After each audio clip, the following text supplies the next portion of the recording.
Lots out there. Big mess. Idalia, Franklin, Jose, Gert, 12, which will become Katia.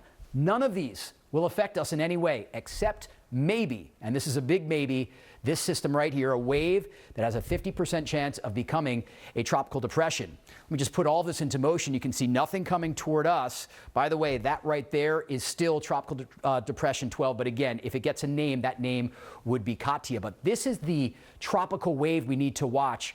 Watch as it streaks across the ocean. Now, I'm going to let this stop 7 days from now because we don't have any confidence beyond that. I don't want to show you any of our models because we just don't simply know if they're accurate or not. But over the next 7 days, there is something trying to develop in the ocean.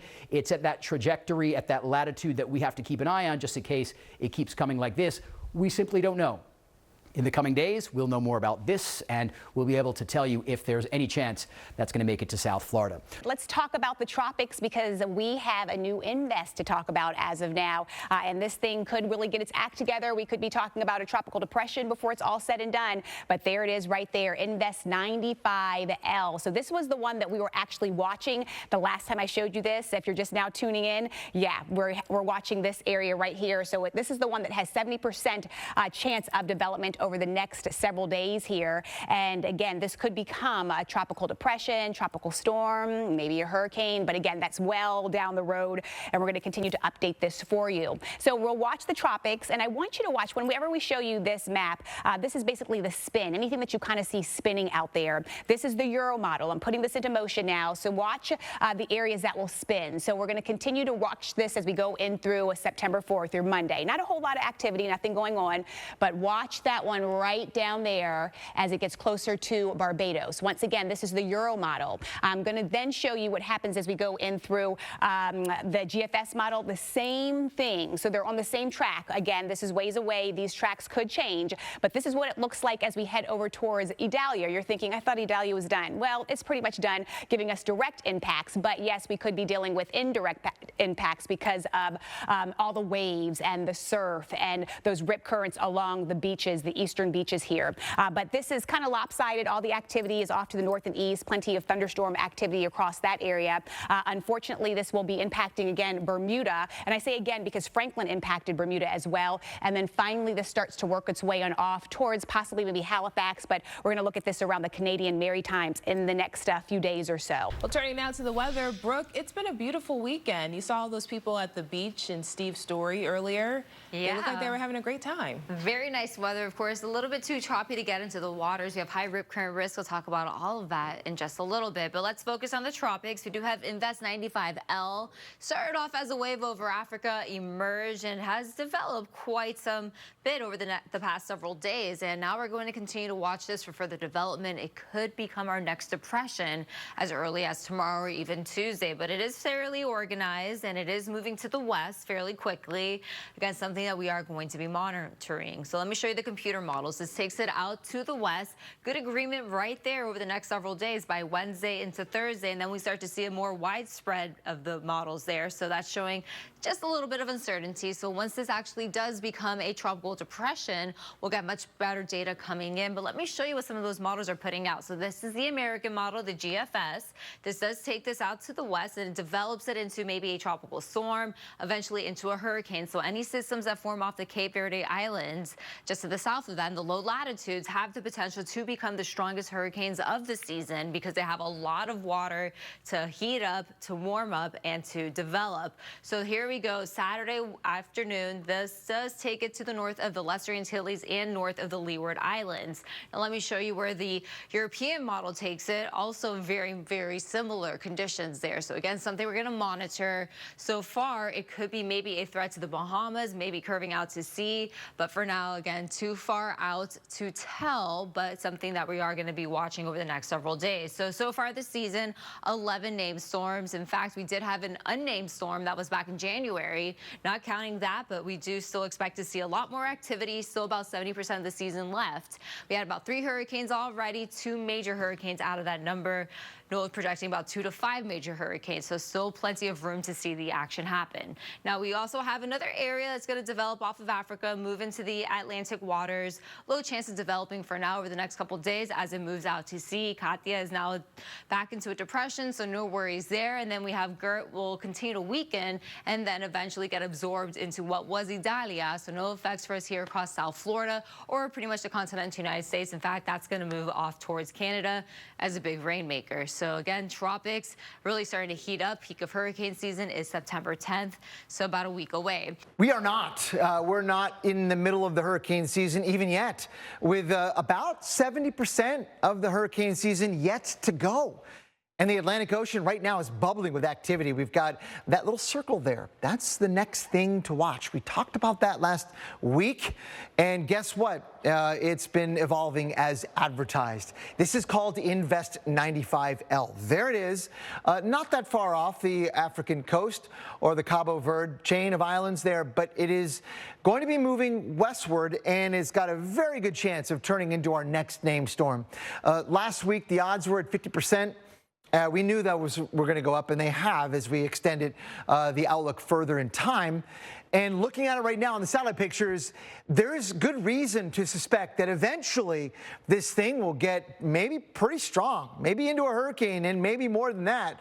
There's a well-defined circulation. Sometimes that's the thing that's missing from a lot of these early systems. But this one has a pretty well-defined rotation, not just at low altitudes, but the right proper orientation of it aloft as well. Thunderstorms, you know, they're sort of fledgling and transient and not particularly durable right now. But that will change, I think, over time as this thing moves gradually over an environment both oceanically and atmospherically that will support that.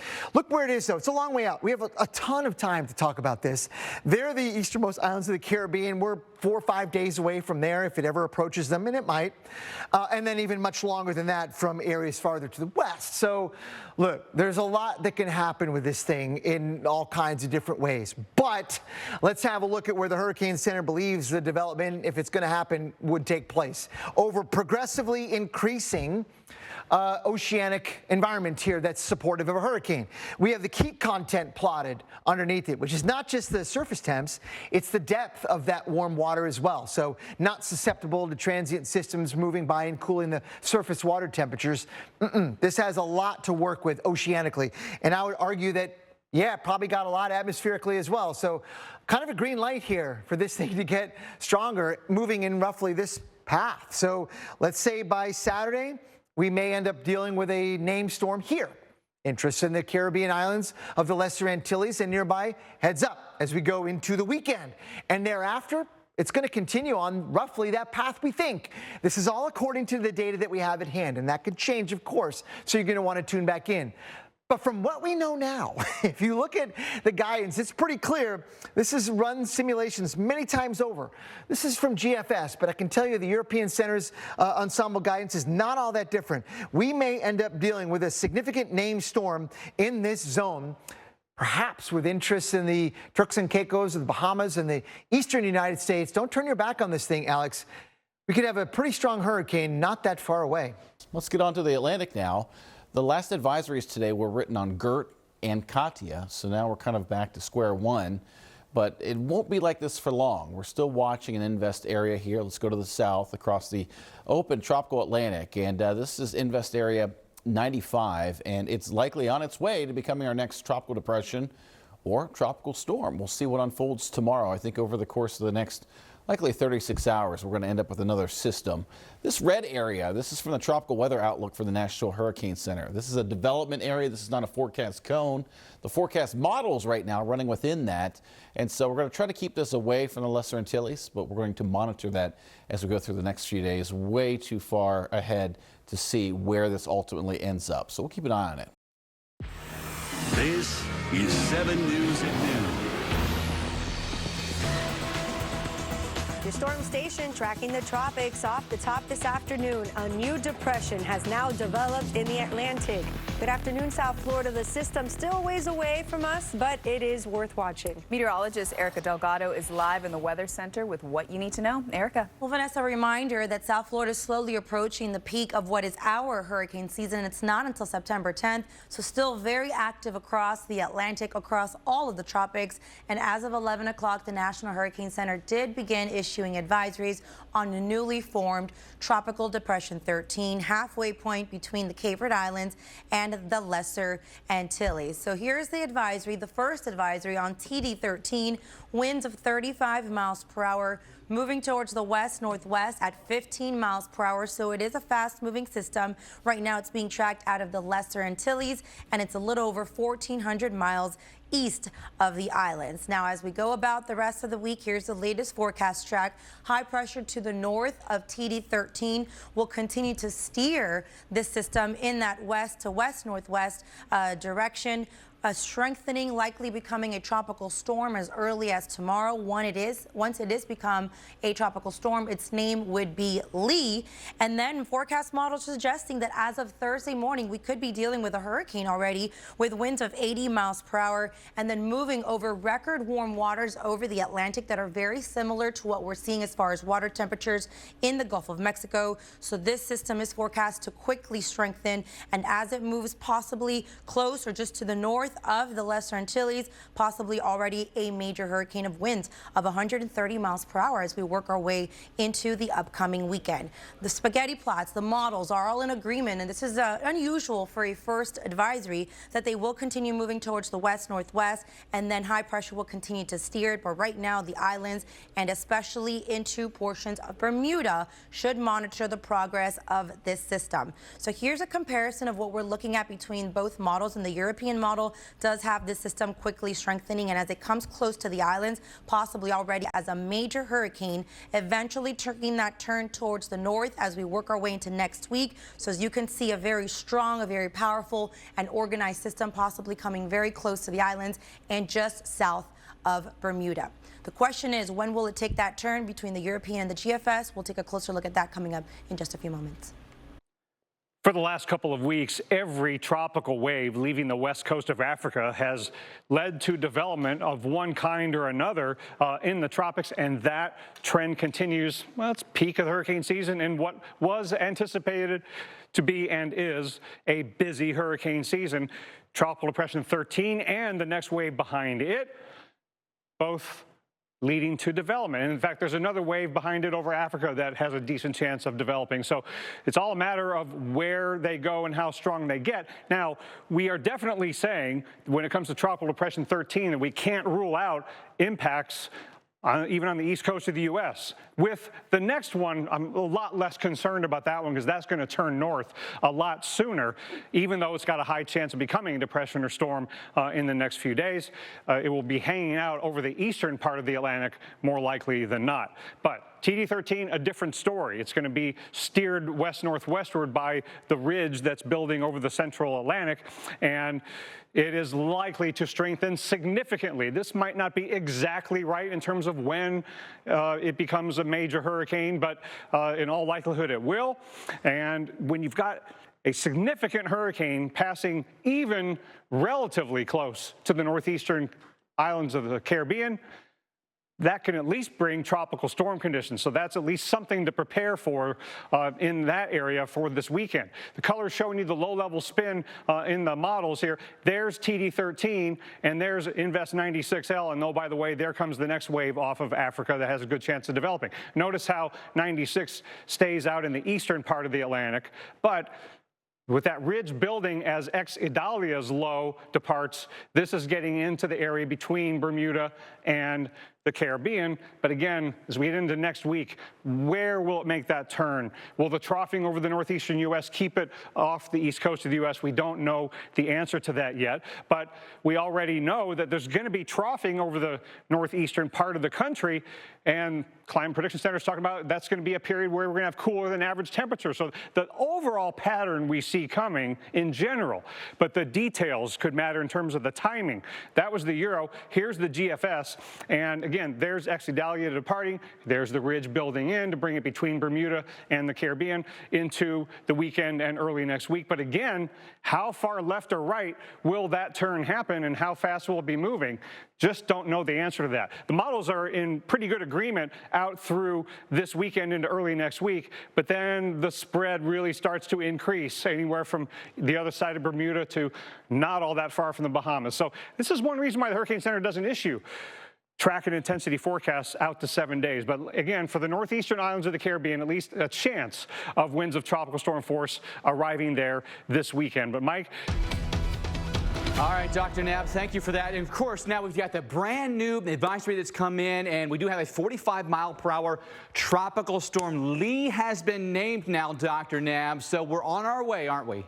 We absolutely are. And this, again, is not based on anything from the Hurricane Center in terms of the aircraft. This is all based on satellite, okay? So it's a satellite estimate that the max winds have come up to 45 miles an hour, but not a surprise that they've determined that this is a tropical storm when you look at what is going on in terms of the thunderstorm activity and the organization level of the system.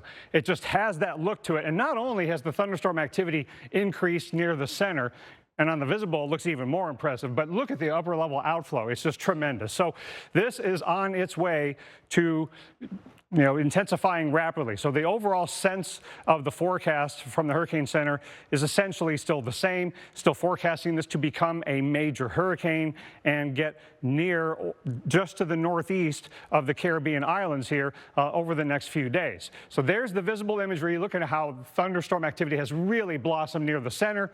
And there's the Eastern Caribbean, okay? So let's take a look at what this means for that area and areas down the road. The upper level outflow is just going to be enhanced by this upper level system. It's not going to be impeded in any way. So there's the new track and intensity forecast, still up to 140, now 145 miles an hour. The overall sense of the forecast is still very aggressive because of the current organization of the system, how fast it has become a potent tropical storm, the really record warm waters that are out here that it's going to be going over, and the incredibly weak wind shear. Now, if you are in the northeastern Caribbean, the chances are relatively high that the center is going to pass to your northeast. But if it takes the center to the left side of the cone, could you get tropical storm conditions? No watches up for the islands yet, but that is at least a possibility. Still too early to determine whether or not this could directly impact the east coast of the U.S. More on Lee on Storm Center now.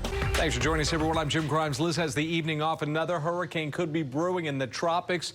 Tropical storm Lee we're talking about tonight. Our chief meteorologist, Felix Reed, with the very latest. Yeah, we got that name today, and we expected that tropical depression become tropical storm, and now it could become a major hurricane relatively quickly by this weekend as we see that storm get a little stronger. So what we're watching out there is Tropical Storm Lee. This storm is churning out in the Atlantic. It's going to continue to gather more steam as we go through the next couple of days here. So looking a little closer look here at the satellite radar, we can see this storm has some pretty good circulation, and it's going to continue to just get a little bit bigger and get stronger as it moves to the northwest. So tracking this storm, we're looking at it right now, 50-mile-per-hour winds. It's forecast to be a Category 1 as we get into Wednesday. As we get into Thursday, a Category 2, but same within the next 24 hours. By Friday, we're looking at a Cat 3, Cat 4 that same day on Friday. And then by Saturday and Sunday, looking at a strong Category 4 just north of the Antilles and Puerto Rico.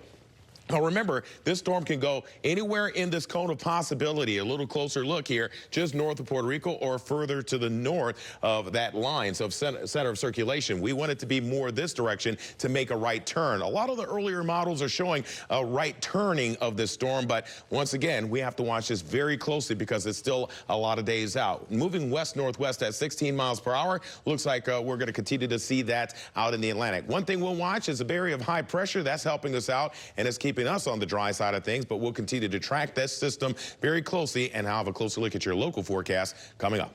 Yeah, the new advisory's in as we got our eyes on the Atlantic as Tropical Storm Lee, still tropical storm, but it continues to gain strength. National Hurricane Center is predicting the storm to rapidly intensify into an extremely powerful hurricane by the weekend. There's a live look right now in Puerto Rico on the left, Bermuda on the top right, and Anguilla on the bottom right. So the weather today and for the next few days in Every one of these locations looks great. No concerns yet, but down the road we might see some. So let's have a look at the latest advisory on now Tropical Storm Lee, still 70 miles per hour on the wind speed, gaining strength slowly, but not quickly, so quickly yet anyway.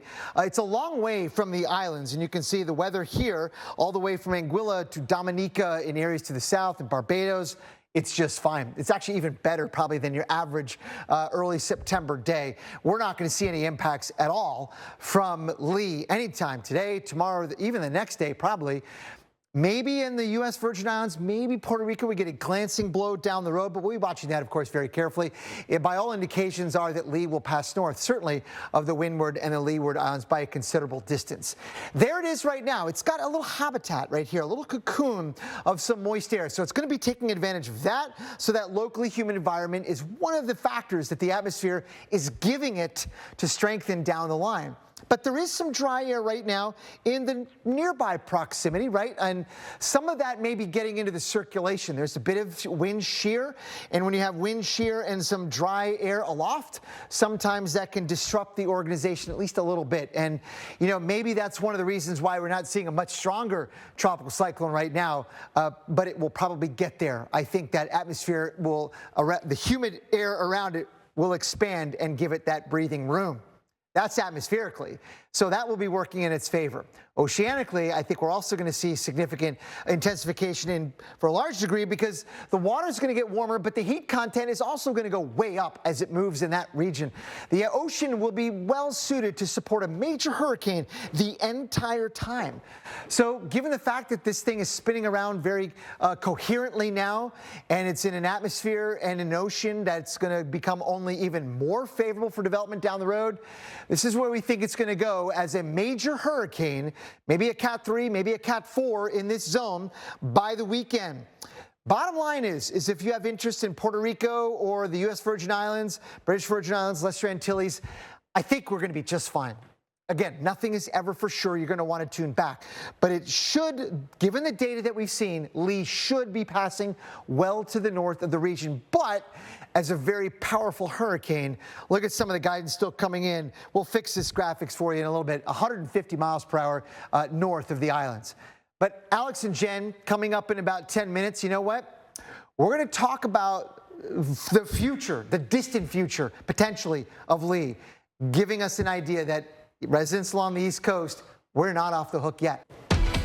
Welcome back into Weather Underground. Breaking news for you. We now have Hurricane Lee. Dr. Nab, not necessarily a surprise. No, not at all. And this is based completely on satellite estimates. Don't have hurricane hunters out there yet. So knowing exactly how strong it is difficult. But I think based on the satellite appearance that we've been showing you today, and as we anticipated, they have made it a hurricane with estimated max winds at 75 miles an hour. Now, the pressure also estimated. Now, the satellite estimation techniques are pretty good at this stage, but not as accurate as they will be once it has an eye and things are a little more clear on measuring intensity by satellite. And maybe a little bit of a northwestward, jog, but generally it's still moving west-northwest at a pretty good clip at 14 miles an hour because the steering currents are pretty well defined with the ridge to the north. Now, you'll notice a couple things. One is that for Friday afternoon, it's up to 125. For tomorrow afternoon, up to 100. Could it be higher than that? Absolutely, that's possible. It's done pretty well during the day in terms of organizing, and then overnight with the convective maximum with more instability in the tropics at night. Could it be stronger than the Cat 2 by tomorrow afternoon? That's at least possible, but eventually it's going to become a major hurricane. And you might think, let's see, 150, now 145. Are they forecasting a weakening trend? No, it's just trying to acknowledge that there might be ups and downs in intensity. Could it reach Cat 5? Yes, it could. Could it reach Cat 5 and then come back down and then go back up again? Those are all possibilities. Once you get to a major hurricane that could be Cat 3, 4, or 5, internal structural changes take over. So bottom line still is we're going to have a major hurricane just north of the Virgin Islands and Puerto Rico this weekend into early next week. And there's the ridge to the north that's steering it west-northwestward. And the waters that it's about to go over are even warmer than what it's been to rapidly intensify from a depression to a hurricane since yesterday. But those waters are warmer than average to record levels. So that's another reason why there really is no ceiling to this intensity in terms of the categories. It could easily get to a category 5. But it's important to note that it will probably peak out in intensity between Puerto Rico and Bermuda. Eventually, as it goes northward, eventually, it's going to be a long time before it gets farther to the north. But eventually go over cooler waters, contributed by the cold wake of Franklin and Idalia. But I always get concerned about former Cat 4s or 5s still remaining very large and still intense enough. This is going to be, at a minimum, a big beach erosion, rip current, high surf event for the east coast of the U.S. next week, even before landfall on the east coast, or there's never landfall on the east coast. This is Idalia's former low. This is not going to play a role, but we have to watch for what's coming over the Pacific right now. That is where the trough that might influence Lee's track next week once it gets to the eastern U.S. So we're 5,000+ miles away in terms of Lee and the system that might steer it northward next week. So again, looking at the upper level outflow, this is just tremendous. And there's the trough next week that's coming into the Great Lakes if this model forecast is right for next Monday. But it's like this is going to be too far away to bring Lee quickly northward. That probably leaves, and then it's moving northward.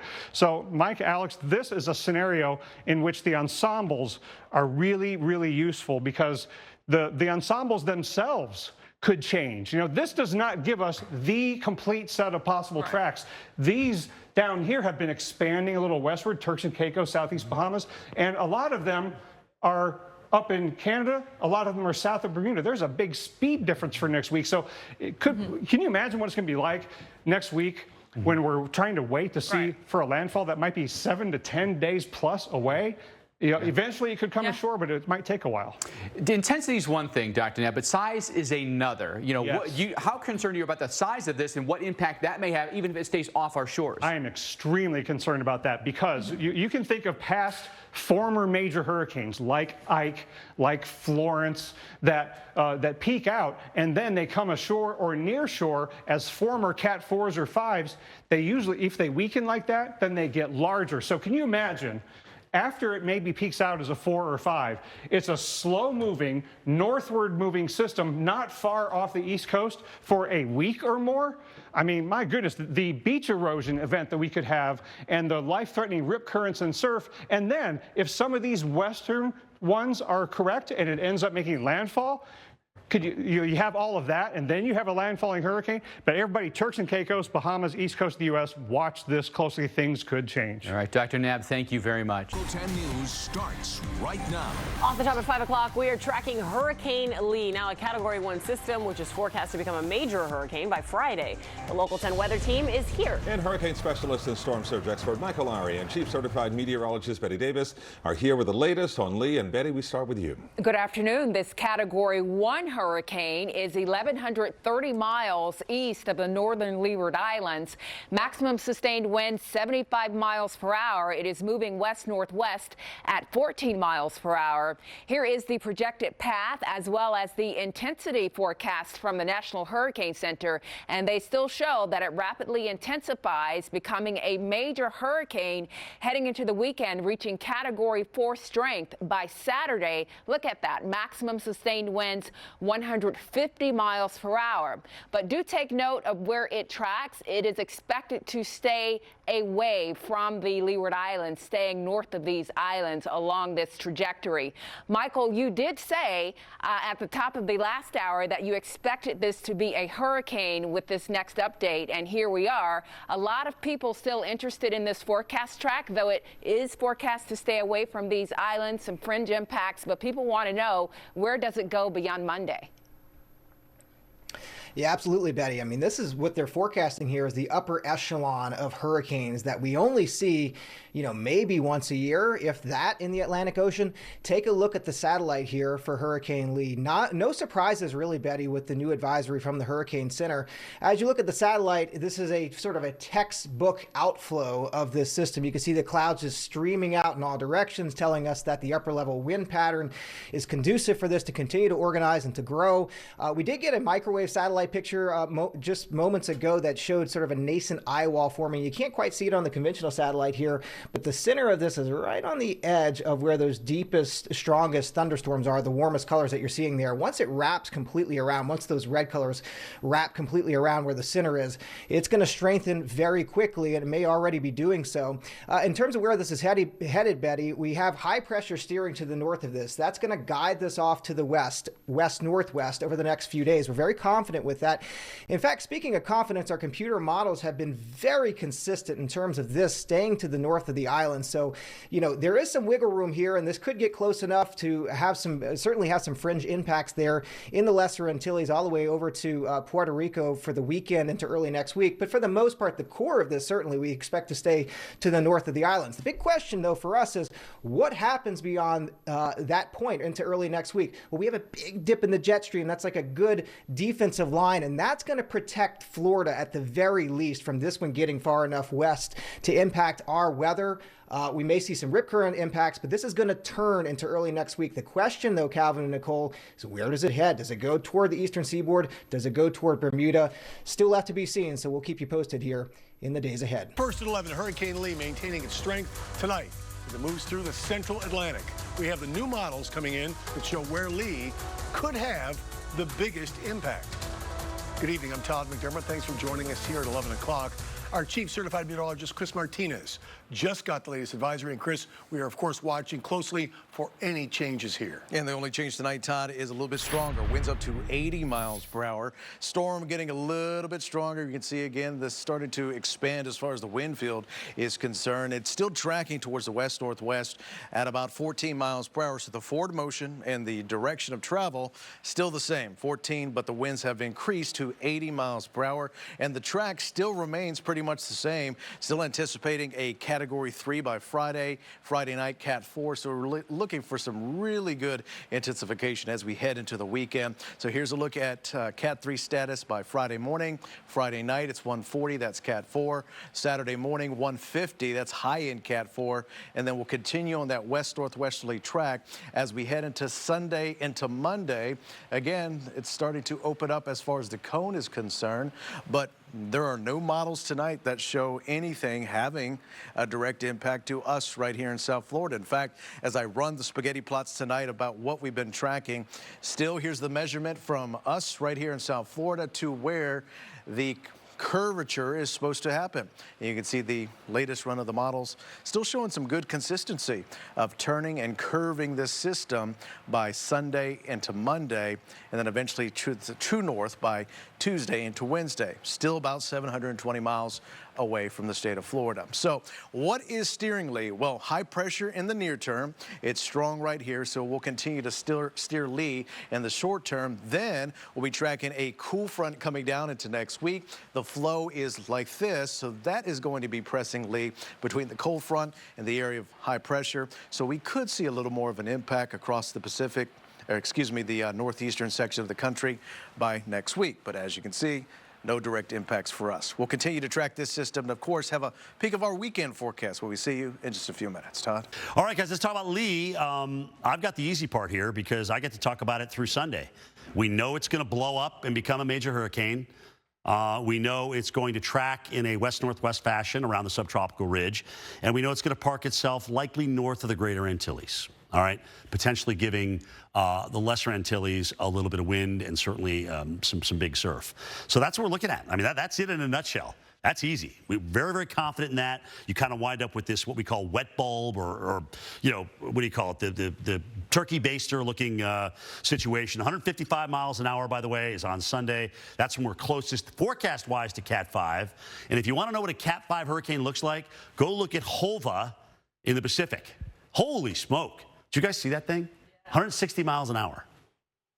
Wow, that's a monster. That's a beast. It's not going to bother land, though, thank goodness. All right, all the guidance has been very bullish on this becoming a Cat 4, Cat 5. It's been that way. We'll see what the hurricane hunters find out today when they get out there. And they've got several flights scheduled in through here. And they're not only going to be looking at what we have going on, you know, with the storm itself, but also kind of the structure, what's happening in the atmosphere around this thing. And they're going to find really a perfect atmosphere for this. It's got breathing going on, just beautiful outflow channels on virtually all sides. I mean, and you've got almost a complete eye wall structure here with this, except for the extreme northeast side. That's all that's left to fill in. And if you look at the last couple of images, there's an eye trying to show up, but this last burst is kind of encroaching back on the eye. And this typically happens as it's kind of getting that internal structure going. Once that goes, it blows. All right, we're going up over 100 miles an hour real quick with this thing, which should be no problem. So making its way toward the islands, no impacts yet. Notice up to the north, though, if you're wondering where the shear was, it's up here. See it blowing those cloud elements off to the northeast? But all that's doing really with the storm is enhancing some of these outflow channels. So it's kind of like having a CPAP machine for the hurricane, right? You know how those things help you breathe?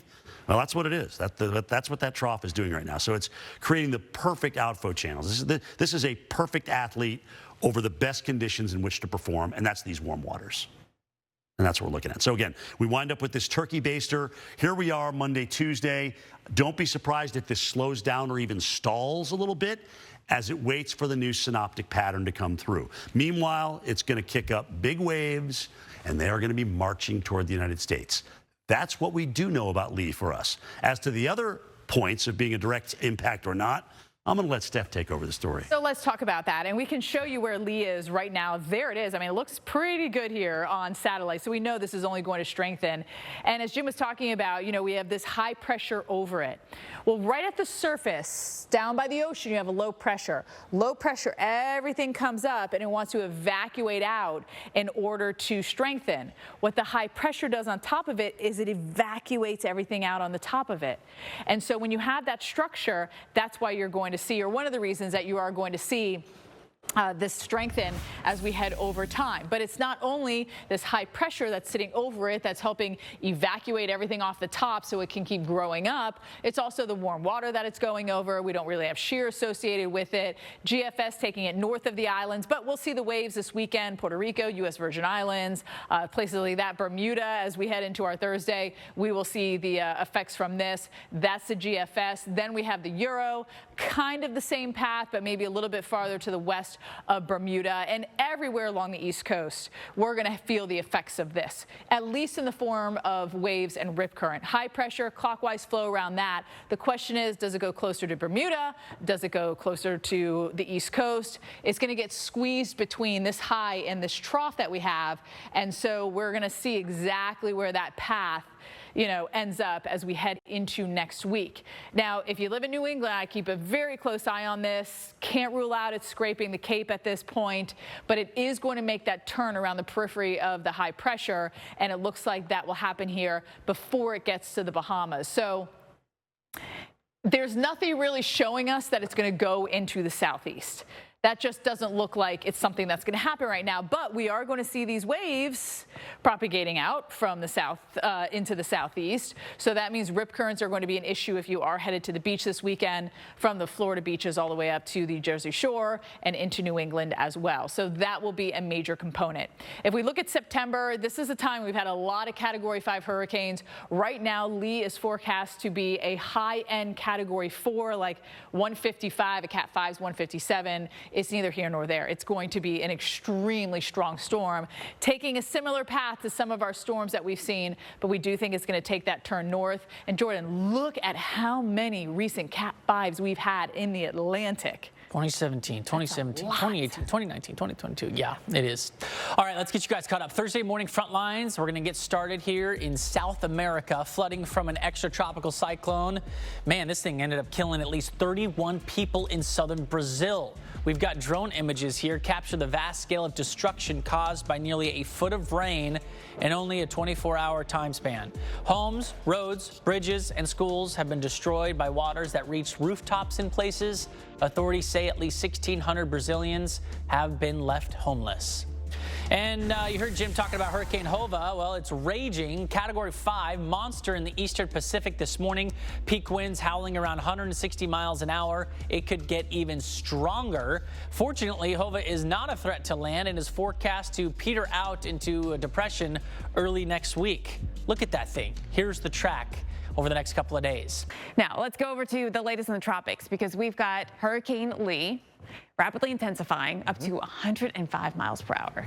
And it's not done, not even close. Yeah. I mean, this thing is really now taking shape, and all the indications are that by the 5 o'clock advisory, it's going to be even a lot stronger than this. I mean, what is there to slow it down? Not much in its way right now, Jen. That's a really good point. So let's have a look now at the latest advisory from the National Hurricane Center at Cat 2, 105 miles per hour. If you're just joining us earlier this morning, Hurricane Center's advisories was set at 80. Remember, we don't have hurricane hunters in there right now. These are all satellite from various sources, intensity estimates. But by all satellite measures and remote sensing techniques, this thing is a very powerful tropical cyclone even now, and only going to get a lot more intense. And it may, 105 may not even be enough. I mean, the good news here is, though, the weather on the islands, right, is great today. It'll be great tomorrow. And I'm not sure we're really going to get all that kind of bad weather even in the northernmost islands as Lee moves on by. Nothing is ever for sure. So you're going to want to tune back in to make sure that Lee is following its projections and remaining well north of the islands, which it should do by very high confidence measures. But still, because it is so powerful, keep a close eye on this thing. Look, I mean, look at the presentation. Right? It looks even a lot different than it did 12 hours ago. The eye was apparent in the satellite data last night, but it really now started to show itself in the visual satellite pictures, suggesting that the subsidence in the interior was really evaporating the clouds, warming the interior, and lowering the pressures in the middle. And when you lower the pressures at the surface, you're going to increase the wind speeds. We're seeing both of those take place very quickly right now, and it's going to continue doing that. Not a lot of wind shear right now. Not a lot of dry air. The ocean, which has been a big factor so far, will continue to be even more of a factor.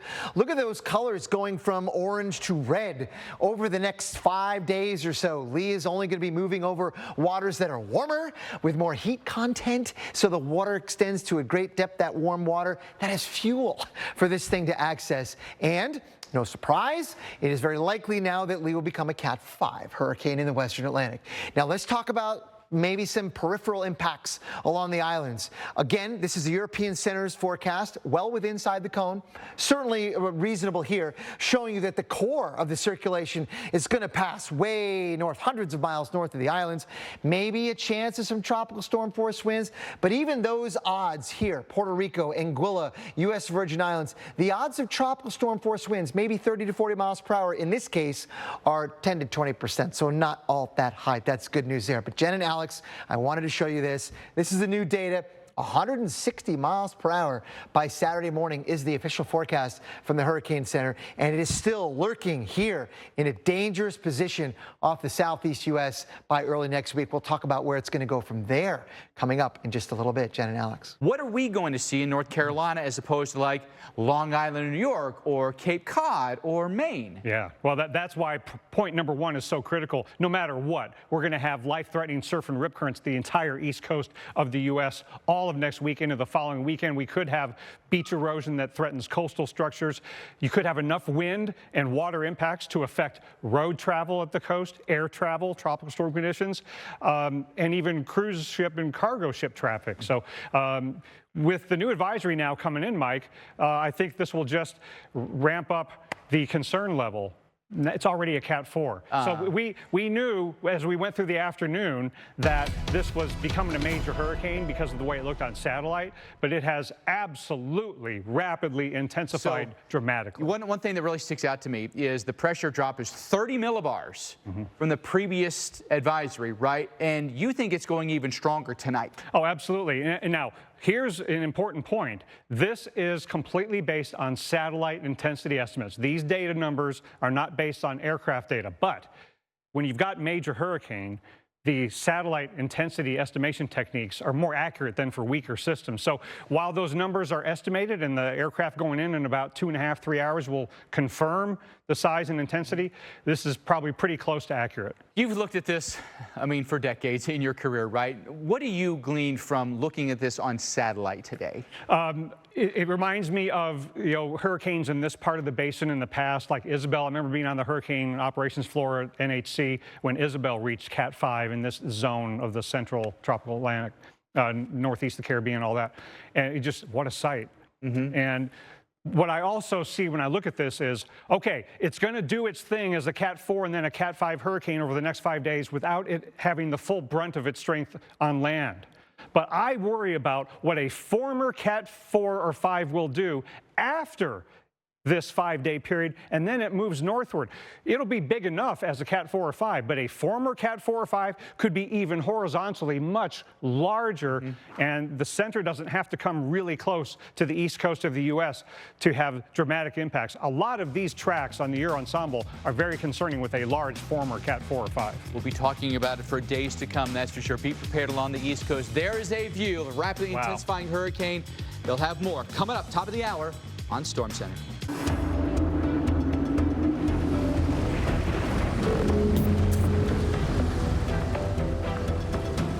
First at 5, all eyes on Hurricane Lee. Right now, the tropical system is on track to become an extremely dangerous storm. The National Hurricane Center just issued the latest advisory on Lee, so let's check in with hurricane specialist John Morales, who's here with that new information. John. It's pretty astounding, actually, the information we're getting from this advisory at 5 p.m. Folks, this hurricane now has winds of 130 miles per hour. That is a Category 4 hurricane already. Keep in mind, this morning at 5 a.m., it was an 80-mile-an-hour hurricane, a 50-mile-per-hour increase in wind speed in just 12 hours. And as we take this on the full screen, I mean, look at the barometric pressure. The pressure at the center of the storm is now down to 953 millibars right there. So that's dropping like a rock. Thankfully for the islands, it's moving west-northwest. On a west-northwest track, this system is going to miss the islands of the northeastern Caribbean, and my goodness, so happy for them because this is forecast to become a Category 5. 165 mile per hour hurricane. That would be as early as tomorrow, as you can see in the 5 p.m. forecast from the National Hurricane Center. And then, well, it would just go through some internal physics where you get eye-wall replacement cycles and other things that are very difficult to forecast on the short term. So National Hurricane Center doesn't keep it as a Cat 5 for long. They say that it will be back down to a Cat 4. But again, most importantly, missing the Antilles altogether so that the effects down there are going to be indirect. Same deal for the Bahamas, same deal hopefully for the entire east coast of the U.S. We know that Florida is not in play here, folks. We are not anticipating this to be a factor for us thanks to a dip in the jet stream that is pronounced enough to be able to pick up Lee, sorry, I get my hurricane names mixed up, and turn it towards the north. So the question after that is, does it impact the New England or Canadian Maritime Provinces area, or does it impact Bermuda, or does it simply stay out at sea? That is still a big question. But as far as Florida is concerned, folks, we are going to be okay from this system. By the way, just very briefly, there is another one out there, a new tropical storm named Margot. It is in the far eastern Atlantic. There you see it on screen. That is going to go straight northwest and not impact any landmass whatsoever. But the news on Lee is just incredible, and these rapid intensification cycles are just happening a dime a dozen these days. Now back to you guys. Wow. Incredible to think about. Yeah. Glad it's staying away from here.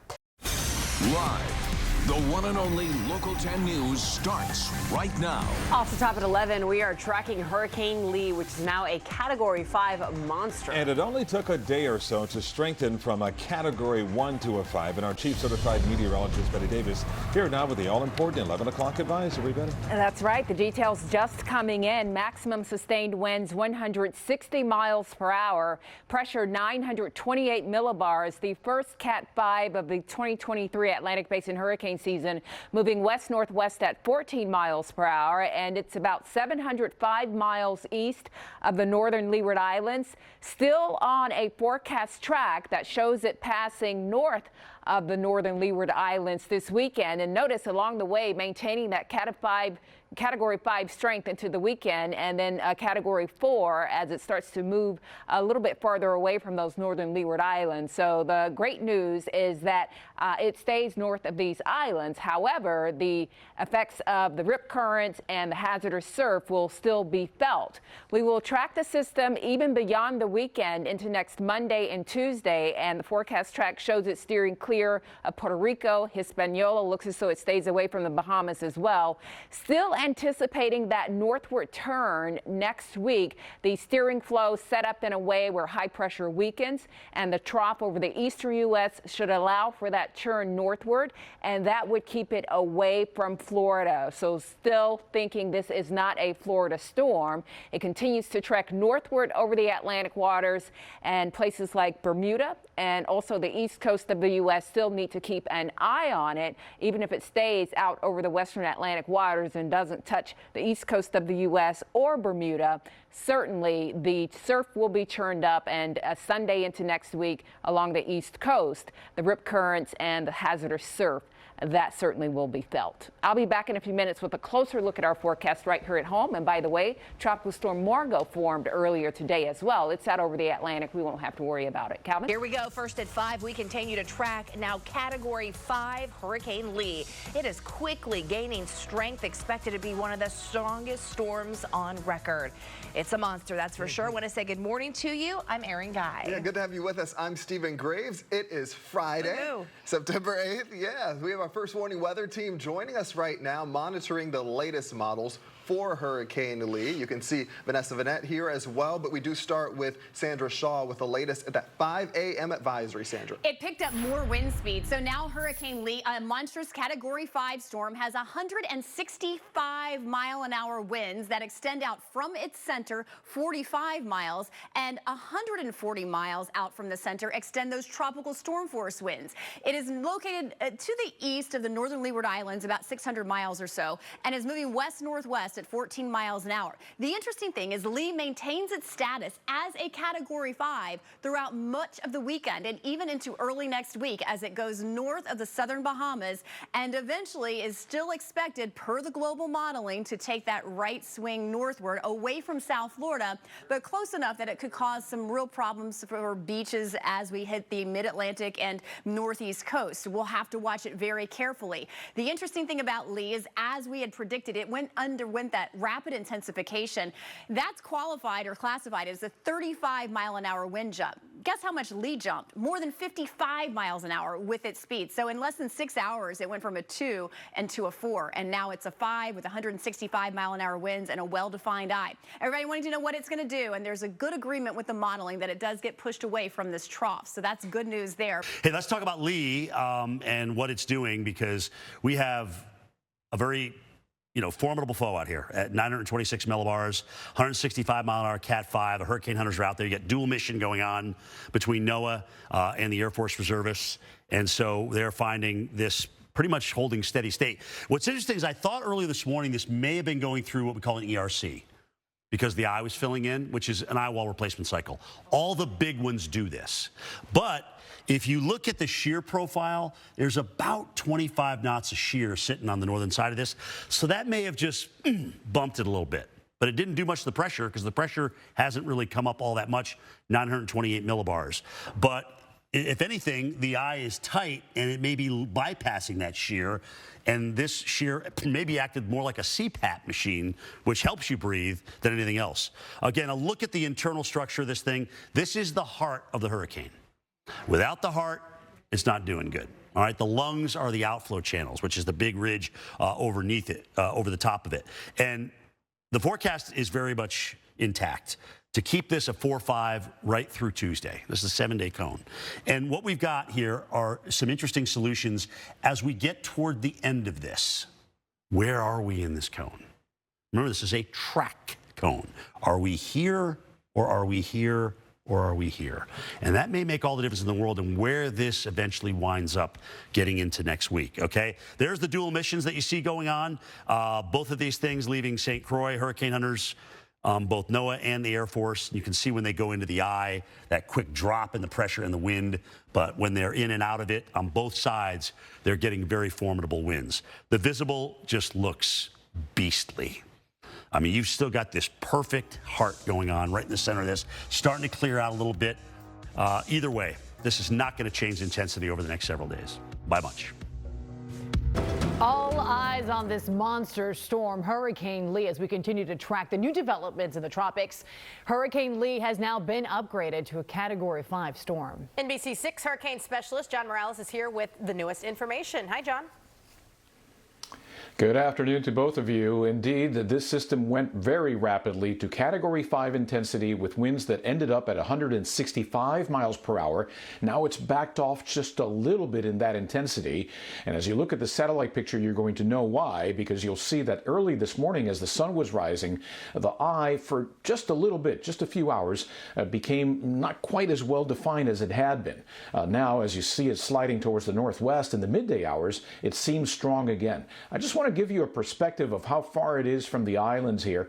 So from Guadeloupe, it's about 500 miles over to, say, the U.S. Virgin Islands, St. Thomas, almost 700 miles, and to Puerto Rico, about 800 miles. So it's definitely pretty far away from any of those locations, and thankfully, it's moving towards the west-northwest this afternoon, and there's a better view, a close-up view, if you will, of this hurricane, again, which rapidly intensified like so many hurricanes do in recent years. Currently, as I mentioned, just off its peak. So technically, because Cat 5 start at 157 miles per hour, this is technically a Category 4 at this moment hurricane with winds of 155. The barometric pressure, which last night had dropped to 928 millibars, is now at 942. So as the pressure rises, the wind tends to drop, but we're seeing that eye become better defined this afternoon. So that could mean that it's again ramping up in speed. Generally speaking, over the next 5 days, as you can see in the forecast track from the National Hurricane Center, it is expected to remain as a formidable Cat 4 hurricane, thankfully missing the islands. Therefore, only indirect effects are anticipated there, as well as in southeastern sections of the U.S. and the Bahamas, because we're still pretty confident, very confident, I'd say, that an upper level dip in the jet stream is going to come, pick the system up, deflect it towards the north, and keep it safely offshore the Bahamas, safely offshore Florida. We're just watching it from afar and pretty astounded at what's been happening over the last 24 hours in terms of its intensity. Yeah, and you start to see those little vortices, those bicycle spokes in the eye there. It was building the eye wall all morning, and then it just went crazy last night. It just went just like that, right? We had an 80-mile-per-hour hurricane, then all of a sudden we had a 165-mile-an-hour hurricane. Yeah, it's not the fastest in the Atlantic Basin ever, but it's pretty darn fast for where it happened. This was remarkably quick intensification, and just because it's not Cat 5 right now doesn't mean it couldn't become again. So, but then again, it is the strongest of a Cat 4 that you can get right now. Winds are 155 miles an hour. So it may go up and down in the fluctuations we'll talk about here, but let's talk about the eye and the eye wall. Here's something that you don't always see. The hurricane hunters that were out there, they captured this. Look at all of the lightning and thunderstorms in the eye wall. That is insane. If you look kind of straight up the middle of your screen, that's looking up the eye. Then all around the periphery is that collar, right? And that's where all the intense thunderstorms were, Dr. Nab. Yeah, whenever the inner core of a hurricane is going through some structural changes, like rapidly intensifying, there can be a lot of eye wall lightning. Otherwise, most lightning in hurricanes is out in the outer bands, but right now it is just a powerful beast of a hurricane. And again, this is the 24-hour loop from 5 a.m. yesterday to 5 a.m. this morning. That's when it went through that intensification phase from an 80-mile-an-hour hurricane Thursday morning to a 165-mile-an-hour hurricane this morning.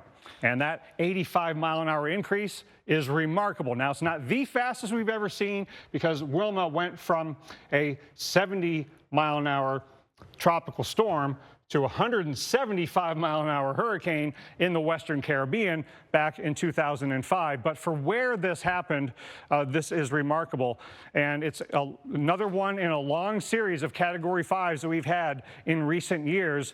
And land areas were affected by all of these. Hopefully, we can avoid direct impacts from land from Lee, but we can't ensure that to be the case. Now, where it became Cat 5 is very notable. Now, it's not the southernmost Cat 5 we've ever seen. That is Matthew in 2016. And it's not the easternmost Cat 5 we've ever seen. That's Lorenzo in 2019. But it is on the southeasternmost edge of where we've ever seen Cat 5 hurricanes, not far from where Hugo became a Category 5 in 1989.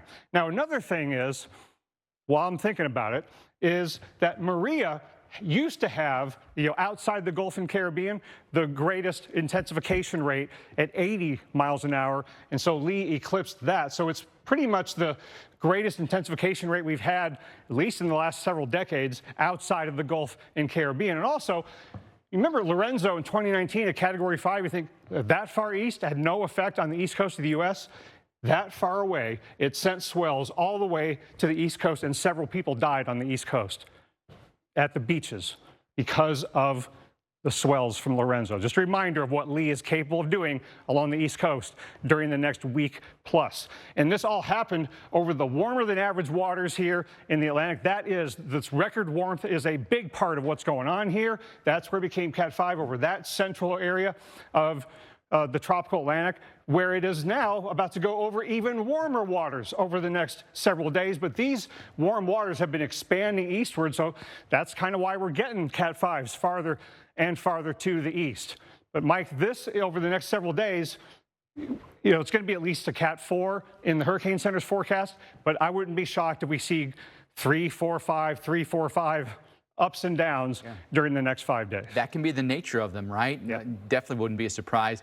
Then you take a look at this. Boy, isn't this a neat view? Three-dimensionally, we can depict what Hurricane Lee is. You can see the outer bands, thunderstorms out there, and then look how the center, just outside of the eye, Dr. Abbott, really builds vertically here where you're talking about that eye wall. Yeah, and that eye wall, that tremendous upward motion, and it's releasing all that latent heat, and then the compensating sinking motion in the eye is a result of all that upward motion in the eye wall. And then that warmth inside the eye, that warming core, is what lowers the pressure down at the surface. So it's all one big machine, and you don't have as clear of an eye as we used to. And it just goes through, some internal structural changes. And there's a little bit of southwesterly wind shear. The outflow is restricted a little bit in that direction.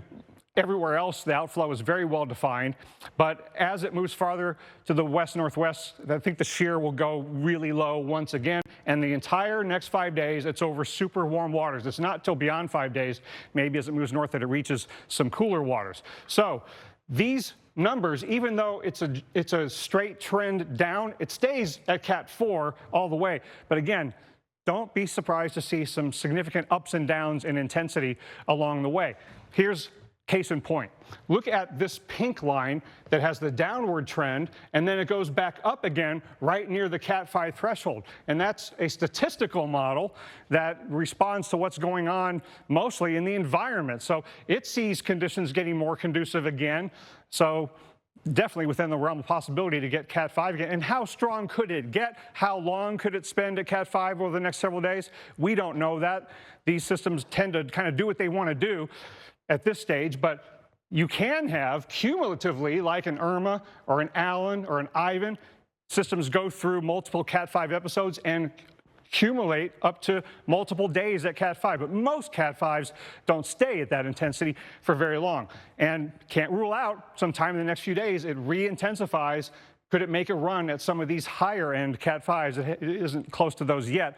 But Mike, we have a forecast here, but we don't have a lot of skill in forecasting the details of how Cat 4 or 5 behaves. So anything can happen in the next few days. And plenty of storms have formed out in this area before and made Category 5 status, but then it's after that, and the landfall is what we're always interested in, and plenty of storms have done that too. Yeah, especially because this whole 5-day forecast period, it's going to be over water. So for people on land, the big question is, what happens after this 5-day forecast period? And again, it's probably going to peak out in its intensity somewhere in here, if it hasn't already.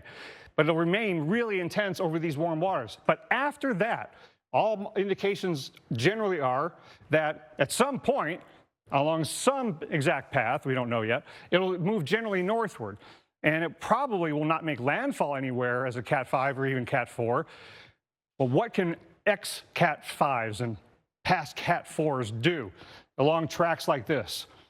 This is very concerning because this could be a very large system moving in this general direction, and the left third or the left half of these could be very impactful for the Northeast, and any past major hurricane will produce tremendous swells all the way up and down the East Coast. So this is something to be getting preliminarily prepared for, because just to show you how the size will change, this is the global model of the Euro. Look how large the system becomes over the West Atlantic.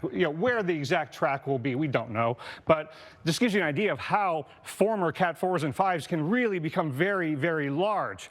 And to show you some examples you probably remember of systems that got to Cat 5, but then made landfall in the U.S. at lower intensity, maybe down as low as Cat 1 or 2.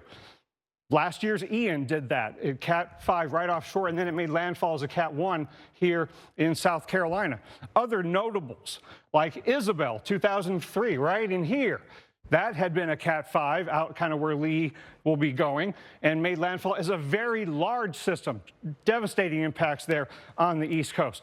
Dorian got to Cat 5 here in the northwestern Bahamas and was a large system in the southeastern U.S., just like Matthew, Cat 5, southernmost we've ever seen. A large system, even though it wasn't Cat 5 affecting the southeast. So there's a lot to be concerned about with how large ex-Cat 4s and 5s can be. And starting this weekend, we're going to have life-threatening surf and rip currents all up and down the East Coast. And the farther this moves north, and it's a slow one, Mike, a slow former Cat 5 moving northward, not far off the East Coast of the U.S., this could mean a lot of life-threatening surf, rip currents, some beach erosion, and if it gets close enough, direct impacts can't be ruled out, especially in the Northeast. And those aren't minimal impacts either. No. Very vulnerable coastlines in some spots there along the East Coast. Dr. Knapp, thank you. All right, so we're looking at Lee here. Now, if you remember last night, it went all the way up to Category 5, but today it kind of lost its eye there. We have some easterly, I should say, southwesterly shear that has been impacting the system, and also some dry air has been moving in. The wind speeds have come down from 155 miles per hour earlier to 150 now, being tracked out of the Leeward Islands, 500 miles to the east, moving west-northwest at 13. Now, we've been talking about that front that is supposed to protect the eastern seaboard. Where is it? Is it this line of clouds? No, it is not. That is just an elongated area of low pressure. The front is right here entering the eastern seaboard. Now, it's going to stall for a few days before moving offshore. So here's the forecast cone, Category 4. High pressure will continue to push it to the west-northwest. It looks like it's going to lose a little bit of intensity just about every day until Wednesday, when it will be downgraded to a Category 3 at 125 miles per hour. And now you can see the cone starting to reflect that turn to the north. Here is that close-up view. Category 4, and it's going to be moving rather quickly until Sunday. It's going to slow down for a few days, so we will be watching this for quite a while. And then by Wednesday of next week, that's when it starts to pick up again some speed and moving towards the north. Here's the latest info as far as the islands are concerned.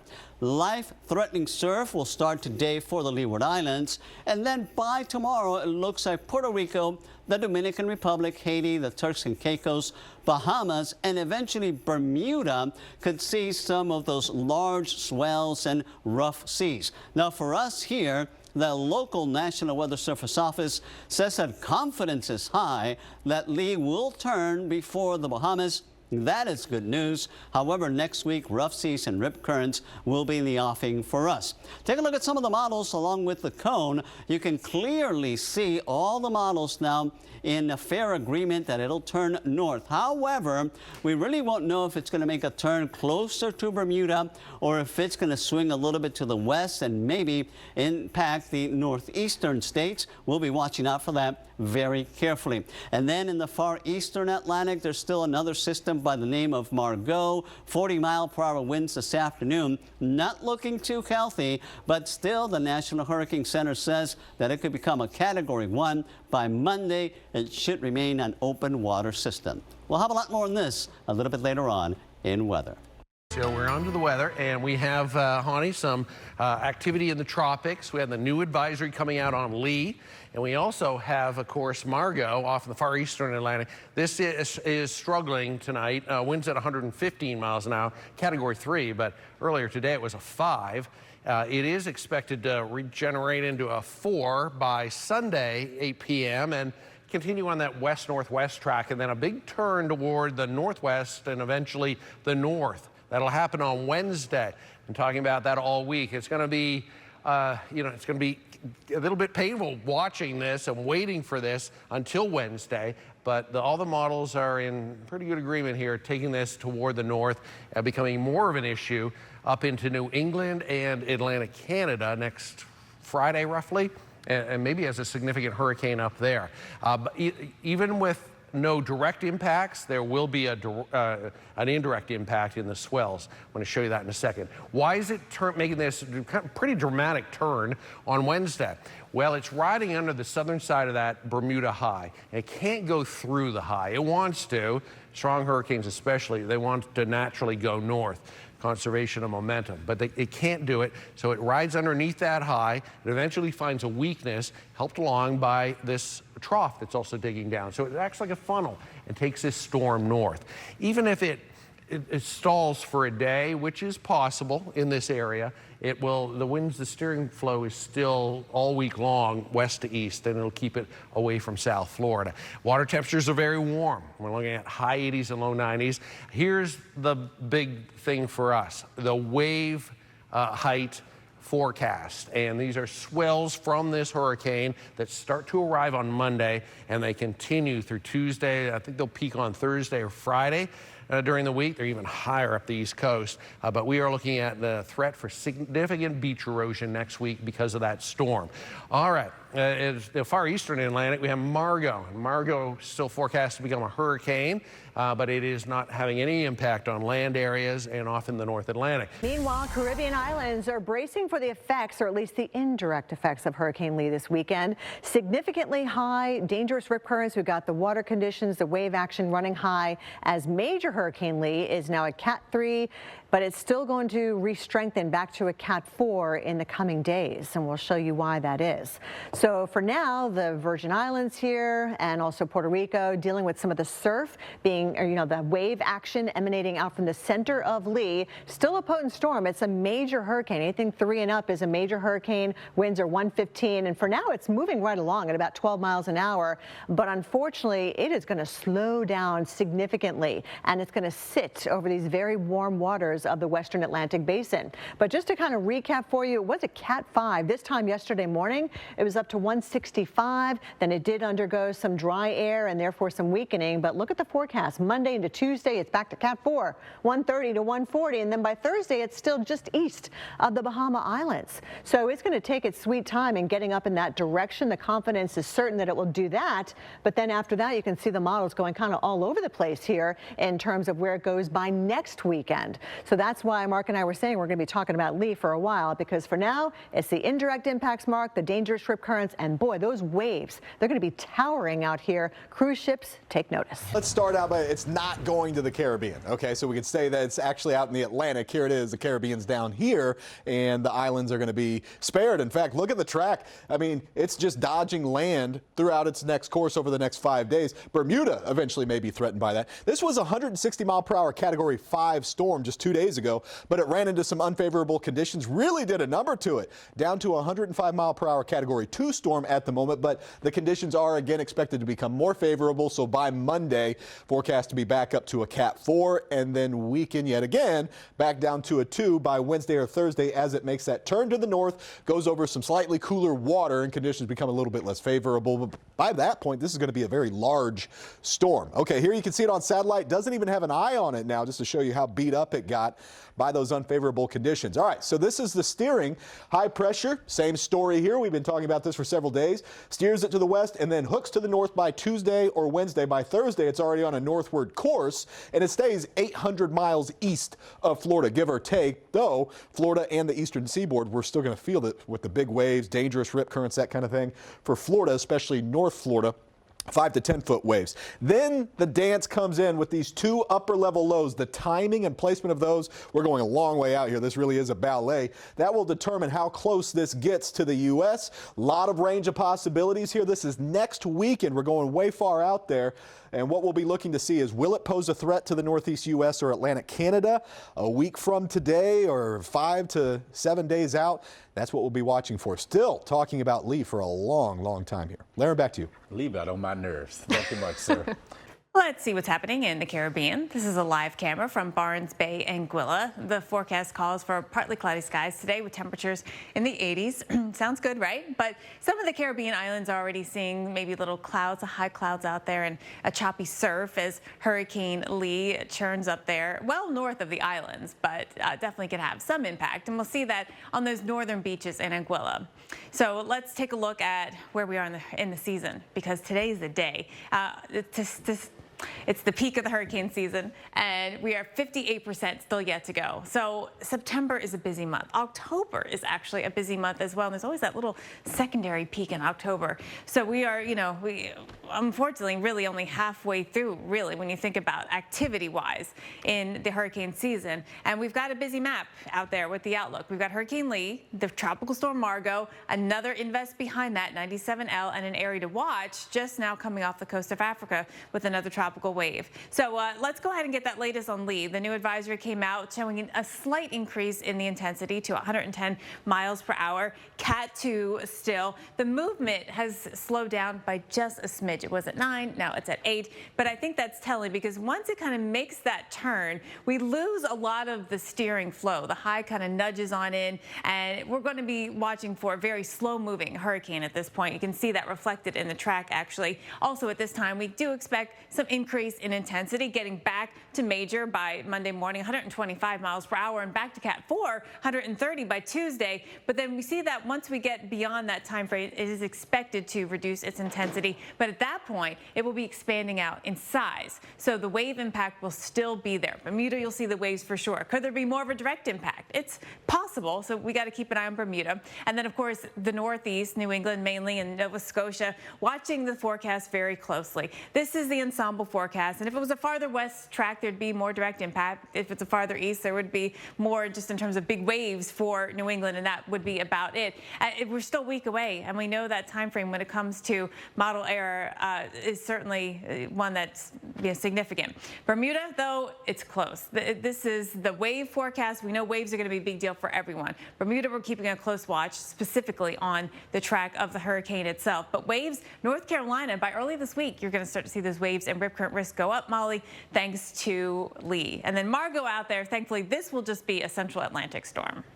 We have the big weather story, which is the big weather story for much of September, and that is the tropics. So let's start with Hurricane Lee. As of 5 p.m., max winds at 120 miles per hour, moving to the west-northwest at 8 miles per hour with pressure 954 millibars. So Lee is a strong, major hurricane, and it is expected to re-strengthen and then weaken again. So we have Lee closest to home, north of the Leeward Islands. We have Margot out in the central Atlantic, and then we have 2 waves, one just off the coast of Africa with a 40% chance of development, and the other one a 20% chance of development. So Hurricane Lee, here's the path. You can see it's moving very slowly, fairly slowly, 8 miles per hour right now. So that's why all of these timelines are in close proximity. You can see it's going to strengthen back to a Cat 4, then down to a 3, eventually a 2 and a 1. But the cone, very favorable for us, staying well off our shore. The only thing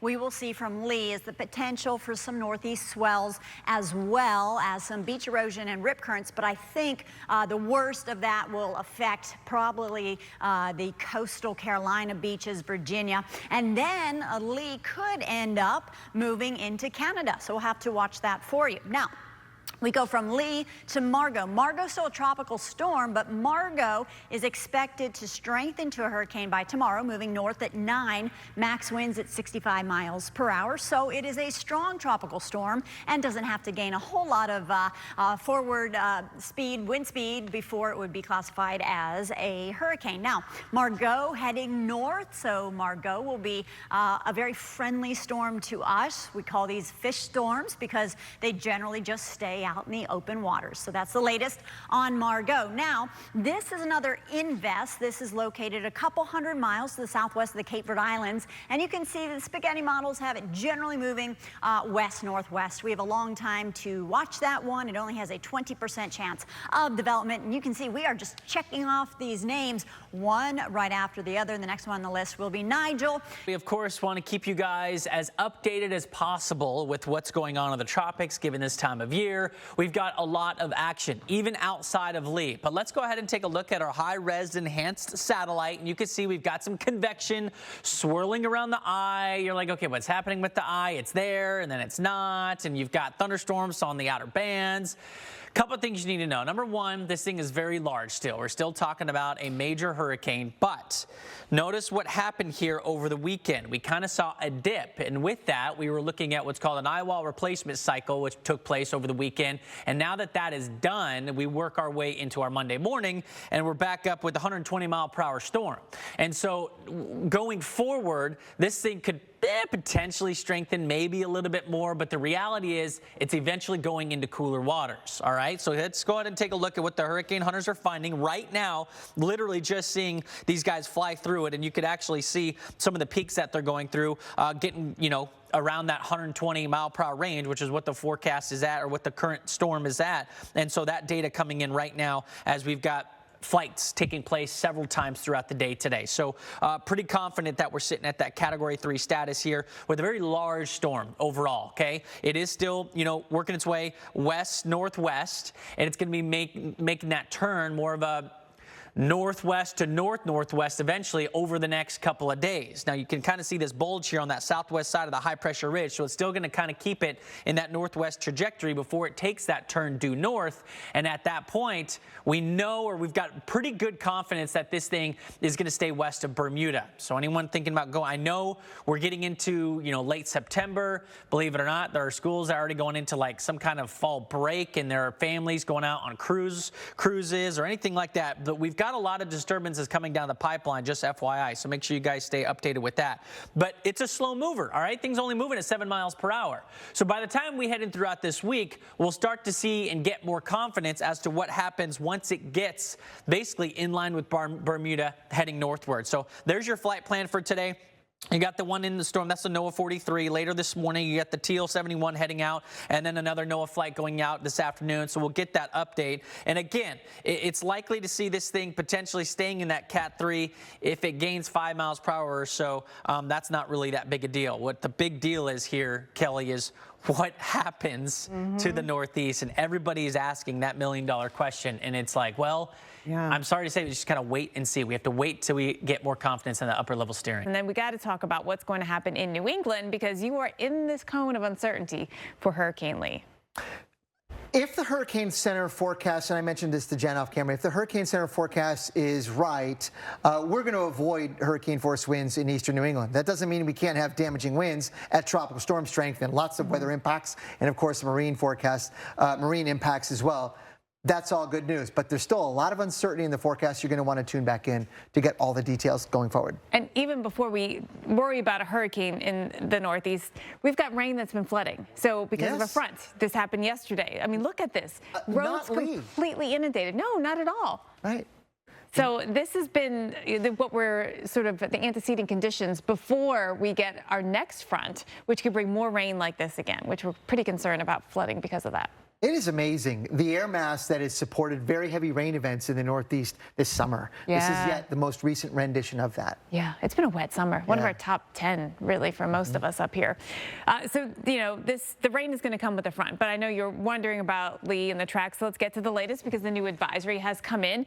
We are looking at still a major hurricane. Winds at 115 miles per hour. No change in the intensity. No change in the pressure, 951. The movement changed a smidge, and it's what we expected. It slowed down a little bit. It was at 7, now it's at 6, so not a lot. But this is really what we're anticipating, is that we've got a large hurricane that is slowing down, and with that, you know, it makes you just sort of stress over the timing and what you're going to be dealing with impacts at the end of the week, because it's hard. I know it's excruciatingly hard to watch a slow-moving hurricane out there. You look at the center and that circulation around the eye, and it looks a little convoluted, right? You know, no doubt it's been going through some structural changes. It has been off and on with some of those eye wall replacements. But when you have a hurricane this size, and a major one at that, in terms of, you know, size, in terms of its width across, it does take time for it to go up and down in terms of any intensity changes. Dangerous surf, large waves, rip currents are going to be expected along the East Coast this week because of its size. It's big out there, and it's already a wave generator. It's going to continue to be so. Likely to be large and slow moving, with exact track and strength still uncertain, and it's just too soon to know the level of impacts that we will see in the U.S. and maritime Canada. So you need to monitor for updates frequently for this, and just getting ready regardless. It's always a good thing to do anywhere along the coast in hurricane season. But let's look at that visible satellite, taking a look at that center. You know, so on the infrared, you can see where there's some pockets of not highest clouds, and the higher clouds are usually the stronger storms. But you have the circulation, and you have thunderstorms surrounding it entirely. It's just that some of them are stronger than others. And, you know, I think as we get through the day today, we're likely to see more changes come in around that center of circulation, maybe get more of a discerning eye wall out there, just to see things kind of wrap around and get together. This is what you expect, Greg, out of a major hurricane. You expect kind of changes like this. It's not usually just steady state. Yeah, and it's kind of sputtering a little bit right now at the same intensity it's been for the last 12, 24 hours or so. And you can see on that it still brings some pretty strong winds about 150 to 200 miles away from the center. Keep that in mind. This is a fairly large circulation right now, but it's going to get even bigger as it moves northward. We talked about that a lot. Here are a couple of the buoys that we were showing earlier with 30 to 40 mile per hour winds there. These are not tropical storm force winds, and they're about 175 to 200 miles away. So you get the extent of the 30 to 40 mile per hour winds there. But overall, the hurricane force winds, we think, are located in a much more confined area near the center, maybe only about 60, 70 to 80 miles from the center in the hurricane force wind field. The tropical storm force winds, as we mentioned, extend outward a lot farther, maybe 2.5 times that. So this is something to consider as we track Lee northward over the next several days as it moves along a path roughly like this. Straight up, this is the European Center's forecast, and for the next 36 to 48 hours, it looks about on track, right in the middle of the cone. And you can see that Bermuda gets glanced by some of the worst weather, probably tropical storm force winds in Bermuda. And we, of course, between here and Friday on this timestamp, we are going to see an increasing swell, an increasing wave height and rip current threat along the East Coast, all the way from Florida to Maine. But the weather impacts, I don't think we're going to see any from Lee this week along the East Coast of the U.S. There are some stronger winds here right along the coast, but that's behind the cold front that is now, at that point, by Friday, shifted off the coast. So we have to wait until the weekend to get the significant weather impacts in New England from Lee, however intense they may be. Now, the good news here is from where Lee is now to where it's going to go. It is going to go over progressively cooler water, generally, with a lot less heat content there. So a lot less fuel from the ocean and a lot more hostile conditions from the atmosphere, generally. So that means that Lee is going to be weakening and transitioning into an extratropical cyclone. What does that mean? It's going to look more like a North Atlantic gale or a nor'easter, with winds and weather impacts spreading farther and farther away from the center. Where in a tropical system, the worst weather is right near the middle of it. Well, with one of these types of systems, the worst weather may actually be farther away from the center than normal. So we'll be watching that. And with that in mind, even then, some of the leftmost models here, ECMWF, showing you a landfall of whatever Lee is at this point over the weekend in Maine. So we have to consider that as a possibility, even though the most likely scenario is somewhere in that zone heading toward Atlantic Canada and Nova Scotia. So Jen, a lot to sort out here with a lot of weather impacts over the coming days. We'll know much more about what we can expect weather-wise in eastern New England from Lee. Just partly cloudy, and it will remain quite muggy out there with winds coming in out of the northeast ranging between 5 and 10 miles an hour. Take a look here at Hurricane Lee. We continue to track and monitor this disturbance. As of the 5 o'clock update, winds at its core at 115 miles an hour. It's moving northwest at 7 miles an hour, so the system is slowing down, and this is going to continue to move north and west before tracking due north over the coming days. Here's a quick peek at our GFS model, kind of bringing in a lot of the rain and wind out towards New England, back towards eastern parts of Canada. And you can see here heavy rain, but winds will also be problematic because the wind field with Hurricane Lee has expanded, and it'll continue to do so as it makes landfall sometime over the weekend. I'm going to go ahead and show the European model. This, of course, also keeps the storm west of Bermuda, which is good news, but it kind of wobbles a little bit further off towards the west. And again, as Stephen McLaughlin told you about a half an hour ago, if this track verifies, that brings big concerns to places like Boston back up towards eastern Canada. So we're just going to be watching closely and see what happens with Hurricane Lee. There's two other areas that we're watching. There's Hurricane Margot. Luckily, this is going to be a fish storm. It's going to continue to hold on to its hurricane strength here over the next few days before dissipating in the Atlantic, really not posing any threat to land, but maybe to cargo ships. So we don't have to worry about Hurricane Margot. And then, of course, there's a second tropical wave that we're closely watching. Notice the area of concern highlighted in red, where we can see this develop in the next 7 days. It has a high chance, about an 80% chance of tropical development. And the next name on the list is Nigel. So we're going to be watching that closely.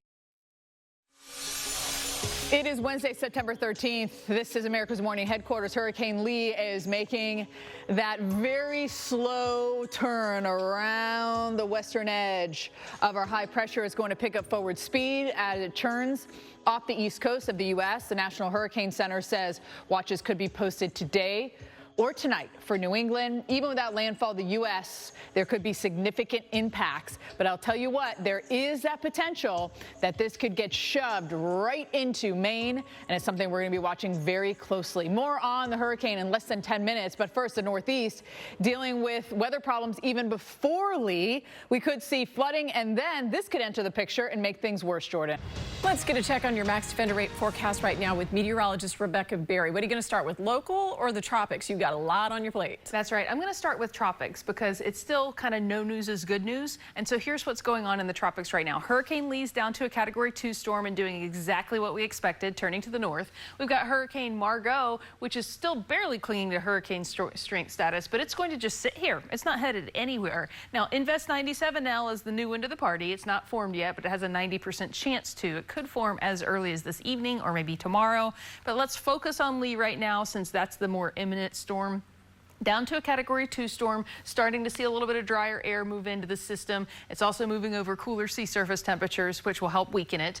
It's moving closer to Bermuda tonight, and it's going to pass just to the west of Bermuda, probably bringing consistent tropical storm force winds there and maybe some hurricane force wind gusts in addition to 20-foot waves. And so it'll weaken to a Category 1 storm as it passes Bermuda, and it'll make landfall as a Category 1 storm. And it's going to come down to absolute detail as to who sees terrible storm surge and who gets negative storm surge. The east side will get that terrible storm surge. The west side of the storm will have offshore winds, and they'll have that negative surge. And so it's a little too soon to tell where the system will end up on this track and who will see that storm surge. But I am also worried about inland flooding anywhere from Maine all the way up to Nova Scotia, because it's so mountainous. It doesn't take much rain to get flooding in those valleys, and it happens very, very fast. The other system expected to follow a very similar path to Lee and possibly be just a fish storm. We'll update you if anything changes. We'll take a look at some much needed chances for rain in our forecast and when they're finally going to get here, coming up next. Bueno, increíble. Y Univisión Tampa Bay ha estado monitoreando la trayectoria del huracán Lee. Así es, Andreina, y Liliana parece que nos tiene buenas noticias. Muchísimas gracias. Así continuamos monitoreando a Lee, que desde la semana pasada todos estaban preocupados si venía para la Florida o no. El sistema continúa siendo sumamente grande, tiene un campo de viento impresionante y ya se prevé que no sea impacto para la Florida. Esto ha sido pronosticado por varios días, pero ya ese movimiento en dirección norte, alejándose de la costa, es mucho más certero según la más reciente actualización del día de hoy, de la mañana y también de la tarde. Lee es un huracán categoría 2, todavía muy bien formado, con vientos de 105 millas por hora, pero ahora tiene un movimiento ya mucho más al norte que lo que tenía en las pasadas 24 horas. Tiene ese movimiento alejándose de nuestra zona, pasa paralelo a la costa este sin afectar a Long Island, así que vemos ese cambio hacia el este que ha tenido el sistema en las pasadas 36 horas y llegaría como un huracán categoría 1 a Nueva Inglaterra y también pudiera afectar zonas del este de Canadá. Así que Nueva York se salva, New Jersey también, y igualmente nosotros no tendremos ningún tipo de impacto, a pesar de que cerca a ese paso de huracán pudieran haber fuertes corrientes de resaca y también mucho peligro en las playas. Pero para la Florida, especialmente desde el sur hasta áreas de Hollywood, simplemente algo de lluvia para el fin de semana no relacionado al huracán Lee, afortunadamente.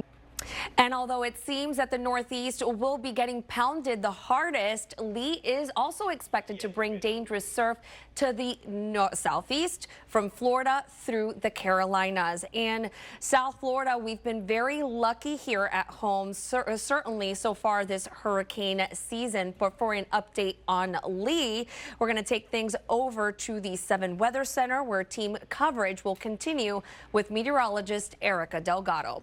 That's right, Vivian, and we've been watching Lee since it was over portions of the Atlantic, and we've been watching a major hurricane that developed last week. So the fear was, when it did reach land, what were we going to be dealing with and what land was it going to affect? Luckily, this is the first time it's actually beginning to impact some land, where we have seen some tropical storm conditions across portions of Bermuda since early this morning. Here's the latest on Lee. Winds of 100 miles per hour being tracked out of Bermuda, about 265 miles southwest of Bermuda. It's moving towards the north, so finally that northerly turn that we've been waiting for, moving towards northerly 12 miles per hour. So here's the very latest. The orange you see here are tropical storm winds that fan out about 290 miles from the center. So you can see Bermuda's already on that outer fringe there. So they've been seeing tropical storm force winds since early this morning. The red are hurricane force winds. So high pressure still steering Lee towards the north, front blocking it from getting any closer from the eastern seaboard, so we lucked out in that sense.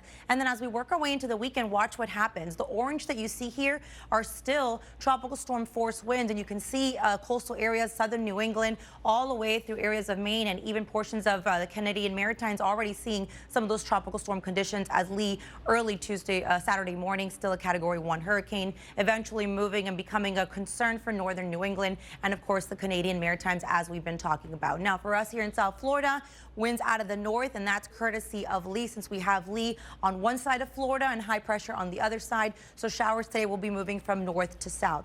As far as the rest of South Florida is concerned, or Florida, I should say, we're beginning to see some of that moisture increasing with a front that will remain nearby, and that front will eventually bring showers for us here this weekend. For us, a hot day. Lee continues to move farther away into the day tomorrow, with winds still out of the north-northeast. So moisture will begin to increase for us here. It'll be a quiet start on Friday, but then we'll see scattered showers and some thunderstorms possible through the afternoon, and then into the weekend. That's when we're expecting that rising rain risk that we've been talking about. The front I just mentioned stalls just to the north of our area. We'll have a wind off the water. That means a better chance for showers and thunderstorms, especially during the afternoon. That water is going to be churned up. We're already seeing it closer to the storm, but with this storm so large, we've got a lot of ocean moving around. Yeah, and Alex, I know it's got to be painful given how beautiful the weather has become in southeastern New England today.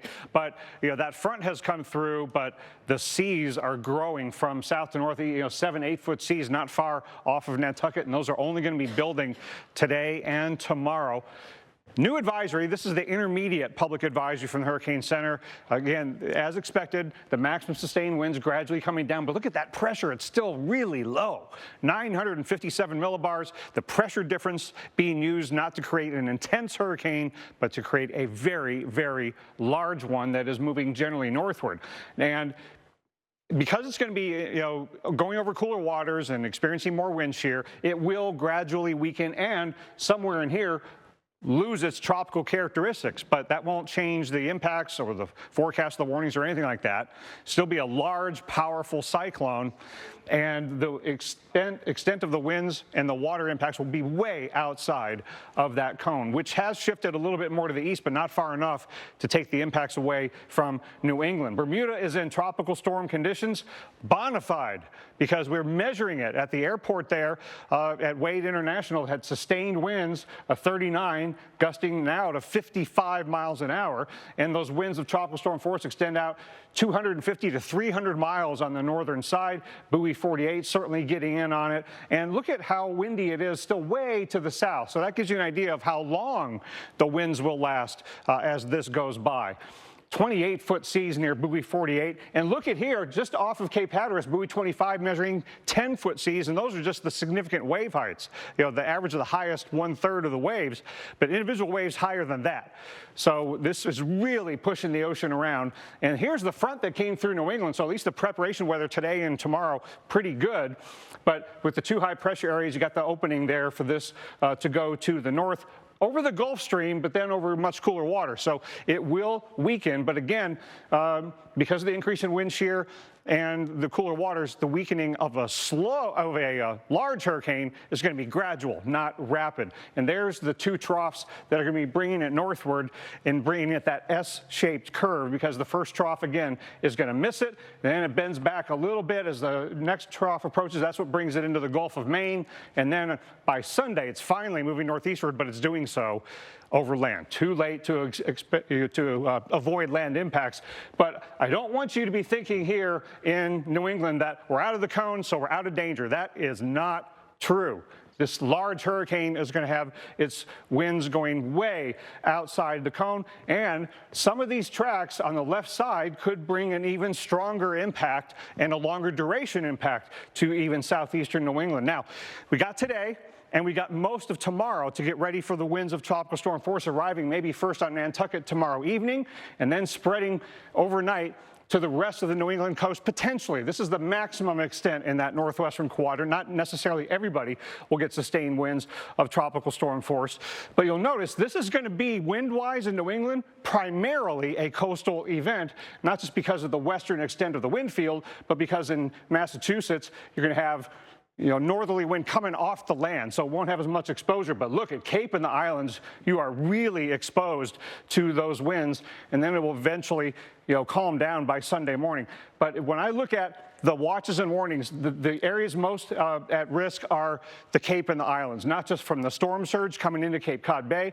But Alex, when I look at the tropical storm warning area, and the watch areas, they don't go very far inland. Right. And with the track going farther to the east, maybe that lessens the magnitude of the tropical storm force winds. Maybe you don't get 60, 70 miles an hour for many hours, but still 40, 50 mile an hour winds with gusts could break down trees and take out power. Especially on a saturated soil. We've already seen quite a bit of rain in these areas across sections of New England. So that saturated soil means the root system a little bit more weakened. So it's not going to take, the most potent of winds to bring down those trees, which, by the way, most are rocking a full canopy at this point. Radar estimated rain over the last 48 hours. So just within the last 2 days, we saw some spots into especially Connecticut and Rhode Island where we had 3 to 5+ inches. A few areas in Maine also picking up on that, but a lot of the region at least looking at a 1/2 inch to 1 inch of rainfall. But over the last 7 days, there's a large footprint of 3 to 5 inches. So anywhere in yellow has seen that much. Anywhere in orange, so parts of Massachusetts, Rhode Island, Connecticut,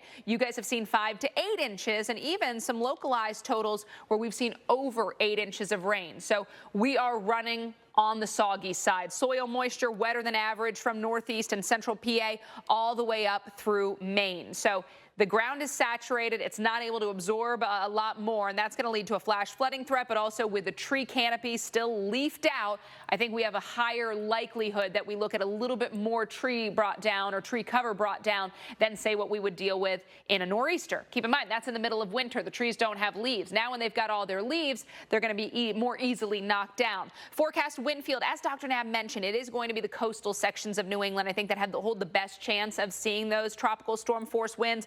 beginning late Friday, early Saturday out there on the Cape of Massachusetts. And then we look at Maine during the day on Saturday. Eventually that wind field begins to back off moving into Sunday morning. But there again, those leafed out trees, they got a lot to grab onto in terms of the wind. So those strong winds will support or will force uprooting with most of the root system within the first, foot and a half of the soil, which is really saturated.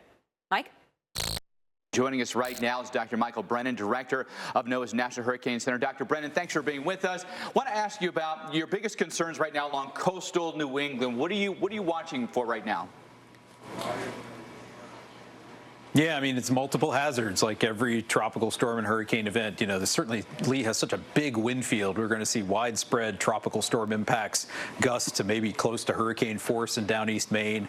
Worried about the coastal flooding potential, especially Cape Cod Bay, where we have that storm surge watch in effect. But large scale beach erosion, significant breaking waves, coastal impacts, and then especially down east Maine, eastern Maine, some potential for some heavy rainfall. But really, it's the wind and the coastal impacts in terms of waves and some coastal inundation that we're concerned about. Yeah, Mike, so let's talk about that issue a little bit more. Now, not everybody in the areas that you're talking about the potential for some storm surge, whether it's 1, 2, 3, or 4 feet in or out of the storm surge watch, not everybody in those areas would be told to evacuate. But let's say they're not told to evacuate. What are some of the other things that people can be doing to stay safe from this potentially life-threatening hazard? Well, yeah, you want to make sure that you're going to be in a safe place, in your home. You're not going to want to be out in water. You can get water covering the street. You're not going to want to be out in that water. You're going to want to bring things inside that could flood or could float away. So you just want to sort of prepare your house. I mean, folks in this part of New England are used to coastal flooding from nor'easters and other events, so they're used to those coastal inundation events if they live in those flood-prone areas. So you want to kind of take the same precautions you would if you were expecting coastal flooding in the winter. When we look at the wind field, you'd mentioned how big the wind field is. How far inland would you expect folks to see at least tropical storm force gusts, and how concerned would you be, say, about power outages? Yeah, I mean, I think we're most concerned about power outage in places like Cape Cod and the islands, Martha's Vineyard, Nantucket, that are exposed to the east, and then also in down east Maine, where we could get closer to the core of Lee. But if you look at where the tropical storm watches, they're pretty much confined to most of the immediate coastal area. As you go up near Boston and up into Portland, a little farther inland, potentially into places like Bangor and down east Maine, where we could get some of those stronger winds. And Mike, I don't know if everybody realizes that there is such thing as a Canadian Hurricane Center, and it's one of the countries that we collaborate with operationally. Tell us how that plays out in a situation like this. Yeah, so, the Canadian Hurricane Center, part of Environment Canada, they're coordinating with us. They're looking at our forecast information, and then they take that and then they issue their own watches and warnings for portions of Canada to deal with the hazards. So we've got hurricane watches in effect for parts of New Brunswick, parts of Nova Scotia, tropical storm watches in effect as well. So they pass that information to us. We put it in our products, and we try to keep the messaging consistent. And then they provide a lot more local detailed information, much like a local National Weather Service office would here in the United States for those areas in Canada. Let's look at there's some other ripple makers here, big wave, big swell makers in the future. A lot in the tropics right now. Margot's not much, in fact, as it's going to weaken and kind of create this kidney bean shaped cone there. 90% chance this likely to become Nigel here in the next couple of days and take a similar path to Lee. And you see, there goes Lee up into Canada. And this is the European model. I'm just going to follow this here. Follow it along. It's like it's right on the doorstep there of Bermuda. So that's the next week. That's the European model. Now let's take a look at what the GFS forecast model. Look at that. It's almost picking up. It's like, no, this is not the same one. That was Lee that just went up. This is the next one. And you can kind of see how this takes a different path, getting caught up essentially with that next dip in the jet stream here, while this one looks like it's going to miss it. So we'll see. Still a lot to figure out, still with Lee. And of course, we'll have continuing coverage on that through 1 a.m. Eastern with storm specialist Carl Parker and meteorologist Jeff Morrow. Stay with us. You're watching the Weather Channel. Welcome back to our live coverage, tracking Hurricane Lee. This is a look at strong surf earlier today in Bermuda. Beautiful turquoise water there in Bermuda. You notice those very rocky cliffs as well. Because of the nature of the cliffs and because the seafloor drops off pretty quickly, we tend to not have as much of an issue with storm surge in Bermuda, but there's some huge waves coming into the coastline there, massive waves just offshore, and winds still gusty, even at this hour, still gusting up and over 50 miles per hour. The storm passing pretty far to the west of Bermuda. Now the center of the storm, 170 miles to the west of Bermuda, so certainly not a direct hit there, but it is a stormy night nonetheless. Now, notice when you look at the satellite imagery, you notice the lack of color near the center of the storm. The storm is just beginning to take on some non-tropical characteristics. It's going to be a very slow process, but eventually we'll transition to a non-tropical storm. But in the meantime, it is a massive storm, huge area of strong winds, very serious coastal impacts and wind impacts as well. Certainly so in Atlantic Canada, to a lesser extent in New England, but we are going to see them. There you see the forecast track and intensities forecasting the storm to be a strong tropical storm as it's coming into Nova Scotia and the Bay of Fundy. That's going to be through the middle of the day tomorrow. But again, because it is so large, because you have this massive area of strong winds, that strong wind is going to also be coming into the New England coastline there, and we expect that winds will gust over 60 miles per hour in eastern parts of Massachusetts as well as into Maine. So tropical storm warnings are up in those areas. Tropical storm warning also has been added as of the most recent advisory for southwestern Nova Scotia, and we expect that it's going to be quite a storm there in Atlantic Canada. Now here's a look at the area of strong winds, and so you see the tropical storm force winds there in orange. So they're just kind of, it's delivering kind of a glancing blow to the eastern part of New England into southeastern Massachusetts. There again, winds gusting 50, 60 miles per hour starting tomorrow morning in particular. But then the core of the storm, the worst part of the storm, comes up into southwestern Nova Scotia, across the Bay of Fundy into New Brunswick as well. Those areas getting hit very hard. We expect that there will be widespread tree and power line damage, significant wave action affecting parts of the coast there in Nova Scotia as well. And then some strong wind into eastern Maine through the afternoon and also into the evening. And then everything does begin to improve by the time we get into late Saturday night. There you see tomorrow night at this time, we expect winds gusting over 40 miles per hour on the Cape, maybe 50 plus miles per hour in Nantucket. Then we go into Saturday morning, winds gusting over 60 miles per hour there on the Cape and gusting over 40 miles per hour in Boston and along the South Shore, and then gradually beginning to let up through the afternoon and into the evening. So pretty significant windstorm on the way here, especially considering that all of our trees still have leaves, and so they're going to catch the wind a lot more easily than they do with the nor'easters in the wintertime. Jeff, over to you.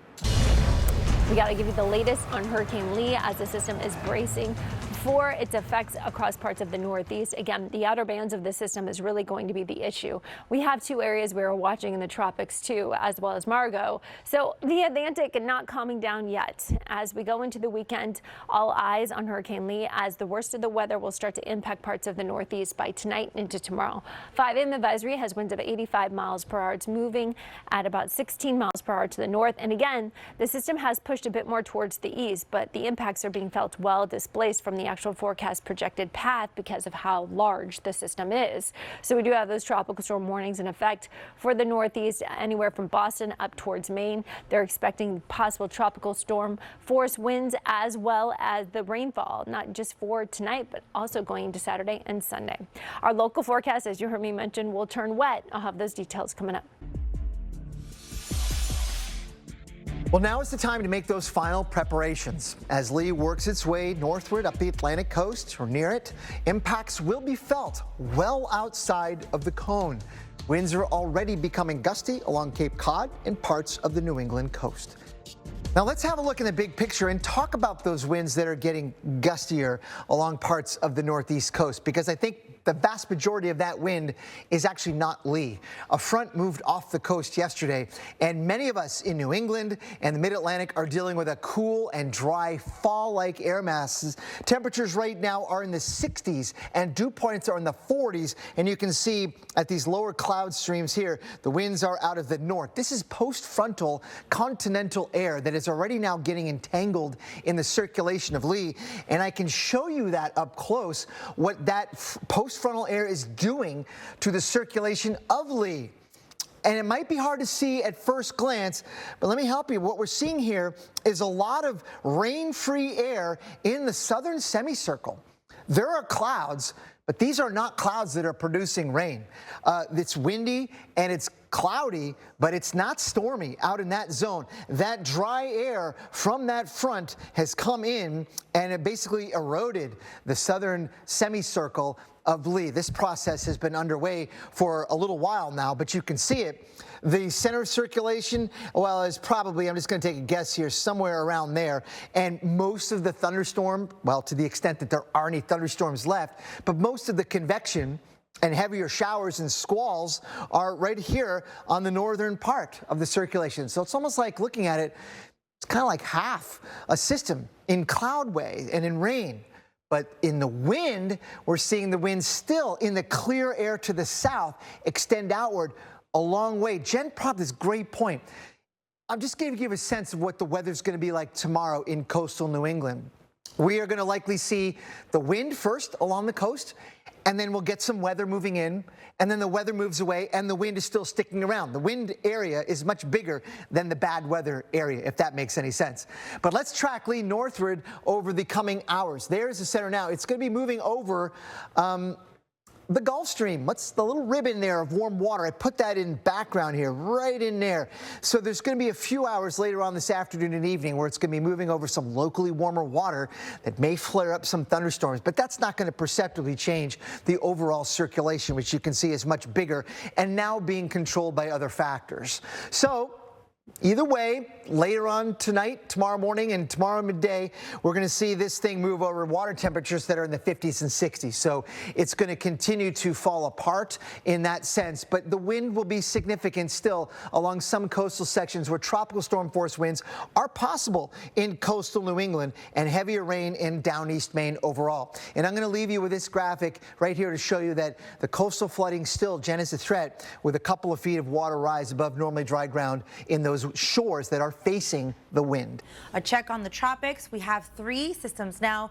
Other than Hurricane Lee moving away from Bermuda and Tropical Storm Margot taking a loop across the north central Atlantic, we now have Tropical Depression 15 as of 11 a.m. that will continue to push towards the northwest the next couple of days. Forecast to become a hurricane by the start of next week. And then we're watching this tropical wave right now with a low chance of developing through the next few days. Busy day once again in the tropics. Take a look at the latest information, new advisory in from the National Hurricane Center on Hurricane Lee.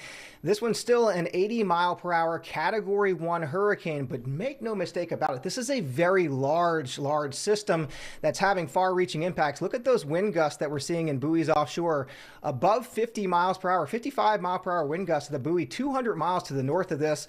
So already seeing its impacts being felt here across parts of New England into southeastern Canada, which is this is on track to head toward. You can see as we get into tomorrow morning, it's going to make its closest approach to New England. Thankfully coming in around the time of low tide, so the storm surge not as much of an issue, and also the rain.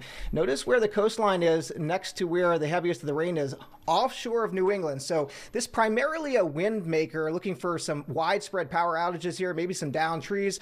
Thankfully, though, they'll miss out of that heavy rainfall because it has been a very wet pattern across the summer there in New England. Okay, we have a new tropical depression here between the Caribbean and Africa today. The Hurricane Center pretty aggressive with their forecast here, calling for this to become our next major hurricane, a Category 3 hurricane.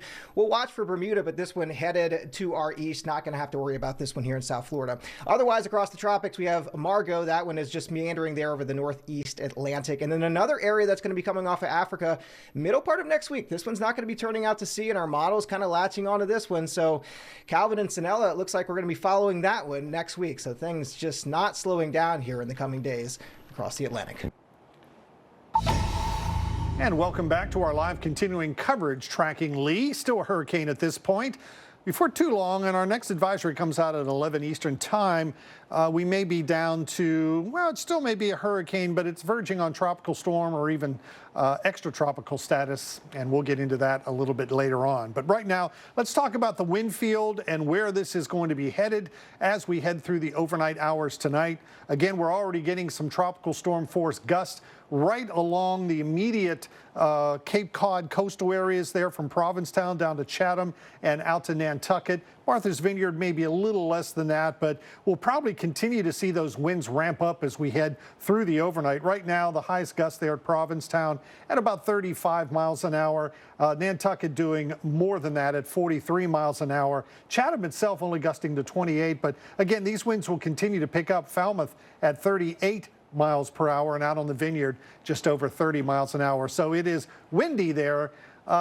Some getting up over tropical storm force in gusts, but that should continue to ramp up. Here in Cape Cod Bay, I would think most of our problems with maybe some coastal flooding is going to be the issue as the winds continue to come first out of the northeast, then the north, and then the northwest, and also the northern part of Nantucket Island, the northern shore there, may get some of that flooding effect as well. That's where we may see most of the 1 to perhaps 2 to 3 feet of surge potential here. Also along the Maine coast, but I think here, particularly as we head into the day tomorrow, the winds are going to start coming offshore here. That'll mitigate a lot of flooding potential there. So let's go ahead and put this on into motion. There you can see the winds out on the Cape and out to Martha's Vineyard and Nantucket, getting upwards of the 50 to perhaps 60 mile an hour in gusts. Also here in Cutler, which is right up in Canada, 50 to 60 mile an hour gusts. That will only increase in time, I think, as the center of what's left of Lee continues to pull up into southeastern Canada. But Bangor, Maine, this is a northerly to a northwesterly wind at this point, down to Portland, still very gusty as we head into tomorrow afternoon. And then finally, as we head into Saturday night and on into Sunday morning, the winds start to slacken off here. And of course, one of the other big issues would be the tremendous surf, which continues to batter the coastal areas all the way from the mid-Atlantic right on up along the coast of New England as well. Here we're going to put this on into motion. You can see the rain. We're not expecting this to be a big problem for southeast Massachusetts, but interior Maine, particularly eastern Maine, could get maybe upwards of 3 to 5 inches, which could cause some localized flooding. Now, this isn't the only game in the tropics right now, with more on what's going on elsewhere, particularly out here in the Atlantic, what we may be looking at in the future. Let's get it back to Carl. Jeff, you know what's so interesting about this season is that we talked a lot about the fact that there would be this sort of a duel between El Nino, which tends to produce more shear and lessen the number of storms that you get, and the very warm temperatures across the Atlantic basin. And, you know, it's going to be interesting to see how the season ends up, because so far we haven't had a crazy amount of storms, certainly not much impact in the U.S. We had, of course, the big one with Ida, but then, you know, outside of that, it has not been a blockbuster year for tropical cyclones so far. Yes, so far. We've got a ways to go. We're a good long ways into October. We expect to see the threat for tropical cyclones, but it will be very interesting to see how that shakes out, because, you know, maybe it does end up being that El Nino did do some work on this Atlantic basin this tropical season. So here you see what's going on right now. We're watching Lee, of course. Then Margot is out in the middle of the Atlantic, and then there is a tropical depression that is in the Maine development region. Like Lee, it is going to curve around. We call that recurving. That's pretty typical, and a lot of tropical cyclones will end up doing that, and it's going to stay well to the east of the U.S. mainland. So 35-mile-per-hour storm right now, just starting to get its act together. It is expected to continue to strengthen and come very close to Bermuda. And because Bermuda sits in that area where so many of these storms recurve, they've had a lot of impact so far this year. Franklin on the 30th brought them a 57-mile-per-hour wind gust. And then we had post-tropical cyclone Adelia and some strong wind with that, a fair amount of rain. Then there was Lee, of course, 75 mile-per-hour wind gusts, a lot of very heavy surf in Bermuda. And then here, this storm is going to come very close to, if not right over Bermuda, as it continues off to the north. So looking at what's going on here with the spin in the atmosphere, there's Lee right there. There's Margot. There is 15. We can follow all of these features. And 15 gradually coming up here and moving up towards Bermuda as it becomes a storm and eventually a hurricane. But you see that across the rest of the basin, including the main development region and the Caribbean, we're just not seeing any organized areas of spin. So it may be that we're in for a little bit of a break here across the Atlantic basin. Typically, we see development all the way out into the main development region. And again, as mentioned earlier, we've got a ways to go on the season.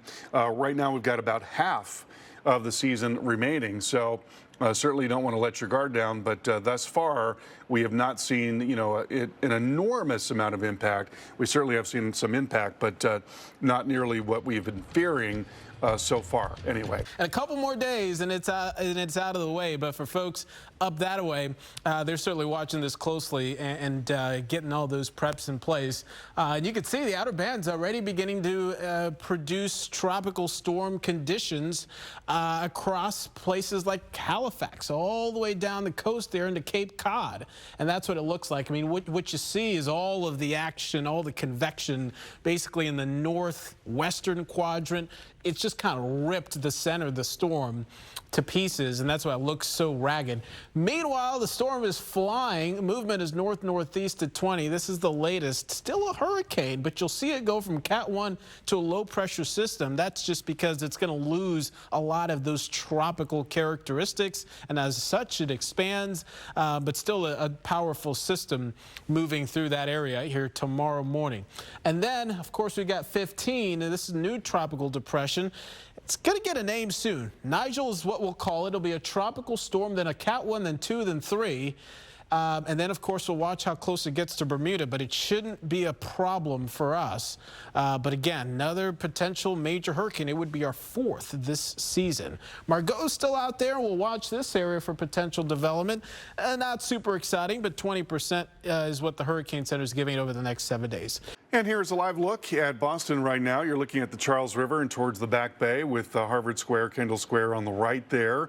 Winds have not been terribly strong thus far. In Boston, they're not going to get real strong, maybe 30 to 40 miles per hour. We're not expecting to see tropical storm force winds sustained in Boston, but maybe gusting to tropical storm force. There is nonetheless a tropical storm warning in effect in the Boston area. Right now, an 80 mile per hour Category 1 hurricane. It is moving towards the north-northeast at 20 miles per hour. Absolutely enormous wind field here, stretching 1,000 miles across, and that strong wind is getting ever closer to Atlantic Canada. And I want to show you a very interesting image from water vapor. And so what we're looking at here is where you've got the moisture associated with the system. So that's where the rain is, this big shield right in there. And then drier air has been wrapping around the underside of the system and moving up like this. Now, right in this area, see where it's kind of very dark orange right there? That's where there's a lot of sinking in the atmosphere. There's a lot of subsidence in the atmosphere, and where there's more subsidence, where there's more sinking, it is more possible to bring down the very strong winds that are aloft. When you look at a tropical cyclone from a horizontal perspective, you've got really strong winds at the surface, but they get stronger as you go up through the atmosphere. And so if you've got a mechanism that can bring down that very strong wind, then you might get even stronger wind. And that's what this looks like it might be right in there. That area of dark red color there, that could be what we call a sting jet. And that sting jet might be headed for parts of Nova Scotia. So if that does in fact occur, and it's really difficult to forecast a sting jet, it's kind of a real-time thing. But if we do have this area of sinking air that's bringing down that stronger wind, and that's coming towards Nova Scotia, then winds could be even higher than what is currently forecast. Right now we're looking for winds to be in the sort of 50 to 60 mile per hour range with probably some higher gusts. But just know that you've got this feature that's right in there, and if that looks really healthy as it's driving into southern parts of Nova Scotia and Halifax, that could mean even stronger wind there coming into that region. Right now we've got winds gusting to 31 miles per hour in Shelburne, There you see very strong wind that is offshore, indicated by that white shading there. Winds gusting out of 43 miles per hour in Nantucket, and gusting to 36 in Provincetown and 33 in Martha's Vineyard, and now 26 miles per hour in Boston. Then farther up the coast, winds picking up here in Maine, 29 miles per hour in Rockland, and 24 miles per hour in Bangor. And as we look at the model forecast, we expect that very strong wind is really going to kick in eastern Mass overnight tonight. So by tomorrow morning, it's going to be a powerful windstorm, not at all unlike what you experience in the wintertime there in the Northeast. And again, the winds really stepping up in Nova Scotia, but maybe even higher than that in some spots. Jeff, over to you. Well, all that wind that Carl was just talking about, of course, is generating some big surf. We've had some buoy reports offshore here of wave heights well up over 18, 20, maybe even close to 30 feet high. So all of that energy is pushing toward the coast. High surf advisories up and down the northeast coast, even as far south as Virginia Beach. These are long period swells, and by that I mean there's a pretty good gap between the waves, but when they come in, they really jack up and can crash into the coastal areas. We're not expecting a lot of overwash per se, but when you get that kind of big surf coming in, particularly at a time of high tide, you could have some issues with some flooding along the immediate coastal areas. And needless to say, the rip current danger is through the roof at this point. Stay out of the water. Even if you're an expert surfer, swimmer, I would probably not venture out. I know there's some surfers that they hear about these waves, they see the wind's going to come offshore, and it's like perfect conditions. I'm going to go out and catch some of this hurricane surf. But boy, it is dangerous. You have to know what you're doing out there. We think that the threat of the highest coastal flooding issues would, of course, be at the time of high tide. Combine that with this high surf I was talking about. So just after midnight tonight out there at Nantucket, and also just after noon tomorrow, closer to about 2 o'clock or so. As far as the high tides, as we head a little bit farther up the coast, they're in a similar situation here. And again, it's probably just after noon tomorrow into the early afternoon on Saturday along the Maine coast where we can expect the highest storm surge potential. Right now we're looking at about 1 to 3 feet, but remember, you've got the waves on top of that as well. And as we head to break, let's take a look at the particulars on our hurricane. 80-mile-an-hour maximum sustained winds. The movement of the hurricane itself is north-northeast at 20 miles an hour, headed up toward Halifax.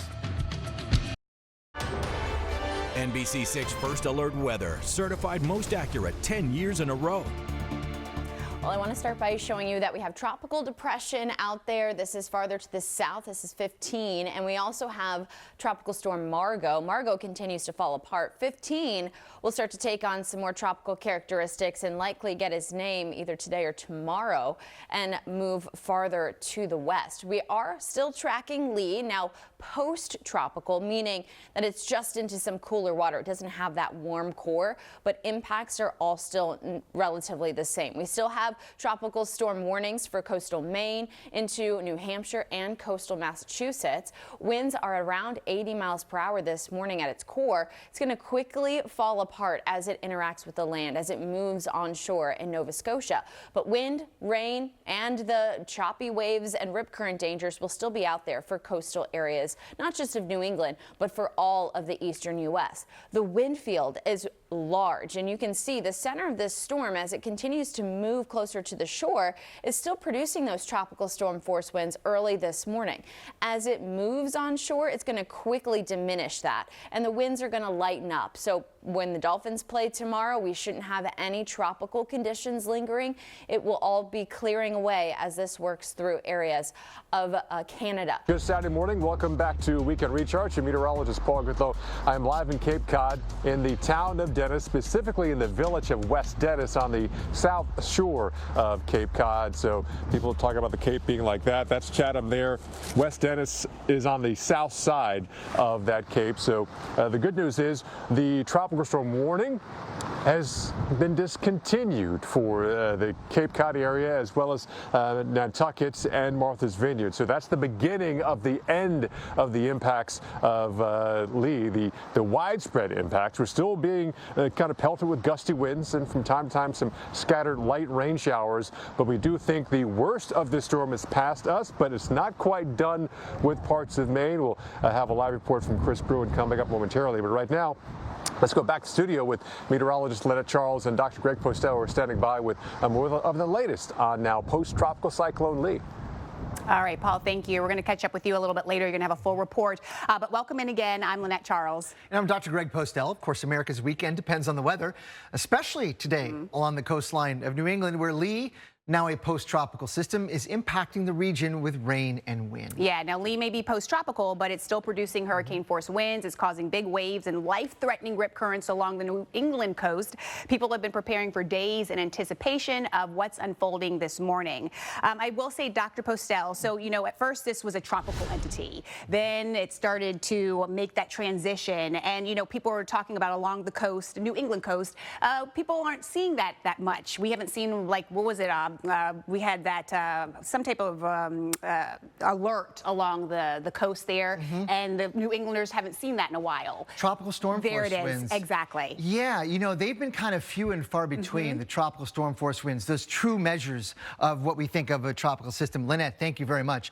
And she's right about that. We haven't seen a lot of reports of where the 1 minute average wind is 39 miles per hour or greater. We've seen some gusts, no doubt about that, in coastal Massachusetts and other areas up and down the coastline of Maine where wind gusts, those instantaneous wind values, have been over 50 and even 60 miles per hour.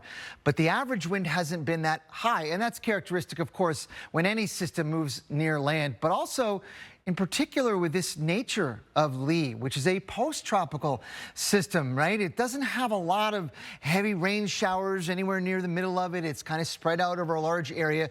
Yeah, there's some scattered showers moving through parts of eastern New England right now, but even those are not strong enough to bring some of those strong winds aloft to the surface. So we're not really seeing that. We're seeing a pretty significant disconnect between what's right near the water or the ground and what's happening aloft. Speaking of which, aloft, how about Mount Washington, right? That's the big winner here. We're seeing aloft there. That's it. Remember, elevation at 6,000 plus feet, I think 288 feet.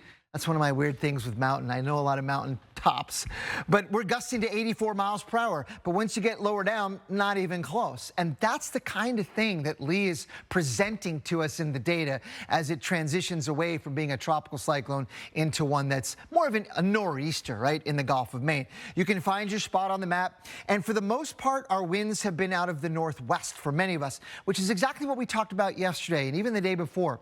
That was going to, I think, keep the winds in check, not allow them to get too strong, because winds over land slow down with the friction, and the longer they've been over land, the slower they're going to get. And with that northwest wind, that means they've been over a land a long time, so we're not seeing a tremendous amount of wind, certainly. But there's going to be places along Nova Scotia where they get that onshore wind later on today that we could see gusts well over 60 miles per hour. But not here. And not now, not in Boston. The game between FSU and BC is going to go on as scheduled. Here, there's a rain band moving in, closing in on Bangor, Maine, Lynette, where we could see some wind gusts 40 to 50 miles per hour as it does. Justin, I just want to say that 68 and windy, there are a lot of people who would call it chilly. Felicia. I know. Justin, thanks so much for that report. Yeah. We love you. I mean, the good news is, at least if your power is out, it's not like when your power is out and it's 100 degrees in Florida. If your power is out, at least it's mild outside. Let's talk about tropics across the rest of the tropical season, because we are far from done here. You think, you know, August, September, that's typically when we really talk about hurricane season, but there have been many notable hurricanes in October as well. You can see where we are. Things really began to pick up throughout August, and now here we are midway through September. It was a very, very slow start to the season so far for this this hurricane season. We've got Tropical Depression 15 spinning out in the Atlantic, expected to stay over open waters, an area to watch. Another wave coming off the coast of Africa, or that will be coming off the coast of Africa. Margot still spinning around out there. Then, of course, post-tropical Lee, where all of our eyes are currently. Margot winds at 50 miles per hour. It's about 700 miles to the west-southwest of the Azores. Not doing a whole lot, just kind of still meandering around. Expected to eventually take a kind of dip back to the east and head toward the Azores. Going to be very weak by then, but will bring some rainy, kind of windy, wavy weather to the Azores before all is said and done. Here's Tropical Depression 15, not looking very impressive as of right now, but it is expected to get its act together as it moves through the Atlantic. Again, this system expected to stay out over the open waters. Bermuda just keep continuing to get one near miss after another. You can see up by Bermuda by early Wednesday. This is expected to strengthen into a hurricane, eventually becoming a Cat 2 as well. Look at the Bermuda so far. You can see we had Hurricane Franklin on August 30th with 57-mile-per-hour wind gusts. So Bermuda just keeps getting near miss after near miss. Here's Idalia, and then of course Lee passing very close by as well. We've got more on Lee coming up after the break. Yeah, this northern and western side of the system that is affecting Maine. So you're not getting the landfall of the center, but you're getting some of the worst rainfall and pretty strong winds. So because of the large size of the system, the fact that it made landfall in Canada has not taken Maine off the hook, not by a long shot. The center crossed that little strip of land there, Long Island in Nova Scotia at 4 p.m. today. Max winds were at 70 miles an hour, pressure at 968. And so the 5 p.m. advisory an hour ago, pretty much repeating that, except now the center is over the Bay of Fundy and will be accelerating northeastward. But so we got a few more hours of bad weather in eastern Maine.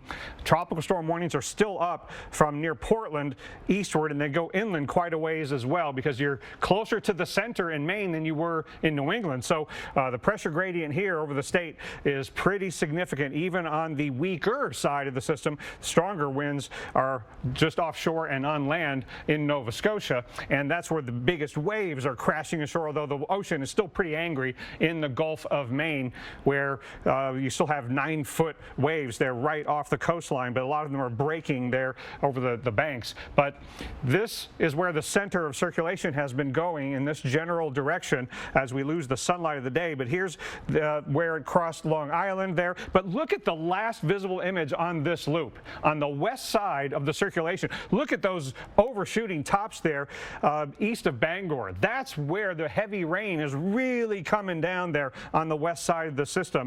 And that is where we've got the flash flood warning, and I'll show you that in a minute. But I want to also highlight how these heavy rains are bringing down stronger winds from just a few hundred, a few thousand feet aloft. So we're gusting well over 40 miles an hour along the I-95 corridor, even as far west as Greenville. But look at all these flood advisories and flash flood warnings. This advisory here over in Eastport, they're closest to the system. But then if you go one warning over to the east, now this part of the advisory has changed to flash flood warning in portions of Hancock and Washington County. And this is Goldsboro, Jonesport, and Millbridge. It is really coming down. And even before the last couple of hours of heavy rain have really ramped up, they had already gotten 3 to nearly 5 inches of rain in Millbridge and Addison. So more rain is coming down. I hope nobody's out on the roads in tropical storm conditions, especially when it's flooding. Bar Harbor is also under a flood advisory, as is Bangor, until 8 p.m. And then it's also spreading north and east from there. So, Chris, this is where we've got that combination of rain and wind that is making it life-threatening decision if you were to get out on the roads tonight. It is initially a cooling front, but no cooling for us. That boundary gets north of Lake Okeechobee and will stall out. We'll be on the unsettled side with more wet weather as we go into the work week. Speaking of wet, this is the effects of of Lee, which made landfall near the U.S.-Canadian border. Still a rainmaker with all those wind and dangerous waves. In the tropics, watching from the distant Atlantic, off of Africa, a wave with a 30% development chance. And then there are two current systems, a weak tropical storm Margot and newly formed Nigel, which was formerly TD number 15. These likely to stay over the open waters of the Atlantic with that forecast cone. Let's go to the tropics, where we've been watching what is post-tropical Lee. It's no longer a tropical system. Center of it is out there over Canada and is away from the U.S. This was Nova Scotia yesterday. I thought this was interesting. It looked like snow the first few frames that I saw of this video. It's actually sea foam because the surf was churned up that much by those winds that occasionally gusted over 60 miles per hour there. The piles of foam taller than some of the cars in some cases there on top of the dunes. We're also watching Tropical Storm Nigel. This was Tropical Depression 15 a couple days ago. It strengthened a little bit yesterday. This one's staying out into the open Atlantic, even east of Bermuda. So despite it still looking active out there, none of these systems affecting us. Hurricane center bump chances up to a medium 40% for a tropical wave coming off the coast of Africa. Lots of time to watch it. No concerns out there for Florida or the Caribbean. We have an active pattern in the 7-day, though. In fact, a few stronger thunderstorms in the forecast. I'll show you when coming up. Northern New England and Nova Scotia, Canada are recovering after a lashing from Lee. The post-tropical storm made landfall yesterday near the border between Nova Scotia and coastal Maine. And you can see the high wind and the flooding as a result. And more than 100,000 people were left without power at one point. I will say the good news is that things are starting to get back on track a little bit more. But the bad news is that there still are a lot of people left without power. Just one person without power, that's going to be too much. And the crews, kudos to you. My hat's off to you. Those crews trying to get that power back on, and they're doing a fabulous job with that. Let's do a little bit of a recap here and talk about the history of Lee, because before Lee was a hurricane, it was a tropical depression 13 on September 5th, and then this thing really blossomed. It blew up into a Category 5 hurricane, making its way through the Atlantic. It weakened a little bit, but not for long, because then it intensified once again into a major hurricane, and then it made landfall yesterday. So we've been talking about Lee. We were talking about Lee, and we still kind of are, right? Talking about Lee for over like 2 weeks. So in Long Island, Nova Scotia, Canada, that's where it actually made that landfall yesterday around 4 o'clock. A post-tropical cyclone it was. Those winds sustained at about 70 miles an hour, and it caused problems. It caused problems well before it even made landfall in terms of the power outages. Yeah, the winds, plenty of rain, and when you talk about Maine, this is where we're seeing most of the power outages. Just beautiful trees there, and those trees that toppled over onto those power lines, and this is what we're left with. But once again, those crews working hard to get that power back on. The winds, hurricane force winds, look at that. We saw that in Perry, Maine. Elsewhere in Maine and also Massachusetts, we saw tropical storm force winds out there. And then look at all the rain, from 4 to almost 6 inches of rain fell across the area.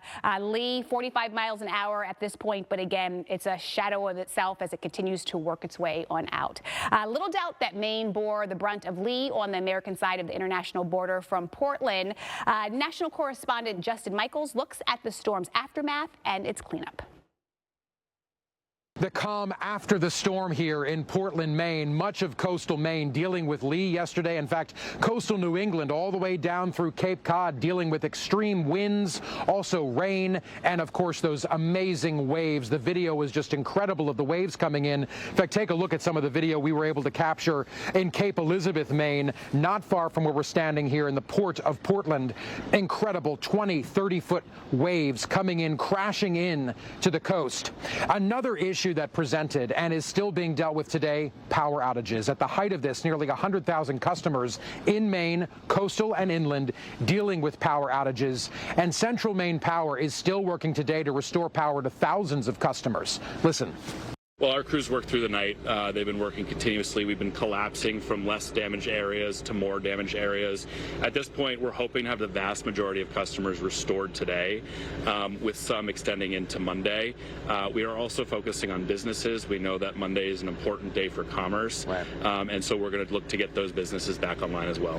ships taking safe haven here in Portland. That's actually a cruise ship from Sweden, and it came in yesterday, one of the several cruise ships coming in off of the Atlantic just to take safe haven during the storm. I have to believe they'll embark again back out into the Atlantic, but of course you don't want to be out in the Atlantic when there's a coastal storm going through, so several cruise ships like that one coming here to Portland. As we go through the rest of this day, we know Central Maine Power, the other power providers here in Maine, will work hard to restore power to those thousands of customers, especially before Monday. Remember, businesses will need to reopen today and especially going into the week, so the pressure is on to get that power restored. They're working on that as we speak. Remember, if you come across a down line, avoid it at all costs. You never know when that might be energized again.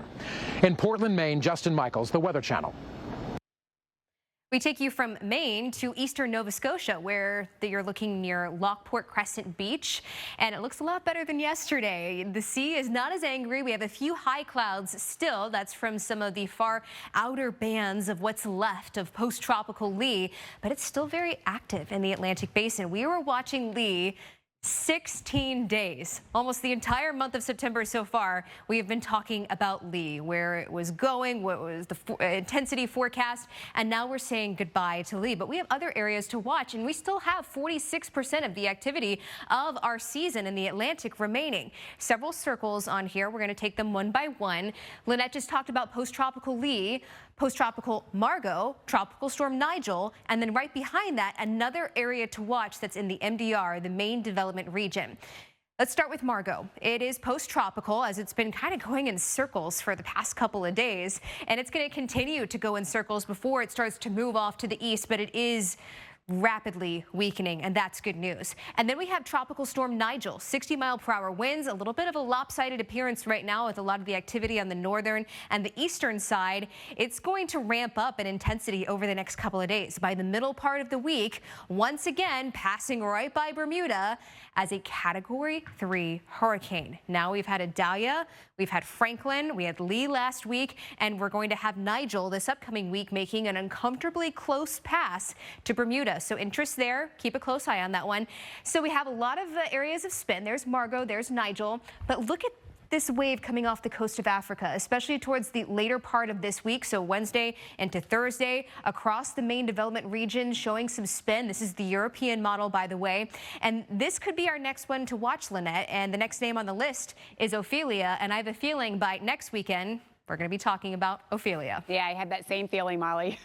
Let's check in on the tropics. Here's what's left of Lee, 45-mile-per-hour non-tropical low that will soon eject out into the Atlantic. Elsewhere, we have Nigel that formed today, forecast to become a powerful hurricane, but it stays out in the middle of the ocean. We're not worried about that. There's another area coming off of Africa that we'll watch, has medium odds of development. Not a threat to land there. In fact, as we look out through at least the next 5 days, no threats to Florida, and once Lee is out, no threats really to land at the moment. So we're doing okay at this time. Okay, let's get to the tropics. It is busy out here, but, you know, busy in a good way, meaning no impact to land with a lot of this stuff. We're going to talk about this, an area of low pressure that may develop late week off the southeast coast. We've got Hurricane Nigel, in case you didn't notice, here in the central Atlantic, and then a new area of showers and thunderstorms set to move off the African coast that has a 70% chance of development here before too long. Okay, so here's Hurricane Nigel beginning to get its act together more and more. Winds sustained at about 80 miles per hour with this system here per the 5 a.m. advisory. This is going to move to the north and northeast here pretty quickly. Not Lee track here. This is the Nigel track. Moves to the northwest, makes that turn to the northeast here, stays out over the middle of nowhere, which is great. So that yellow area I was showing you here just off the southeast coast, this is a late week, maybe weekend area of low pressure that develops because look at, you know, Monday, Tuesday, Wednesday, not much here. Thursday, we begin to see more showers and thunderstorms forming off the southeast coast.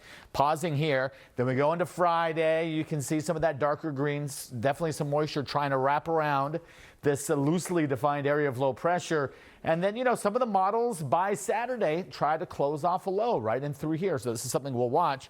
We sit well south of it. You may not even know there is an area of low pressure north of us that's slowly developing. Of course, this is way out, so we'll have to stay on top of this. But for now, it looks like whatever sort of low develops will stay north of us and move to the north and west. Early in the game, as I always say.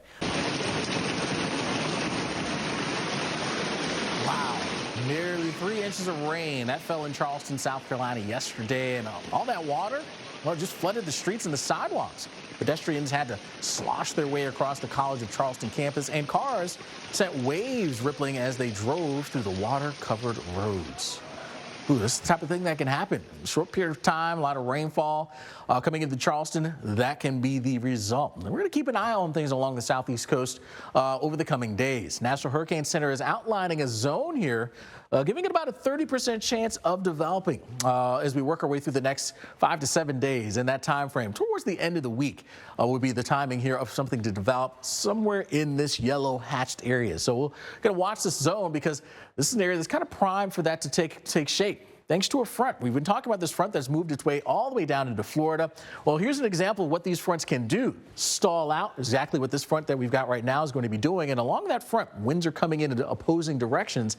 That can oftentimes lead to a little circulation, an area of spin to try to get going. And so we could see an area of low pressure develop here as we work our way on towards the end of the week. In fact, when we look at the computer models here, here's one of them, the European model, looking at your Wednesday during the afternoon, picking out some of the rain associated with the front, trailing across Florida here, and it tries to spin something up towards the end of the week. There you can see an area of low pressure trying to close off at times. It's not having the best of opportunities doing that, but it's trying to do that and bring in some moisture. At the very least, we'll see that coming across the southeast coast, the mid-Atlantic coast as well. Things get a little wet here through the weekend before everything kind of moves towards the north. The American GFS model, similar story with some of the rain with the front here across Florida, and then it also, by the end of the week, starting to see a low developing. This one closes it off a bit more, so a bit of a stronger system, bringing a bit more rain here. Southeast coast into the mid-Atlantic again, Friday, Saturday into Sunday, and then moving its way northbound. It doesn't necessarily become a very powerful system here, at least according to both models, but it certainly brings some wetter conditions to a lot of the east coast. So it hasn't formed yet. So that's one thing that's making it tough to forecast. But when you see both models at least spitting something out, there's confidence that we're going to see some increased rain chances. Even if it's not a tropical low, it'll be a low likely that will increase your rain. I think Thursday is going to be the worst day with heavy rain throughout the day, and we could certainly see localized heavy rain that could lead to flooding, and then we should see rain chances kind of walk back, and I'm showing you that in the 7-day forecast. A quick peek here at the tropics. Of course, we have Hurricane Nigel. Luckily for everyone, this storm is still going to become a major storm as we head towards tomorrow. It begins that northwest turn and then it'll curl north and east, staying away from landfall. We also have a tropical wave that's set to move off of the coast of Africa on Wednesday. Next 7 days has this at a high chance of tropical development, and it's still too early to tell where this system will be or just how intense it will become. Meanwhile, we're also tracking this area of yellow outside of the Carolinas. In the next 7 days has a 30% chance of tropical development. And this is what's going to be impacting our weather. Remember I showed you that stalled cold front over central parts of the state? Well, along it, we're going to see an area of low pressure kind of form right around here. So just off of the Carolina coast. Luckily for us, this is going to be moving north and east, but it's still going to impact our weather. I told you Thursday looks like the wettest day. There's a look at future weather. It puts that storm kind of north of us, and it'll drag all the moisture off of our region, and that will bring us drier conditions. Ophelia is the next name on the list, and as we take a look at our 7-day forecast, notice that we have to get all the way until Saturday before rain chances come back down. Nigel, which has got a huge eye, and I'll show you that in just a second. But just to kind of give you an overall look here, you can see the frontal boundary, which extends down off the southeast coast. That is an area to watch. There's Nigel. Remember Lee? Lee is actually all strung out, already a piece of this into the UK, but I thought it was kind of cool to still kind of make the association. So here's Nigel, and the eye with this is about 90 plus miles wide.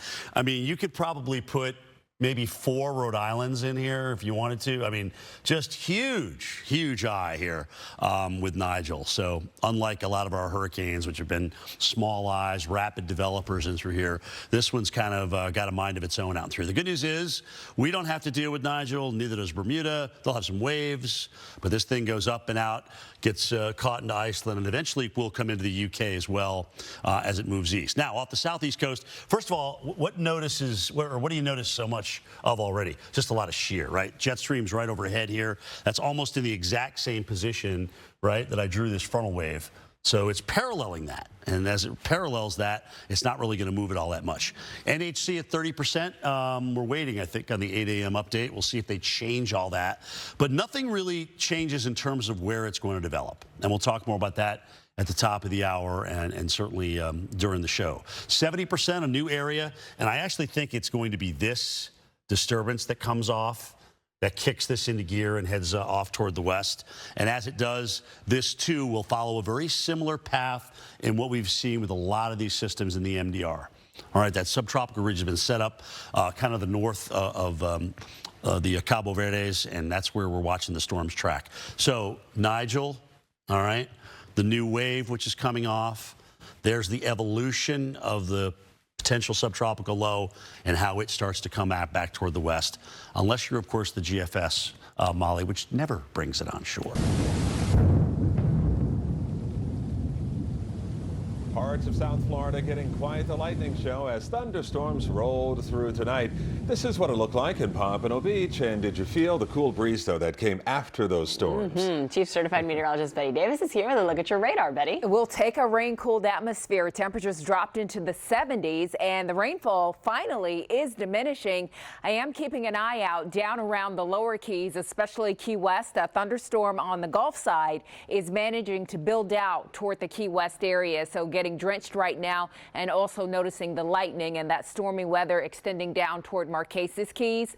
Broward and Dade, we're drying out. The heavy storms basically have pushed farther offshore, so they're hovering over the Atlantic waters and pushing a little closer to Bimini. That's where the worst of the weather will be in the short term. Now, overnight, our rain is fading, but we won't rule out a shower at our doorstep in the morning, and then more gets going on Thursday and Friday. Scattered showers and storms, Wednesday and Thursday, scattered showers and storms remaining in the forecast as a front is the culprit. It is stalled in our region.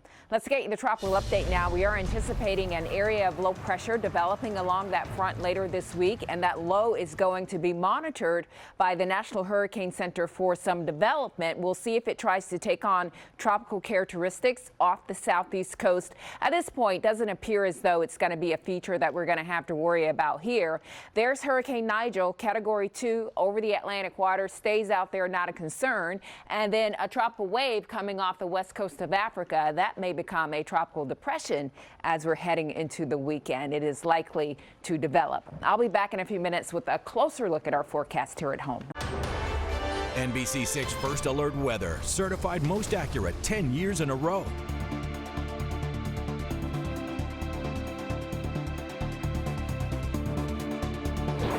All right, let's take you back a few years. Today marks 6 years since Hurricane Maria's landfall and impact to Puerto Rico in the historic 2017 season.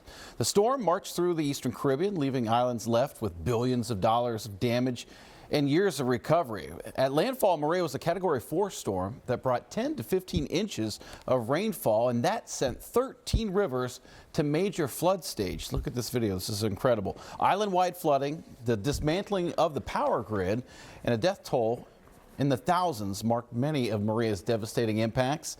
Maybe one of the most memorable images from the storm was the destruction of the National Weather Service radar, which occurred just about a half hour before landfall. Now, Maria, of course, was retired at the end of the 2017 season and was replaced by Margot, which we already saw develop in the Atlantic. Quite a remarkable system. We will not forget that. Remember, Puerto Rico was actually impacted by Irma indirectly weeks before Maria actually made landfall. So it was a tough season across the islands. We're here now positioned in the middle of September. We've got about 40 to 42% or so left of the season to go, and it's not ready to give up. Let's talk about what's out there tonight. We still have Nigel cranking away here across the northern Atlantic, and this system will continue to pull off to the north and northeast in the days ahead.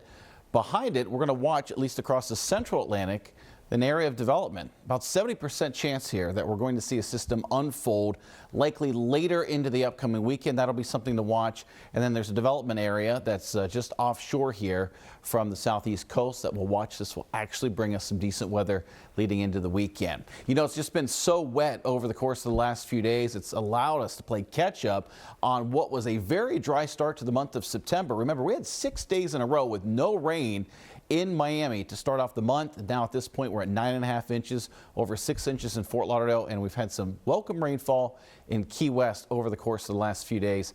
That's helped to push you up to about 2.5 inches for the month, at least so far. All right, let's talk about the tropics. We do not have an invest out there, the area off the southeast coast or the area that's out here in the Atlantic, but we will watch them both. There's, of course, Nigel, which is heading off to the north, and we'll do a little loop-the-loop in the mid-latitude jet and then potentially impact the UK. 40%, that's where the hurricane center is, but you certainly get the idea that we've got a lot of ascent or rising air motion right over this area.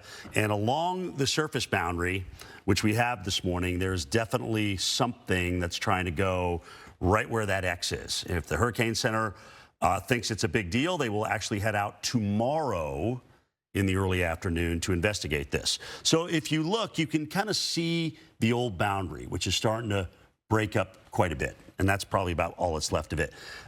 There's probably some type of broad low with an inverted trough starting to develop here up to the north. And this is how this thing looks right now. But what's interesting in time is we're going to get a low pressure system. It's just the question is it going to be subtropical or not? It doesn't even matter because the impacts are going to be the same. And some of these could be quite significant in the southern Chesapeake Bay. All right, we'll detail those throughout the day. Nigel, again, becoming a part of the mid-level flow, heading up, weakening, becoming a tropical storm, and then eventually an extratropical low. It does the loop and probably heads north of Dublin on over toward Sweden and Norway. Here's the 70% area we've been watching for the last couple of days, looking better on satellite this morning, and a large area of potential development. What's interesting about this is it's obviously going to make a big difference in which way it goes in this area, right? The farther south it goes, it's going to be a lot harder to make the turn near or away from the Lesser Antilles, and there are model differences as to what becomes of that as we head into the middle of next week. But this morning, you can certainly see this little comma head right in here, all right? But the problem is all this warm, moist air on the southeast side is also being met by this dry air on the northwest side. So it's going to be battling that dry air on the northwest side as it moves into it. So the dry air is actually being pulled down from the low or from the wave and actually thrown out ahead of it, which is why the European, frankly, does not go gangbusters on it too quickly. They kind of keep it at bay. They have something, but then they start turning it toward the north with a weakness in the subtropical ridge. The GFS is much farther south, all right, and even close to the Lesser Antilles. So these are two different positions that are obviously key as we get into the middle of next week with this. Otherwise, once it does head up and out, which it hopefully will do and away from the islands, we won't have to worry about it. But Reynolds getting a little tougher here as we get toward October, especially in this mid-North Atlantic region, not to hit shear. Now, 7 weather with meteorologist Erica Delgado. All right, South Florida, this is a live look right now, not only over Biscayne Bay, but over downtown Miami, where it is coming down right now. Plenty of rain, heavy downpours just along our coastal areas, now beginning to move over to our beaches. And you'll notice that once I show you the radar in just a few moments, but definitely forecasting for another steamy and stormy afternoon here, similar to what we've been seeing the last couple of days. 91 is the current temperature at MIA, so a little farther inland, not being affected by these downpours just yet.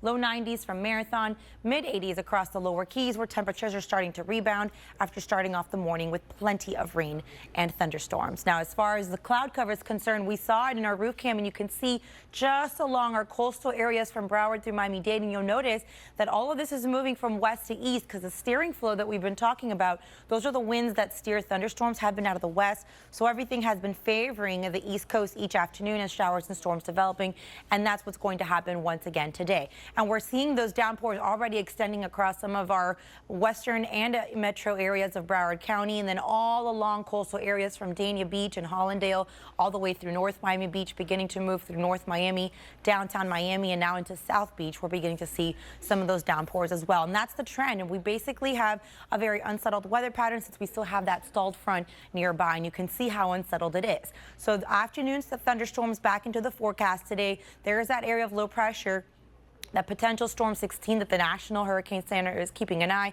It's going to help usher in some dry air tomorrow. So some good news for us, because we're expecting overall nicer conditions, fewer showers, but not no showers. We're definitely still expecting some of those showers in the forecast. Lower humidity extends into early Saturday, and then we'll see some showers returning to the forecast. Here's the very latest potential storm number 16, drifting northward at 9 miles per hour with winds of 35 miles per hour. It's being tracked out of Charleston, South Carolina, and into the upcoming weekend, forecast to move into areas of the southeastern U.S. and the mid-Atlantic, where we do have tropical storm warnings in effect and a storm surge watch in effect for those coastal areas due to its proximity to land pushing so close to the coastline this upcoming weekend. What?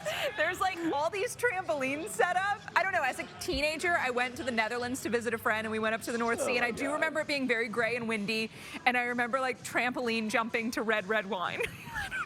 Wow. It's a very distinct memory for me. We did not want to know about Alex Wilson. It's a very distinct memory for me. You know, 100 feet in the air, doing like a 27 twirls, and I did those. And then there's Alex Wilson on a trampoline. I did a couple little leg kicks. There's got to be some video of you as a teenager on the trampoline in the Netherlands. I gotta find it. This I gotta see. I gotta find it. All right. Well, Red Bull competition has nothing on me.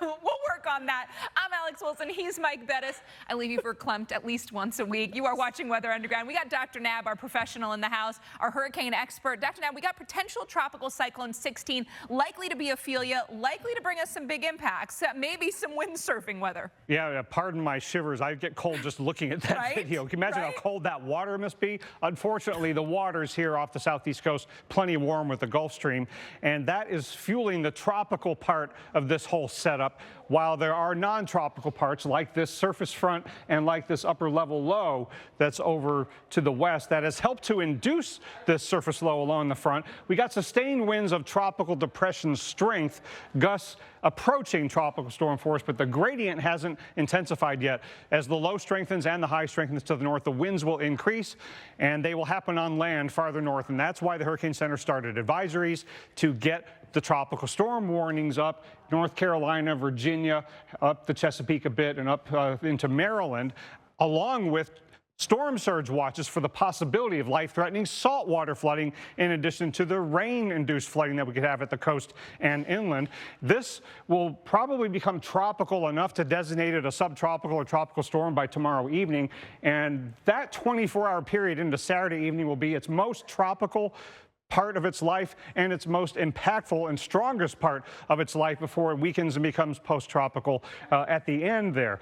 So the rain will be increasing in North Carolina tomorrow morning, and then the winds will be increasing in the afternoon, and by tomorrow night we've got bona fide tropical storm conditions arriving, along with the heavy rain that could produce some flooding on the roadway. So the earlier tomorrow you can get your preparations done in North Carolina, the better off you're going to be before those tropical storm force winds arrive. You want to be done getting ready for wind and water by that time. The wind gusts of tropical storm force could start during the day tomorrow, and then the sustained tropical storm conditions get there tomorrow night. And look at how far north those winds will already be getting strong tomorrow evening. And that onshore push, along with the astronomical high tide, like early Saturday morning, that's when we could maximize the saltwater flooding up to 4 feet above normally dry ground. And then that pressure gradient moves north into Delaware and New Jersey early Saturday into the daytime on Saturday, even up into New England. So even north of that tropical storm warning area, we're going to have some strong winds.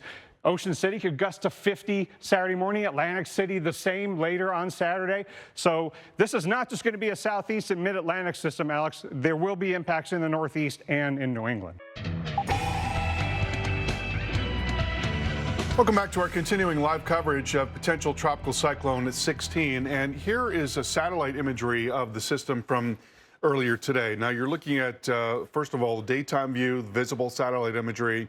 and then you're looking at the nighttime view, you get less detail at night. In that daytime view, if you look at that big cluster of clouds right in the center of the screen and then look just to the south, you can make out a little spin in the atmosphere. And so that could be the low-level center that's trying to develop. Now, sometimes what appears to be the low-level center is not actually, or there can be multiple centers. Whatever the case, there is a center that is developing right about there, and it looks like it's becoming more organized, and that's one of the keys to having a tropical cyclone. This is not yet a tropical cyclone. That's an umbrella term for tropical depression, tropical storm, or hurricane. It's not yet that. We need to see that well-developed surface circulation along with persistent convection or thunderstorms about that center. We do think it's on its way to doing that. Whether it does or not really doesn't matter. It's a large and powerful storm, and it's going to produce a lot of wind, bring storm surge into the eastern part of North Carolina, and produce a lot of rain and wind all the way up into the northeast corridor. So now being given a 60% chance of developing into a tropical cyclone. Again, you know, that doesn't really matter whether it does or not. And there you see the current satellite picture. And again, I think that center is probably right about in there. And we're starting to see some thunderstorms developing near that center. It's being sheared right now. There are strong winds coming into the circulation, and tropical cyclones don't like that when there are strong winds. They like lighter winds at several levels of the atmosphere because that allows those thunderstorms to build up and sort of collect around the center. But when strong wind comes through, it essentially blows those storms away from that center. And until you have those thunderstorms in that center linked up, you're not going to get strengthening because that's where the heat engine is developing, where you're getting more and more convection. And as you're getting more and more convection, that's releasing latent heat. And that latent heat is lowering the pressure, and that lower pressure is bringing more wind in, and that whole process keeps going, and that's what allows the storm to get stronger.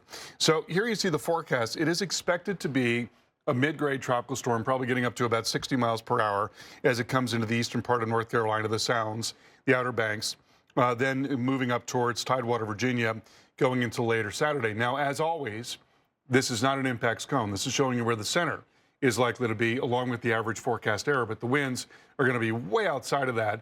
Tropical storm warnings now here in the eastern part of North Carolina, as well as southeast Virginia, southern Maryland. Storm surge potential highest from the southern part of the Chesapeake Bay down through the Outer Banks and the Sounds. 2 to 4 feet is broadly what is expected, but maybe 3 to 5 feet on these rivers coming off the Sounds, including the Pamlico and Neuse rivers. So, you know, that's really significant surge in some areas here. And then we've got this big area of rain that's also going to be coming up across parts of the Northeast. And along with that, we expect that there's going to be some, flood potential, and that'll continue right into Sunday as well. So a lot going on here over the next couple of days, and we certainly do need to pay attention. Mark, over to you. Potential storm 16 heads to the north and east across the mid-Atlantic states, and then the same front that crosses through will just park itself over the straits, and that's what's going to be increasing our showers potential heading into Sunday and Monday. Here's the latest on potential storm 16, 50-mile-per-hour winds.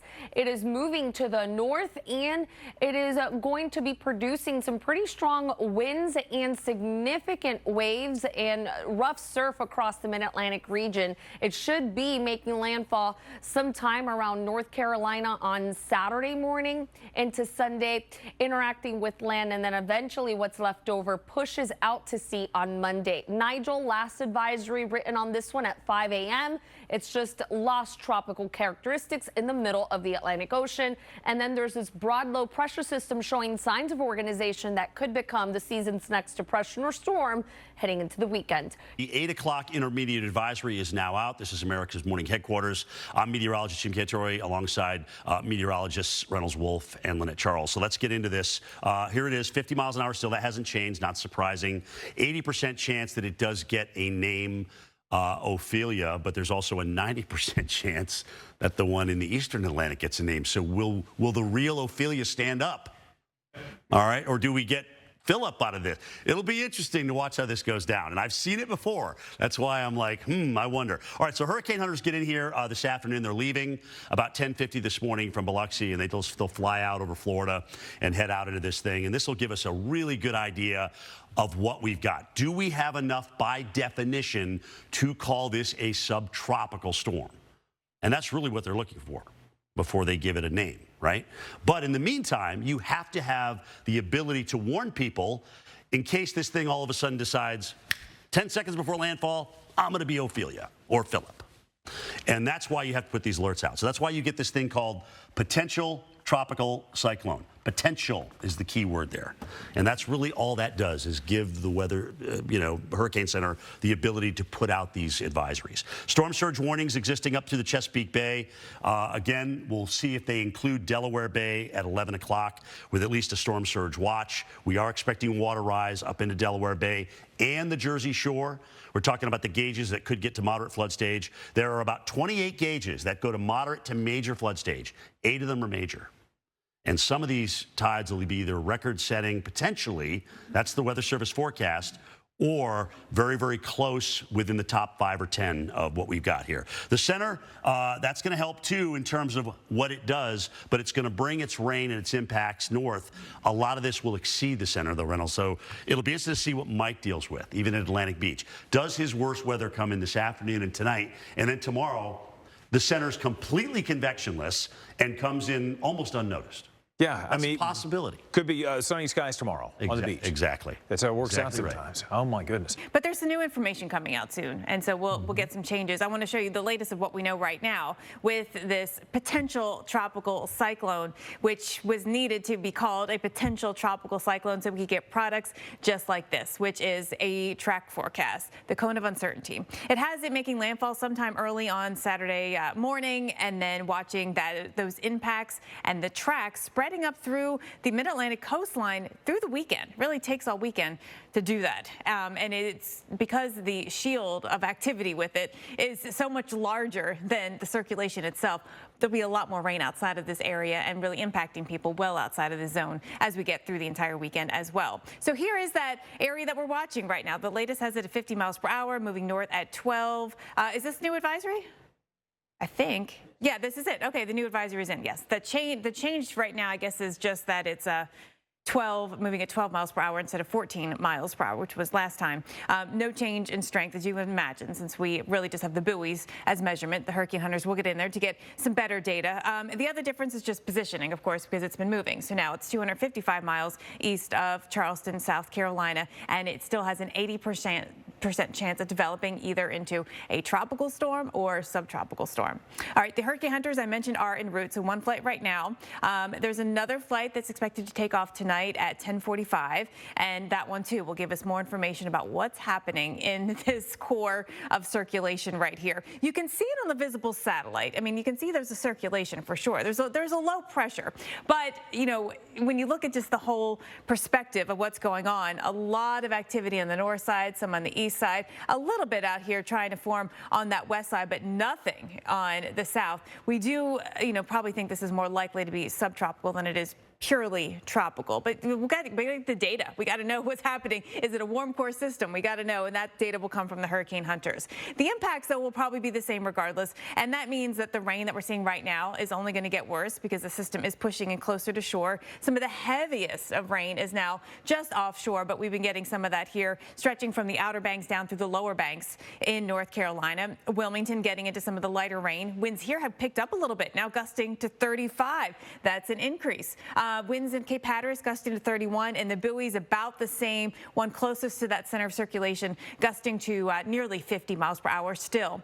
Wave heights have been coming up through the morning. We're now at 9 to 10 foot waves here right along the coast. We're looking at North Carolina, even South Carolina waves, 9 foot waves right there. And even down here just offshore of Georgia, 6 foot waves. That's pretty big, right? So all these concerns on the coastline. The tropical storm warnings are not just on the coast. They actually extend inland as as well. Eastern North Carolina, southeastern Virginia, Williamsburg, Norfolk, Jamestown was looking at you. Ocean City, Maryland, we've got a tropical storm warning.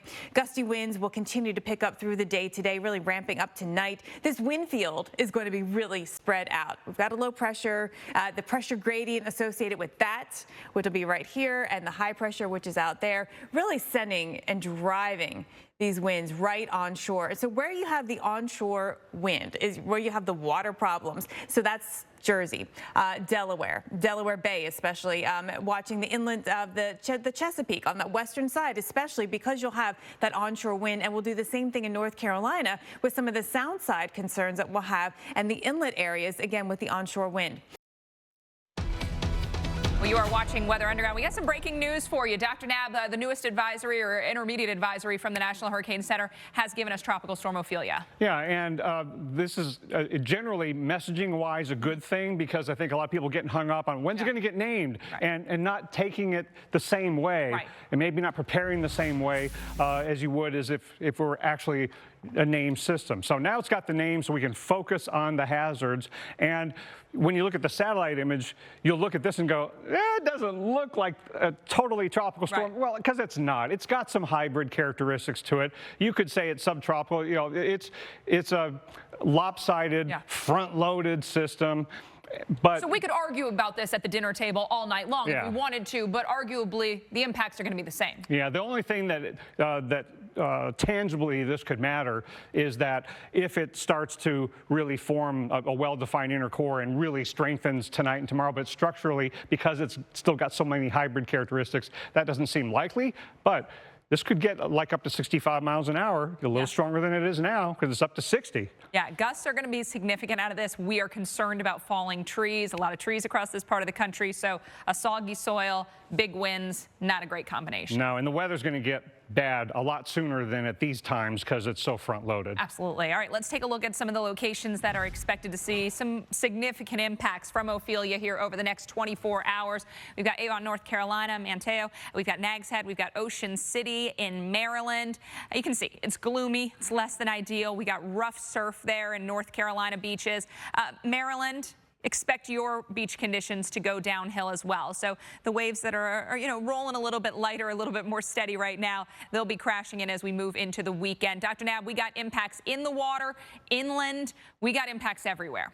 We sure do. And, there's not just Ophelia, but the high pressure to the north. So we got a big area. It's a pressure gradient. So there's a lot of wind pushing onshore, and because it's still a very hybrid kind of structure to it, it is certainly not symmetric, right? And a lot of the wind and weather is off on the north side. Now, the other thing that happened with this intermediate public advisory is they increased the winds. Now, you might have noticed went from 50 miles an hour to 60 miles an hour. Oh my gosh, it went up 10 miles an hour in the last 3 hours. It's not quite like that because there's some rounding going on. I would say that the maximum sustained winds are probably closer to 55 miles an hour, but there's rounding between knots and miles an hour that makes you have to make that jump. But in any case, this is not rapidly intensifying is what I'm really trying to get at. But the pressure's down to 992, and the hurricane hunters got those winds that are a few miles an hour stronger, and they're going to continue to monitor this. And notice that from the 11 a.m. advisory, there's a forecast point for this evening that's at 65 miles an hour. So a little more strengthening is possible. Now, not just because it's over the Gulf Stream, but because it's getting some non-tropical energy injected into it as well.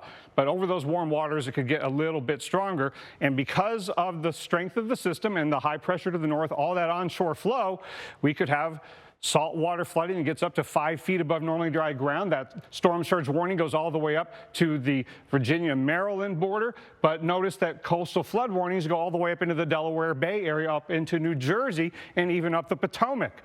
So you don't even have to be under the storm surge warning to get coastal flooding. Got the rain-induced flood watches that go way inland, even up to Richmond. Richmond could get a really decent amount of rain and wind out of this, even though you're inland. So now that we've got Tropical Storm Ophelia, now everybody can look at this and go, that doesn't look fully tropical, but it's tropical enough, definitely. So there you got the thunderstorms, unfortunately, on the northwest side, Alex. So this is where the tropical storm conditions are arriving. Certainly the buoys are showing it, and more of you on land are going to be experiencing it as the day and night go on. Yeah, definitely being in the ocean, Dr. Knapp, during a tropical storm is probably not the best of decisions. The good news is, Dr. Knapp, the tide is now going out. We still have a low tide coming later this evening, and the next high tide is tomorrow morning in the 1, 2 o'clock range. The best news I guess we can look towards, though, Dr. Knapp, is the fact the low tide after that is right about when the landfall will be happening somewhere on the North Carolina coast. So that's a little bit of good news, but we're still talking about major storm surge inundation. Dr. Knapp, into you. Yeah, thank you so much, Justin. Yeah, one of the reasons why that high tide a little bit after midnight, 1, 2 o'clock in the morning, is going to be problematic is because of the front-loaded nature of this system. The landfall of the center is not necessarily the time where we're going to have the maximum onshore push at a particular location. So some places will get their maximum onshore push at the time of high astronomical tide tonight. So it is going to be a problematic time. Hopefully, people will be in the middle of the night less prone to be in the ocean and on the roads. So we've got a very lopsided system that has most of its wind and its thunderstorm activity on the northern and western sides. And that partially because of the warmth of the Gulf Stream, that it's giving it energy to fuel that convection, but also it's got an upper level low overhead that is making it lopsided. But look at how strong the winds are here at the buoys on the northern and northwestern side, sustained in the 40s, gusting near 60.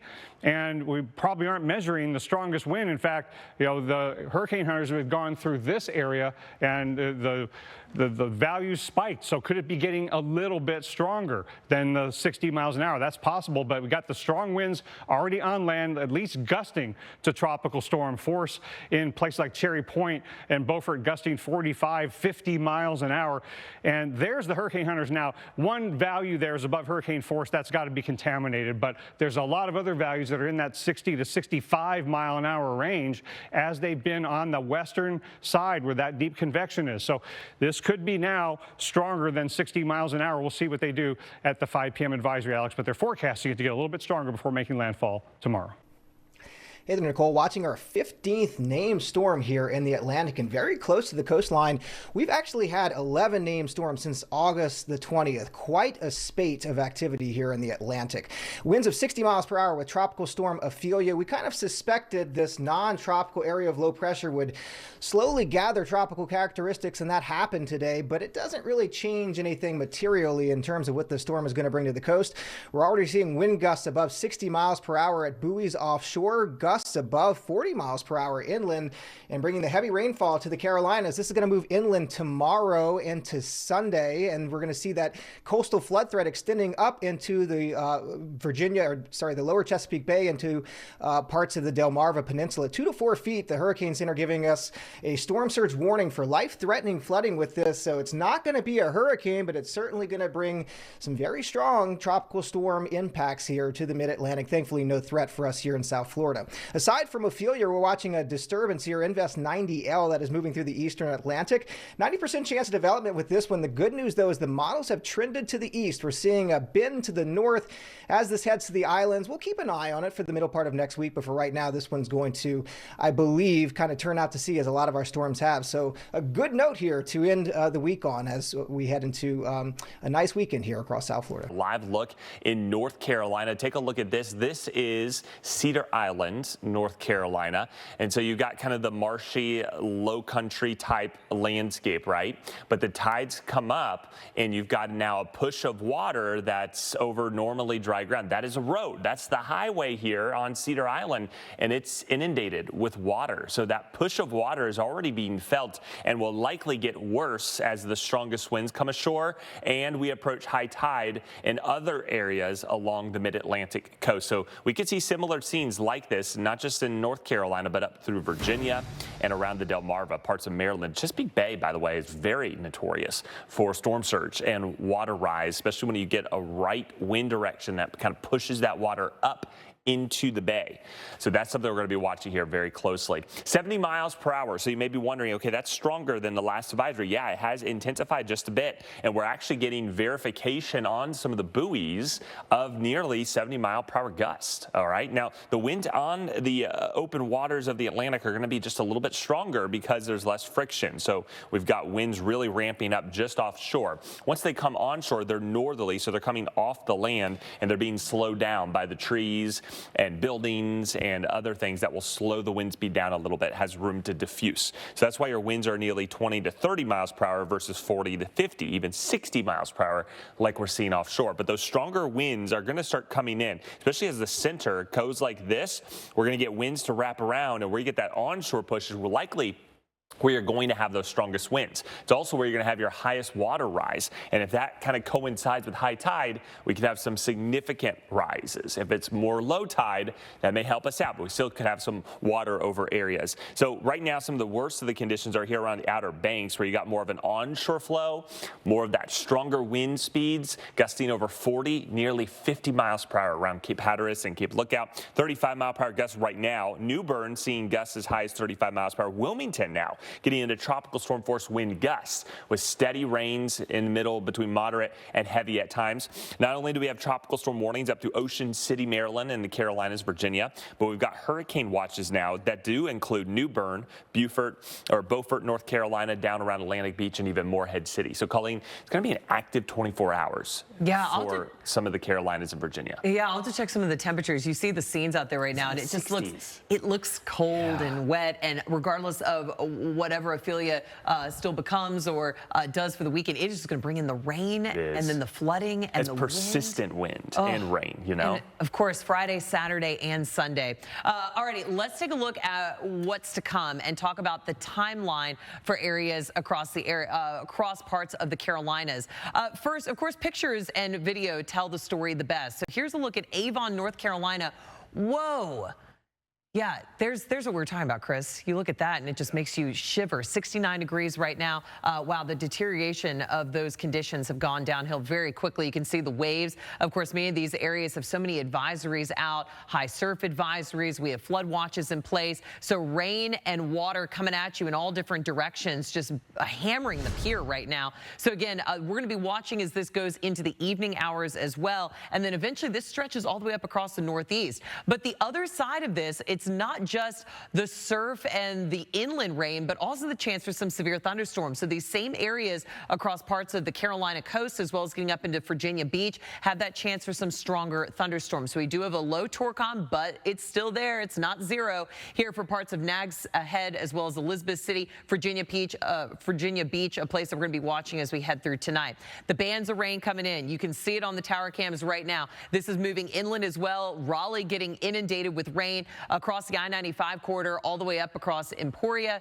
That'll be another spot that sees a decent clip of rain for the rest of your Friday night. Heaviest, though, still falling across the coastal communities. So again, you have the rain that's falling, trying to make its way into the rivers, the inlets, the sounds, and then you have some of that storm surge starting to roll in with the onshore push of winds, and that's what's going to be causing a lot of flooding in these areas, especially with the tidal cycles. So putting this into motion here for our future radar, rain continues. This is Saturday morning, and then as we go through tomorrow, of course, we'll have that chance for flash flooding, these same spots. So we have the storm surge, the flash flooding, lots going on this weekend. And then tomorrow, just a little farther to the north, we'll be watching for the potential of those severe thunderstorms. And then tomorrow, we're going to be talking about places like D.C., the Delmarva area getting in, unfortunately, on this action, as well as getting into Philly and the Big Apple, two other big cities that are going to be seeing the effects of Ophelia. So this rolls on for them until the beginning of next week, Chris.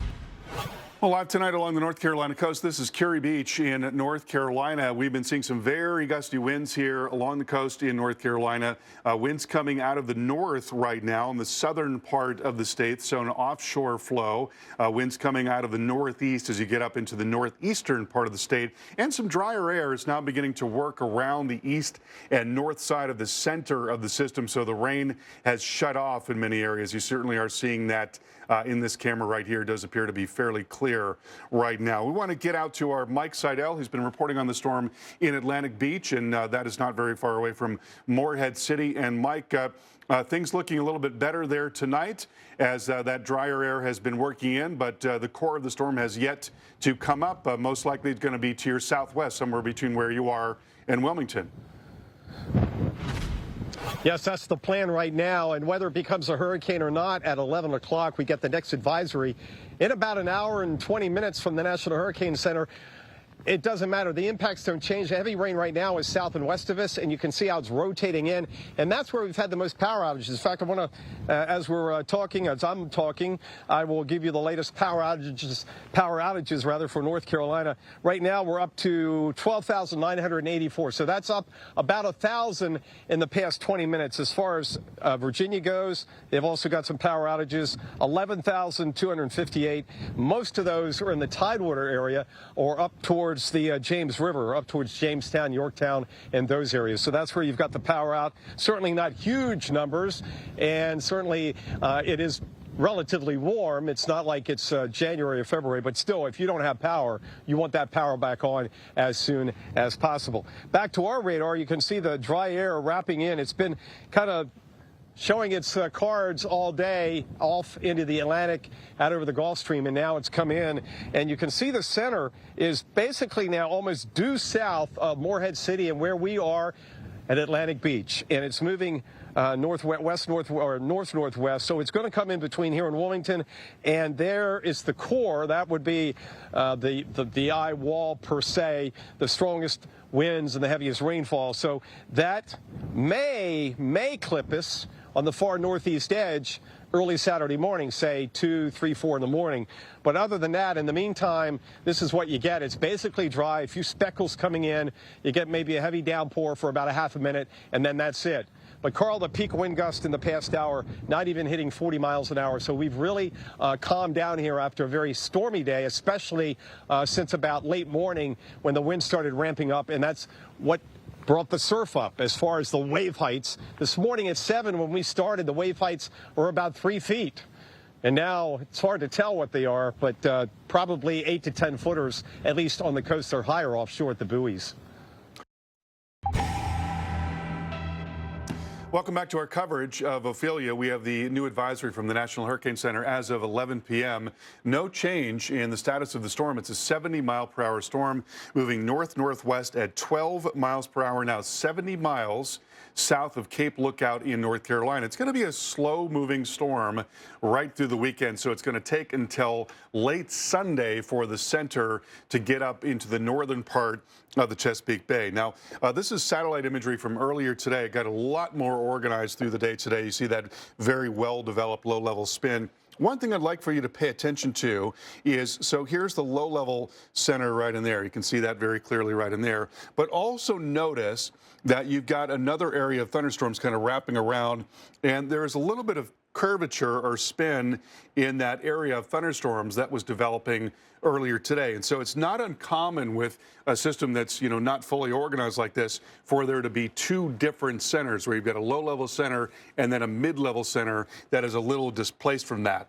Knowing that, let's take a look at the latest radar imagery. And we've been watching this area, which just sort of looked like an eye wall developing earlier today. And so, there's definitely kind of a curving band right in there. But then well off to the south and east, look at that little feature right there. So that might be actually the true surface center. So again, you've got some separation between the mid-level and the surface center. All of which is to say, it's not incredibly well organized. It's still possible that it could become a hurricane before it comes on shore. But, when you've got that separation like that, it's certainly harder for it to get stronger. Right now, winds gusting to 52 miles per hour in Wilmington, gusting to 28 in Beaufort, and 32 miles per hour in Hatteras. Welcome back. It is time for one more thing. We've been watching the pier here in Surf City in North Carolina. This is northeast of Wilmington. Amazing waves coming into the pier. It looks like they're getting right up to the bottom of the pier there. Mike Seidel was telling us earlier, not terribly far away from here in Atlantic Beach, that he was looking at wave heights of probably about 8 to 9 feet. And we're getting a water level rise as well, now about 1 foot along the coast as the center of the storm is approaching. The center of the storm is likely going to come in somewhere between Wilmington and Morehead City. So that would be right about here in Surf City. We may be looking at the center moving in overnight tonight. And so the wave action will continue. We're going to be approaching high tide going into around 2 to 3 o'clock in the morning. And so certainly we could be looking at some significant beach erosion, coastal overwash as well. And storm surge warnings are now in effect up and down the coast from southern Virginia, southeast Virginia, all the way down into parts of North Carolina. So it's not just this storm that's causing the wind, it's also this area of high pressure off to the north and the pressure change between those two systems. We call that the pressure gradient. That's fueling this enormous area of strong winds all the way up into New Jersey right now. Winds gusting to 47 miles per hour in Wilmington. And you can see what looks like, maybe this outer band near the core right in there. And that's what's going to be approaching tonight. So the winds only stepping up. And again, we're approaching high tide, so that's certainly going to feed into those high water levels and the wave action. Right now, winds gusting to 32 in Beaufort, and then farther north, we've got winds gusting to 38 in Ocean City and 41 in Virginia Beach. We've got now a couple, probably about 20,000 people without power in Virginia Beach, in the Tidewater, Virginia area. And then farther north here, we see 1.4 feet. Looking at water level rise there in Beaufort, getting up here into the area around Virginia Beach, 2.5 feet at Sewell's Point. So it's going to be a tough night tonight with storm surge and also plenty of rain action. And you can see the waves coming in there to Surf City. We're going to continue our coverage of the storm starting tomorrow morning at 6 a.m. Of course, these storms ebb and flow. They breathe, they live. Conditions get extremely bad, and then they back off a little bit. But Nags had one more community dealing with this, and so many places are dealing with the power of Ophelia as it comes ashore. And in fact, we just had landfall. Veronica or Ryoki, do we have a location for landfall? Just made landfall. Okay, we'll tell you the specific community that has the distinction of being Ophelia's landfall, but we do have a landfalling tropical storm at this point, packing winds right here where we're gusting up over 50 miles per hour, Reynolds and Kelly. And of course, the National Hurricane Center is tracking the storm surge that is going to likely be a problem as this day goes on. 4 to 6 feet is the forecast inland, 2 to 4 here on the coast. But again, we now have the breaking news we can share here this morning on America's Weekend Recharge. Ophelia has made landfall in North Carolina. Guys, back into you. There you go. Yeah, 25 miles. What is it, Kelly? West-northwest of Cape Lookout? That's right. West-northwest of Cape Lookout, making landfall as a high-end tropical storm. 70 miles an hour. Would have taken, 74 miles an hour for it to become a hurricane. But again, running out of time over water, which is a good thing, but it's still packing a punch with these strong winds. And I'm so glad it did make landfall because the pressure was beginning to fall a little bit. Right. Okay. So here's the story that we think it's going to have. Now, remember, Kelly, this is not just the outflow. This is where we think the center will go. Exactly. So right now it's in North Carolina, but eventually it moves up into Virginia, the mid-Atlantic, losing tropical characteristics by tonight, according to the Hurricane Center, but still packing a punch along that trip because we're still going to have the heavy rain and the coastal flooding. Yeah, look at that. Tropical storm alerts, we've got them for you. The tropical storm warnings, rather, in your hurricane watches. Always alerting, always tracking. This is Next Weather. Happy Saturday. Today, the first day of fall, but we will keep with the heat, the humidity, along with some occasional showers and storms. We've been pretty quiet so far, at least across the metro area. We have seen one little shower kind of merge into Key Biscayne, bringing them some heavier rain at the moment, at least on the eastern side of Key Biscayne. Keys now drying things up after they had a wet past really 3 to 4 hours. Rain chance today at around a 50% chance. It will not be a washout, but you will be dealing with the occasional shower or thunderstorm storm throughout the day. Way far to the north of us by about 650 miles, we have Tropical Storm Ophelia made landfall along the North Carolina coast at about 6:20 this morning. This will continue to work its way northward, eventually into Virginia tonight, and then out across the Delmarva Peninsula, bringing them some rain, some gusty winds, and even some storm surge. We're actually still going to be dealing with the moisture trail of Ophelia. That'll keep with those rain chances at about a 50% chance through tomorrow. We'll see those pick up a little bit more as we head towards Tuesday, Wednesday, and Thursday of this upcoming work week, with highs remaining around 90 degrees. All right, thank you, Casey. And we'll see you here for another live news update in about a half hour. And of course, we hope you'll join us for CBS News Miami Morning Edition next at 9. Until then, have a great start to your weekend. Yesterday, we're out here where the rain came in with the far outer bands of Ophelia. We were over 200 miles from the center yesterday. We picked up just over an inch and a half to now, I think we're 2.2 plus inches of rain we picked up from this event. So we're not quite done with that, but our air has changed. Dew points in the mid 60s yesterday, low 70s, tropical air. So even with the rain not falling, you still feel like the moisture's on your skin. So it's a very dynamic system. Again, we'll talk more about the impacts here coming up. Molly, Lynette?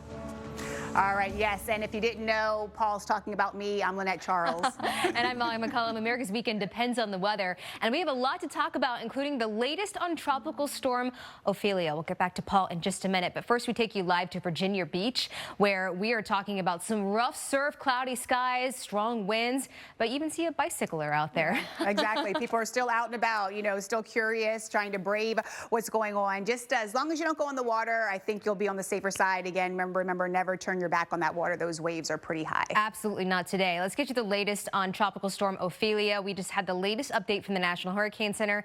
Now this has winds at 50 miles per hour. It's still moving to the north at about 13 miles per hour. That's faster than earlier this morning, but overall an extremely lopsided system where a lot of the clouds and the rain and the wind is well to the north. Yeah, I know some people probably that are to the north, they're thinking like, well, wait, is the center closer to us? But it's not. Center is still far down off towards the south. You've been feeling those impacts for a while, and that's going to be the name of the game, Molly. If you're just waking up, let's get you caught on everything you need to know about Ophelia.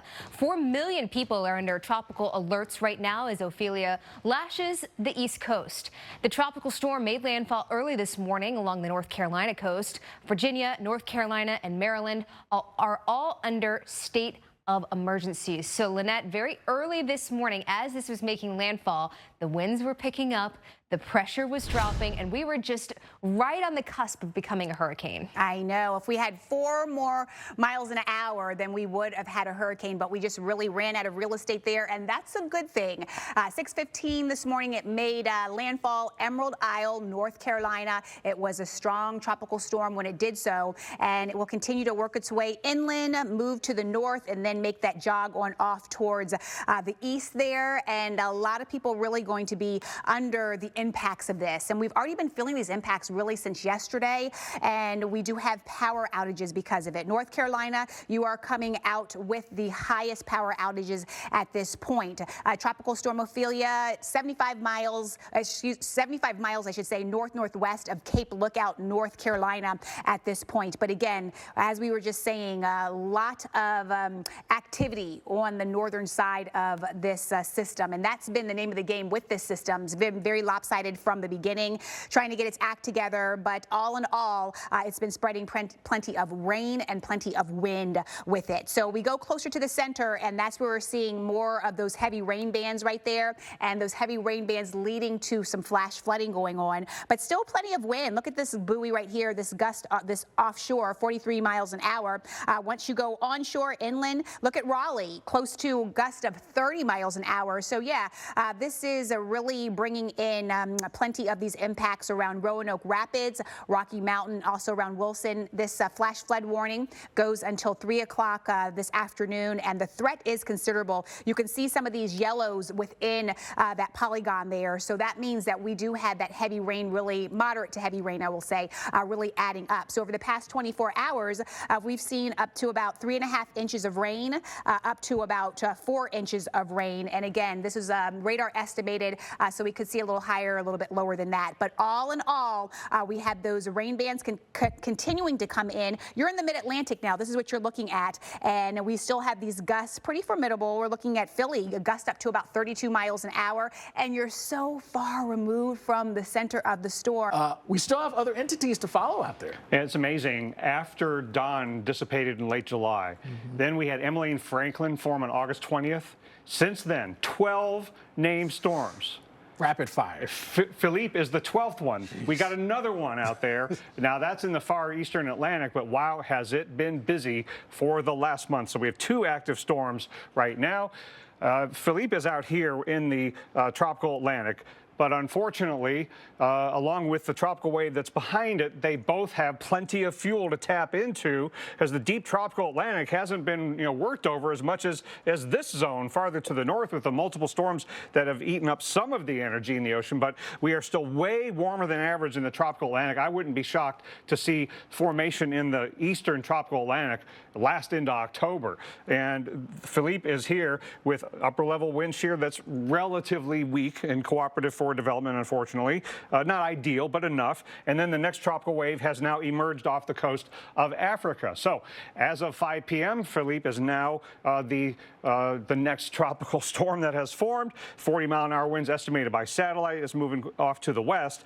And it is forecast, fortunately, to turn before reaching the northeastern Caribbean. Now, if it were to stay weaker than forecast, it could avoid the deep layer steering and come into the islands, but it probably would be weaker if that were to happen. So if it intensifies as forecast, this should turn. And then the next tropical wave, 20% chance of developing over the next several days out in the deep tropical Atlantic. Those percentages will probably go up. Now, not everything that forms becomes really strong, and I think Philippe will be the dominant system as the next wave catches up to it. All that high pressure ridging steering it west for the next 3 days or so, but then troughing starts to dominate the western and central Atlantic.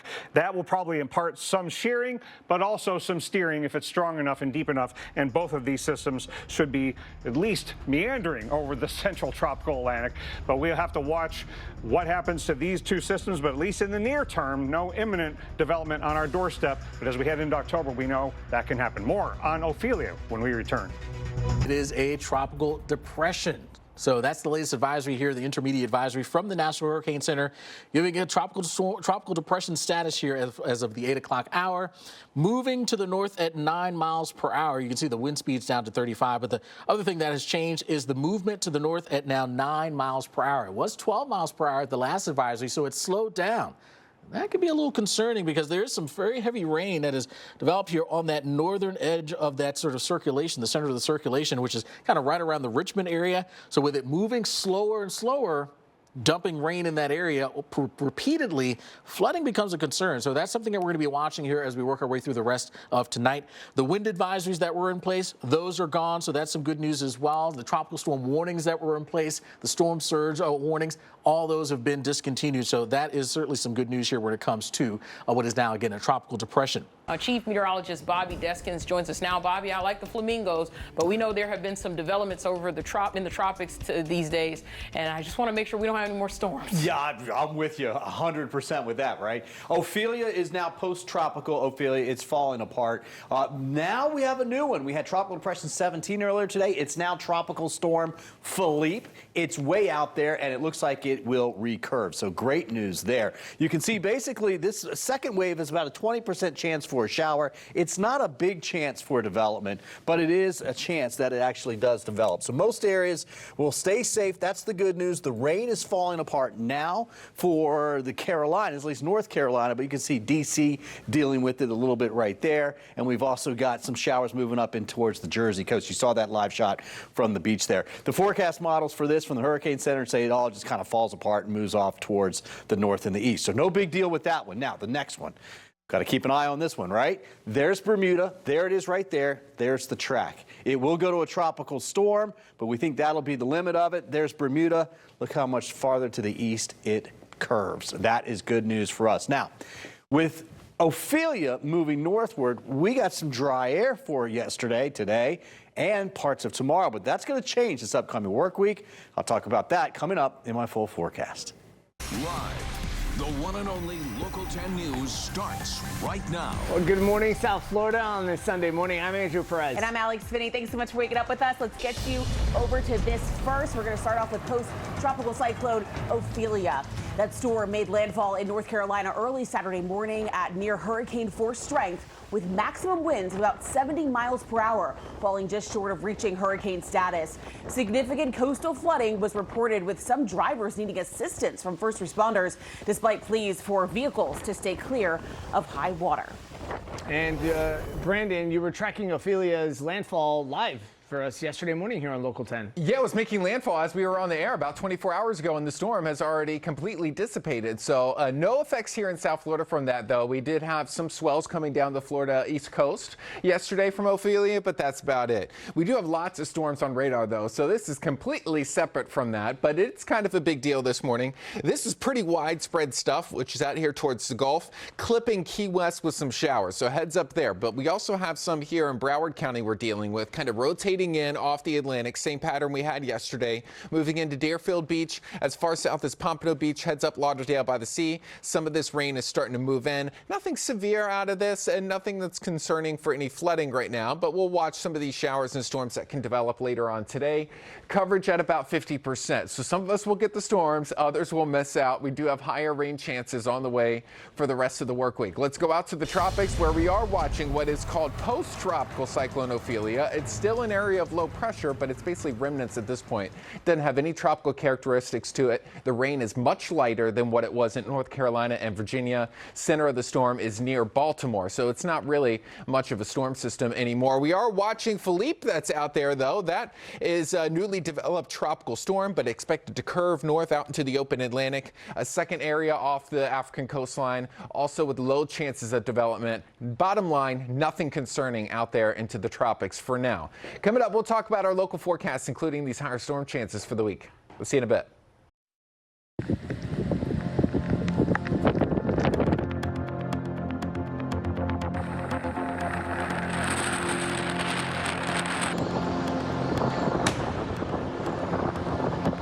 And you can see the power line and power pole is now on fire and teetering up there back and forth.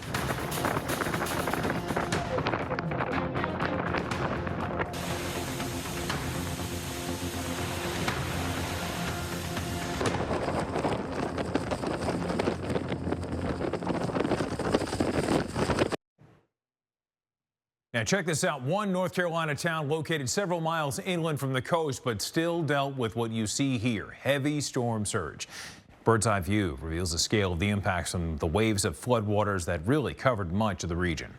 Yeah, just swamped that area all the way up to the mid-Atlantic. We saw several inches of rain, too. And check this out. Police jumped into action to rescue a dog that was inches away from drowning. The pit bull terrier was found tied up to a fence as floodwaters rapidly rose in the city of Greenville, North Carolina. Officials say the dog is safe now after the terrifying ordeal, and that they will be conducting an investigation into what led to the dog being tied up in that horrible situation. But thankfully, the dog is okay. No doubt about it. All right. Well, we have pretty busy times in the tropics. You got post-tropical Ophelia, and we're seeing a few other things swimming out here, Kelly. We're already up to the P storm. That would be Philippe, just named yesterday, an area to watch off the coast of Africa. Ophelia, pretty much no longer tropical after it made that landfall yesterday, but the remnants causing the rain in the northeast. Yeah, 6:15 was the witching hour. Tropical storm, winds of 70 miles an hour, and the pressure you see it right there at landfall. Obviously, it is a different animal now, but look what it did yesterday. Yeah, the top winds, 72 around Cape Lookout, North Carolina, 83 even Wrightsville Beach. There's strong winds all the way up to New Jersey, over 60 miles an hour. Yes, indeed. And this is what we have in terms of the liquid footprint. In some places, like in North Carolina, you have well over 7.5 inches of rainfall. Yeah, we had a lot of power outages, but thankfully the crews, they did a great job getting that power restored to most people. This is a look at Tropical Storm Philippe out in the middle of the Atlantic. Here are the islands back here, winds of 45 65 miles an hour, but forecast to strengthen. Yeah, northeast quadrant getting the bulk of the rain shower activity, expected to, well, pretty much maintain its 50-mile-an-hour strength, but then possibly get a bit stronger by early Friday morning. But the good news is about that time, it starts to make that turn to the north. And yes, there will be some strengthening, but it looks like Philippe is going to stay out to sea. And hopefully, so does this guy right here. Yeah, and if I'm not mistaken, last hour this was a 20% chance of further development. Now we've more than doubled that number to 40. This one also taking a very similar swim. Yeah, hopefully, again, staying away from land, but we'll still monitor it, and we got to monitor everything this time of the year. All these dots represent where storms have developed in late September, especially the ones close to home, Reynolds. The ones in the Gulf, they can be rather sneaky. And they can happen. They can develop very, very rapidly. Okay, so we're up to Philippe, Rina will be next, then Sean, runs all the way through Whitney. Yeah, and the season goes all the way through the end of November. And North Carolina residents, they're recovering from what was Tropical Storm Ophelia. Drivers were forced to tread through the flooded roadways Saturday, and at least one driver was rescued after getting stuck in the road there. Thousands were also left without power due to all the heavy winds. And with that, let's bring in certified meteorologist Luke Doris with our tropical update. Well, Ophelia is no more, so let's see what else we have out there. Overall, things are fairly quiet. We do have a zone in the Gulf of Mexico down here. You can see that blow up of thunderstorms right there. This is tied to an upper level low. There's a low 10% chance that a low-level tropical disturbance could develop in the Gulf. So we'll keep an eye on that, not headed toward us. There's Philippe. This is a tropical storm that looks to turn harmlessly out into the Atlantic, so we're not worried about that. Hot on its heels is a disturbance right here, and in the orange zone has a medium chance at developing into a depression or a storm. But if we go to the weather modeling, this is what we look at behind the scenes. Things look good for us, all right? There's no big threat here from anything. Disturbance number one, watch, it goes over here into Mexico if it does anything at all. Philippe stays north of the Caribbean islands. Disturbance number two, we'll watch, but it's so far out there. As we look all the way out into the start of October, no threats for South Florida. That's good to see, because once we hit the middle of October, the likelihood of storms developing really does start to tail off. You know, we're not out of hurricane season until the end of November, but it's good to get into October and things look good. Yeah, not done yet. We have about 35% of the hurricane season to go, and the tropics remain active in some ways. There are a couple of disturbances out there that we're watching, including one in the southeastern Gulf of Mexico and another across parts of the distant Atlantic and Invest. And of course, we have Tropical Storm Philippe in the middle. So what do we got? Let's look at the overview, and I can show you each one of those systems one by one. There's the system in the Gulf of Mexico. I'll get to that in a little bit. There's an Invest. I'm not going to get to that. It's too far out and no real concerns there. And Philippe, well, it's a tropical storm, so let's have a look at Philippe, shall we? It is a sheared tropical cyclone, meaning it's got a lot of wind aloft affecting it with a lot of the outflow in one direction. But there's still some pretty strong winds, at least on estimate from the satellites and other data that we're using. But there it is as a middle Atlantic tropical storm, likely to remain in the middle Atlantic as a tropical storm. This is the forecast from the Hurricane Center. The cone kind of flares out a little bit at the end, showing you it slows down a little bit. And at 50 miles per hour, it's a tropical storm. Not really expecting this to threaten any land, at least that we can see on the forecast horizon. But this area in the Gulf of Mexico, if nothing else, is bringing a lot of unsettled weather to parts of the Caribbean, including Cuba, the Bahamas, even Florida eventually. What is going on there? Well, if you look closely enough, you can see this counterclockwise spin to it. Anytime you've got one of these counterclockwise circulations, you want to pay attention to it, especially this time of year in the tropics. What is it?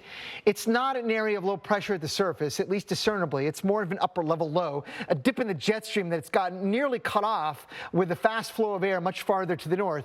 And that little circulation that we're dealing with now is going to not likely turn into anything tropical, right? It is going to remain in upper level circulation, certainly bringing unsettled weather to Florida and areas nearby. That's what happens when you have these upper level lows on their east side. Typically, you get some squally, unsettled weather, and we're going to be dealing with that for a couple of days. But Alex, the odds of this thing turning into a tropical cyclone are pretty small as it meanders very slowly to the west. We are wrapping up September, heading into October. Still a lot of ways to go in tropical activity. Yeah, we're going to have activity lasting into October, because not only do we have the rainy setup near Florida and the northwestern Caribbean, don't expect tropical cyclone formation there in the near term, but what we've got is Philippe and another system behind that out in the tropical Atlantic. And those are the areas that way out here east of the Caribbean that tend to get less active as we head into October. I don't think that's going to be the case this year because of how warm the waters are this year. Look at all that convection out in the tropical Atlantic as we end September. The waters are super warm, warmer than average way out there, and that is part of the reason why I don't think this part of the basin is going to quiet down as early in the season as it sometimes does. Now, you do have some wind shear affecting Philippe, which is right here, upper level troughing in the central Atlantic, but otherwise, big upper level high pressure that's allowing the system right behind Philippe to maybe have an upward trend in its organization, while Philippe is probably going to struggle because of the wind shear. Now, because of that shear, it's a weaker system than some of the past ones this year.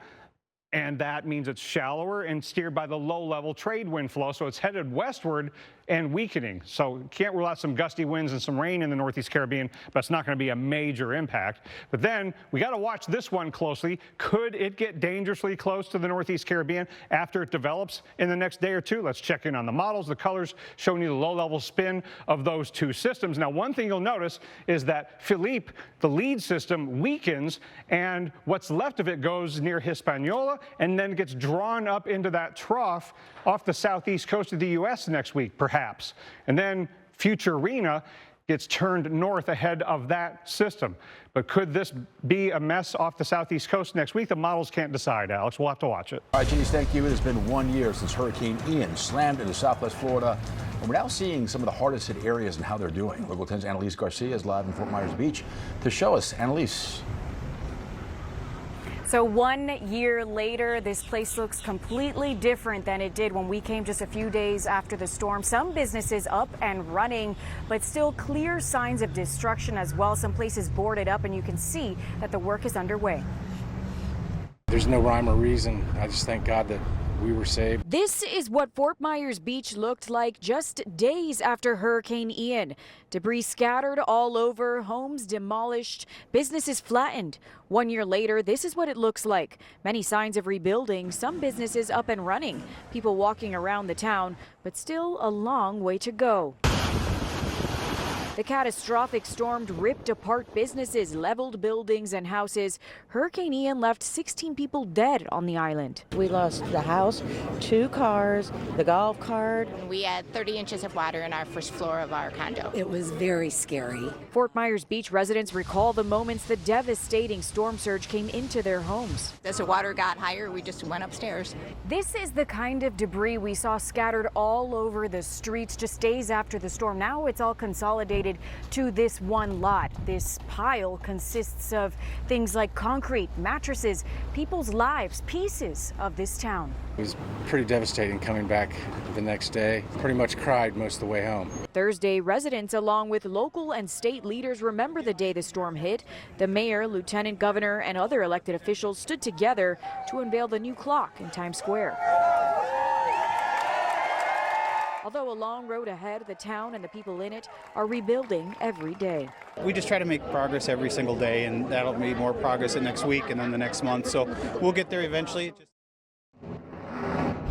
So there's another live look at the clock in the center of Times Square. And as you can see, people are walking around and starting to enjoy again this small beach town, Fort Myers Beach now. And we know from our fair share of storms that it takes years to come back completely from a storm like this. We're live on Fort Myers Beach. Annalise Garcia, Local 10 News. It is nice to see the progress that's been made. Thank you, Annalise. Looking out across the tropics, 2 named storms right now, still tracking Philippe and Rina, which formed yesterday.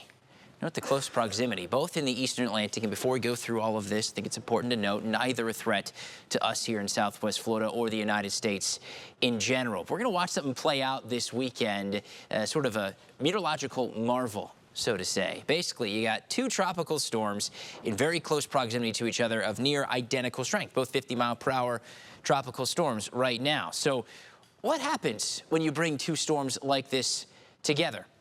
Something called, in this case, the Fujiwara effect, named for the scientists that discovered this effect. Basically, you got these 2 rotating low-pressure areas rotating in the same direction. You might think they just sort of butt heads into each other and combine, but no, actually, they swirl around a localized central point, a shared center points. They're going to sort of swirl around each other, and usually what you see occur, and that's what the models are sort of saying here too, one of them weakens and the other takes over. In this case, this is the GFS forecast model showing that Fujiwara effect. Watch the two lows, one there, swirl around each other going into the weekend.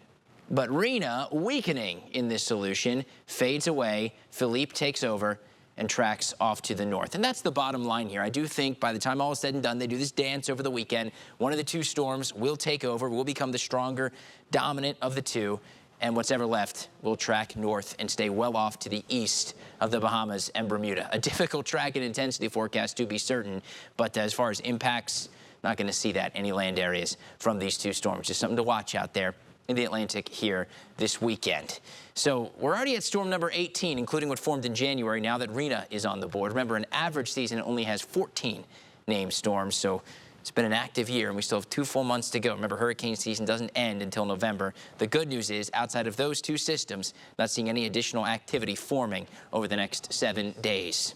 We finally made it to the end of the week, and if you were outdoors at any point across South Florida, you certainly felt the heat and the humidity. In fact, today we tied an old record, 93 degrees. That was our official daytime high in Miami Airport, and the record also 93, which, by the way, was last set in 1918. Overnight lows also were quite warm, and we're going to continue with that, going with that as the day presses on. We'll see those temperatures dive into the low 80s here for tonight, and we're still holding on to these warmer temps. Here's a live look downtown. You can see it's pretty overcast, but we are seeing some breaks in that sunshine before the sun officially goes down.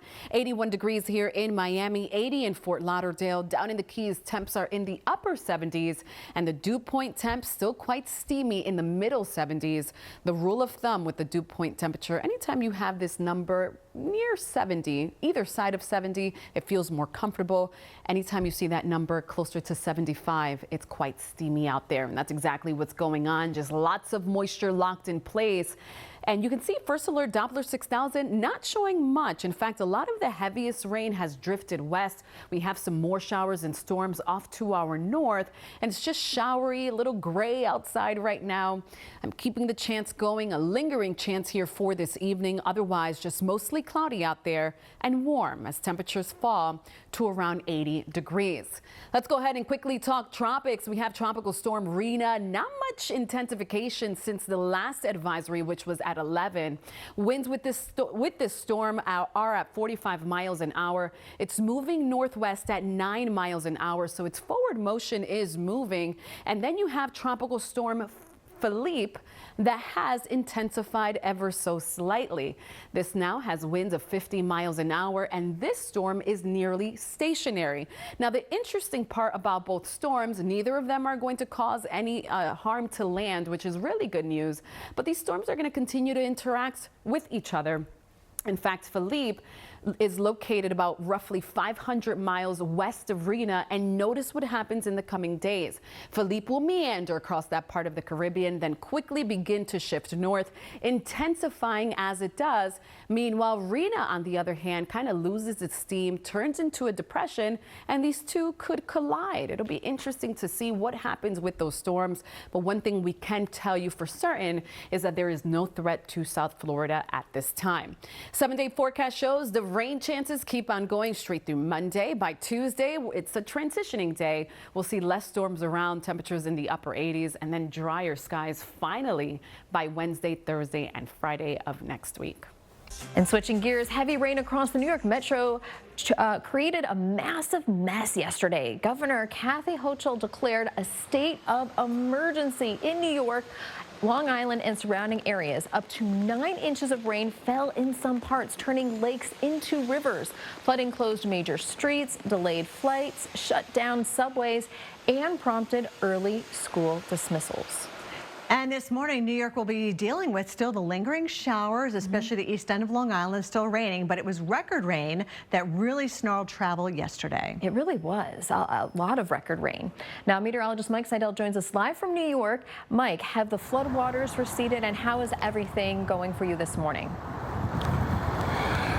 Good morning. We're in Brooklyn looking back at the famous Lower Manhattan skyline. Things are much better this morning, obviously, than yesterday, mid to late morning, when we had the record rainfall. Not only a record rainfall, but how fast it came down, almost 4 inches in 3 hours in Central Park. This morning, we still have some issues. Now, yesterday, transportation was a big mess. Buses were stranded in the high waters, especially in the hardest hit areas right here in Brooklyn. Also, subway trains, a lot of those routes were closed. In fact, we heard stories yesterday evening that commuters could not get from Manhattan back to Brooklyn because the subway trains were closed, the 4 and 5. Now, this morning, the subway pretty much is operational. There's still some delays on the N train. That runs from Queens to Manhattan and all the way to Coney Island, so check with that. That's the only line I'm seeing where there's some delays. As far as buses yesterday, I said they were stranded in the high waters. Everything is fine this morning with the weekday schedule. Roads are in much better shape. All the interstates are open, 278, 95. The only roadway that's having some issues right now is up in Westchester County. The Sawmill River Parkway still, as of late last night, they have not updated it. New York DOT has not updated. There were some closures there between exits 11 and 15 and 16.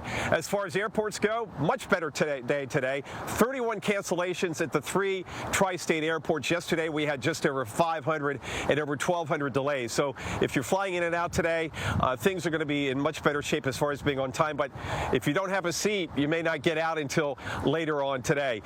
Good news ahead, though. The forecast is going to be superb, Kelly. Today, a few showers around. Otherwise, the sun is back tomorrow for the first time in 9 days. And it's going to be out through Thursday, Kelly. Nobody is complaining. Everybody was asking me about when the sun was going to come out, Jen. And, you know, they're all in this cabin fever mode. No, it's not the middle of winter, but it has been raining or cloudy or both since late last week. Jen? And Mike, just seeing some of the video and images of a lot of, the trash and debris, do you see a lot of that out there, or were they able to clean it up yesterday? I think they cleaned most of that up yesterday. We drove here from our hotel. We didn't see any debris on the streets, just the usual big bags of trash. This is the East River. It looks nice and, well, I don't see any trash on the river, nice and clean. And there's Manhattan. Low ceiling you can see coming down across the top of the skyscrapers. Again, we still have an easterly, northeasterly flow. That is going to go away, take care of the stratus clouds overnight. And then as we get into tomorrow, it's just wall-to-wall sunshine. By the way, the city was prepared. The mayor issued a traveler's advisory on Thursday evening, so this was well forecasted, was not a surprise, and everybody, unless they were living under a rock, knew that this was coming, and it pretty much played out as forecasted with these incredible rainfalls. Maybe nobody would have forecasted 8 inches in one day in JFK, but certainly we were running 4, 5, 6 inch forecast up to 2 days before. All right, Mike Seidel, thank you so much. We really appreciate that. Now to you, Kelly. Yeah, it was well forecast, still caught some people off guard, unfortunately. People got stuck in Manhattan if they weren't able to take the Brooklyn back over to, the subway back over to Brooklyn or Queens. So this is your reason why we had so much rain, especially here in the orange. We're talking 5 to as much as 9 inches of rain. Valley Stream picking up over 9 inches. Kennedy Airport, your 2-day total, 8.65. Brooklyn, there you are with 7.3. Central Park with that 5.8 inches. It was your wettest day since basically the remnants of Ida came through, and that was a couple of years ago in 2021. But focusing just on Kennedy Airport, your 1-day total yesterday, 8.05 inches. That makes it your preliminary wettest calendar day on record since 1948. The previous record was when Irene came through back in 2011, when we saw 7.8 inches of rain. So unfortunately, all that rain came down really heavy for a time, and we're talking rainfall rates 2 inches per hour, and you can see all the flood reports down the Jersey Shore, where, by the way, there was some coastal flooding at times of high tide as well. But these are all heavy rain reports. Poughkeepsie getting about 1 inch of rain, but it's really New York City out towards Long Island where we're hit the hardest with the rainfall totals. And it's still raining this morning, especially on Cape Cod. The heaviest rain just offshore of Nantucket, but you see a little patch of yellow working its way through the southern part of Rhode Island. So there could still be a few downpours this morning before we can finally say goodbye to the remnants, or basically the moisture associated with Ophelia. Here's the rain that's still happening across the mid Hudson Valley, Poughkeepsie, Beacon, down towards Mineola, Massapequa, out toward the Hamptons as well. It's still not going to be a great day, but after today, things will be improving so much. You'll want to take every lunch break and every dinner break outside. It is just going to be fantastic weather to look forward to. The rainfall, though, for today, up to an inch in most locations. Hopefully we can handle that, but I know it won't take much to cause some issues. And of course, you still have to check on the airports. Even Boston Logan, we've got you in the red with weather delays likely, but it's still possible for the New York airports as well, Jen. Meanwhile, we're checking the tropics. We still have Philippe and Rina out there tonight. It looks like Philippe is actually gaining strength and could actually become a hurricane in the days ahead. This, though, will track northwest and north and stay well east of Bermuda, so not a problem for us. And there, of course, is Rina tonight. Barely anything left with this system. Top winds of 40 miles an hour. And Rina is likely to generate into a remnant low within the next day or so.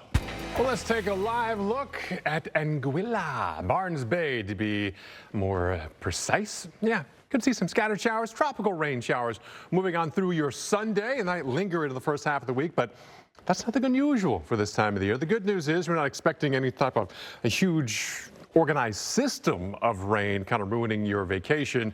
Just send us a postcard there. Just love the warm waters of the Caribbean. But this season's been warmer than average, which has been popping up a lot of activity here. Right now, we're still watching two tropical storms here, Rina and Philippe. And the models have been interesting with these. They've been kind of sometimes moving them together. Now they're moving them apart and kind of dissipating Rina. But Philippe, the forecast is eventually to move it on towards the north.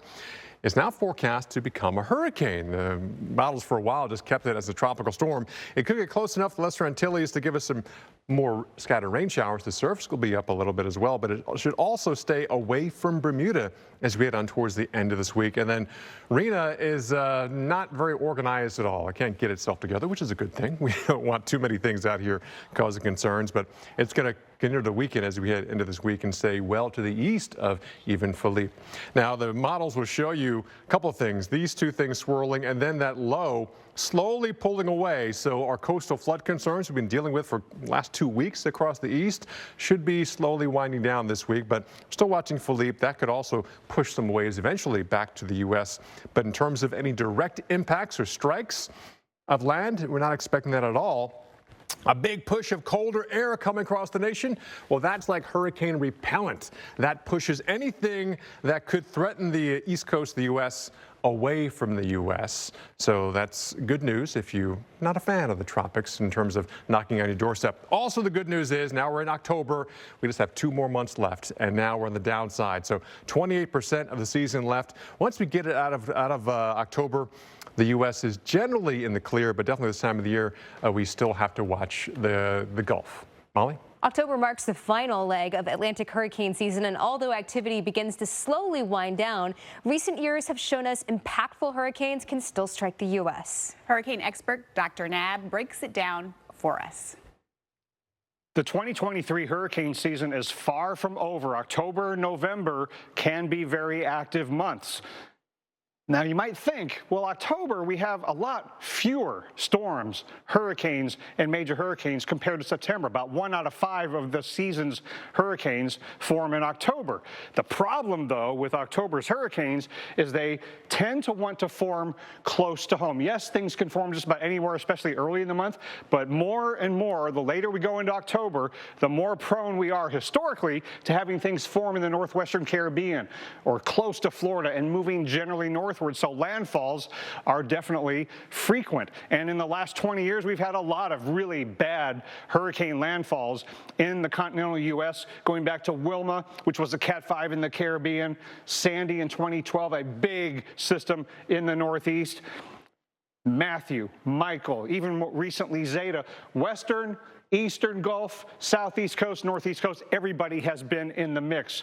Now this year, we haven't had storms going through the Caribbean. You might think, well, that's because of the wind shear of El Nino. I think it's more because of the steering that has been in place to take systems that form in the East Atlantic farther north, and also a pattern that leads to systems forming on our doorstep like Ophelia. So that has allowed the warm waters in the tropical Eastern Atlantic to to continue to stay warm and warmer than average. So this zone might stay warmer than average well into October, and the area might stay more active later into October than usual. So don't be shocked if things continue to form way out east. Then could El Nino cause the Western Caribbean to be less active? That's possible, but the Gulf doesn't care. Anything could happen in the Gulf in October. And what if we continue to have systems trying to form off the East Coast? Don't be shocked if this October doesn't completely follow the script of history. Venus, we need some good weather so the kids can go and play outside. Come on. Oh, yeah, unless they're splashing around in puddles with their feet and that water's dirty. Anyway, it looks like we've been definitely seeing a lot of rainfall across the air. We're going to track that in a moment, but let's first start by tracking the tropics real quick. Give you a little update what's happening. We still have two areas to keep an eye out for. Tropical storm Philippe right now, still a tropical storm, slowly moving, making a right turn. And also we have tropical depression Rina as that storm's losing a little bit of steam. Real quick track on this one as far as Philippe, you can see it's going to be making a right turn, and it could become a Category 1 hurricane potentially. At one point earlier last week, it showed it kind of fizzling out towards Puerto Rico. Well, it looks like it's getting caught up and bent and turned to the right, and it looks like it could become a Cat 1 just east of Bermuda, but staying away from land masses other than maybe some rough surf over towards Anguilla. So we're going to continue to watch that. But then also this one's falling apart. It looks like tropical depression Rina really not going to be having any more updates on that one as it becomes history. Here's what's happening on the name list. You can see Sean would be the next named storm if we do get something, but we're really making our way through the season, and we've already gone through the peak, and we're at the first day of October.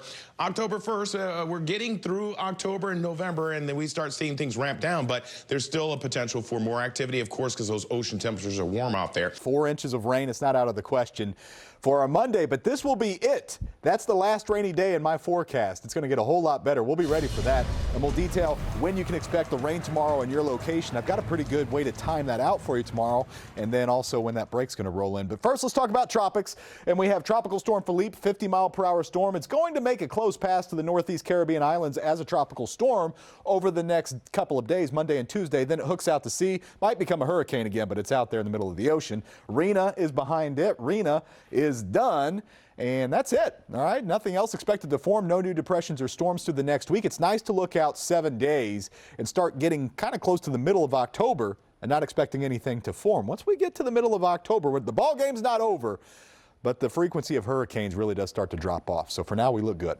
Larry? Blood pressure decreases. Thank you much, sir. Tropical Storm Philippe is here, and it may get stronger over the coming days, but I think maybe some of the worst of all the weather is going to miss land by a long shot, and that's good news. So let's have a look at Philippe. There it is, 50 miles per hour on the wind speed. You can see that the center of circulation is actually here, and a lot of the bad thunderstorms are here.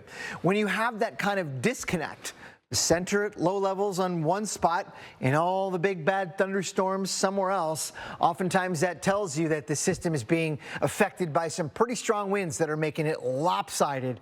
This is a sheared tropical cyclone. There's a wind shear, a lot of it in place. And look, how about this?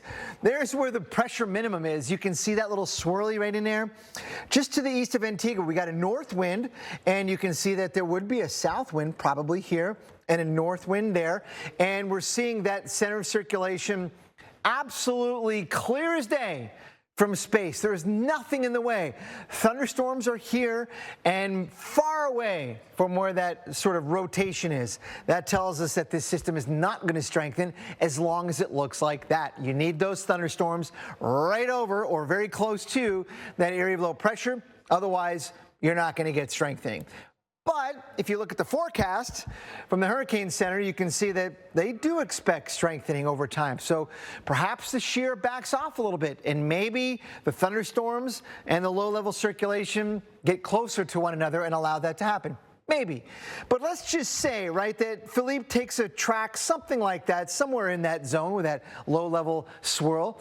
Well, I still think the vast majority of the bad weather will be on the east side of the circulation out in here. So that's good news for Bermuda. I think The way things look right now, we may well escape the worst weather in Bermuda from Philippe as it moves on a path like that, with likely the worst weather remaining well to the east over the Atlantic. But speaking of well to the east over the Atlantic, there's not a whole lot going out there right now. That's good news.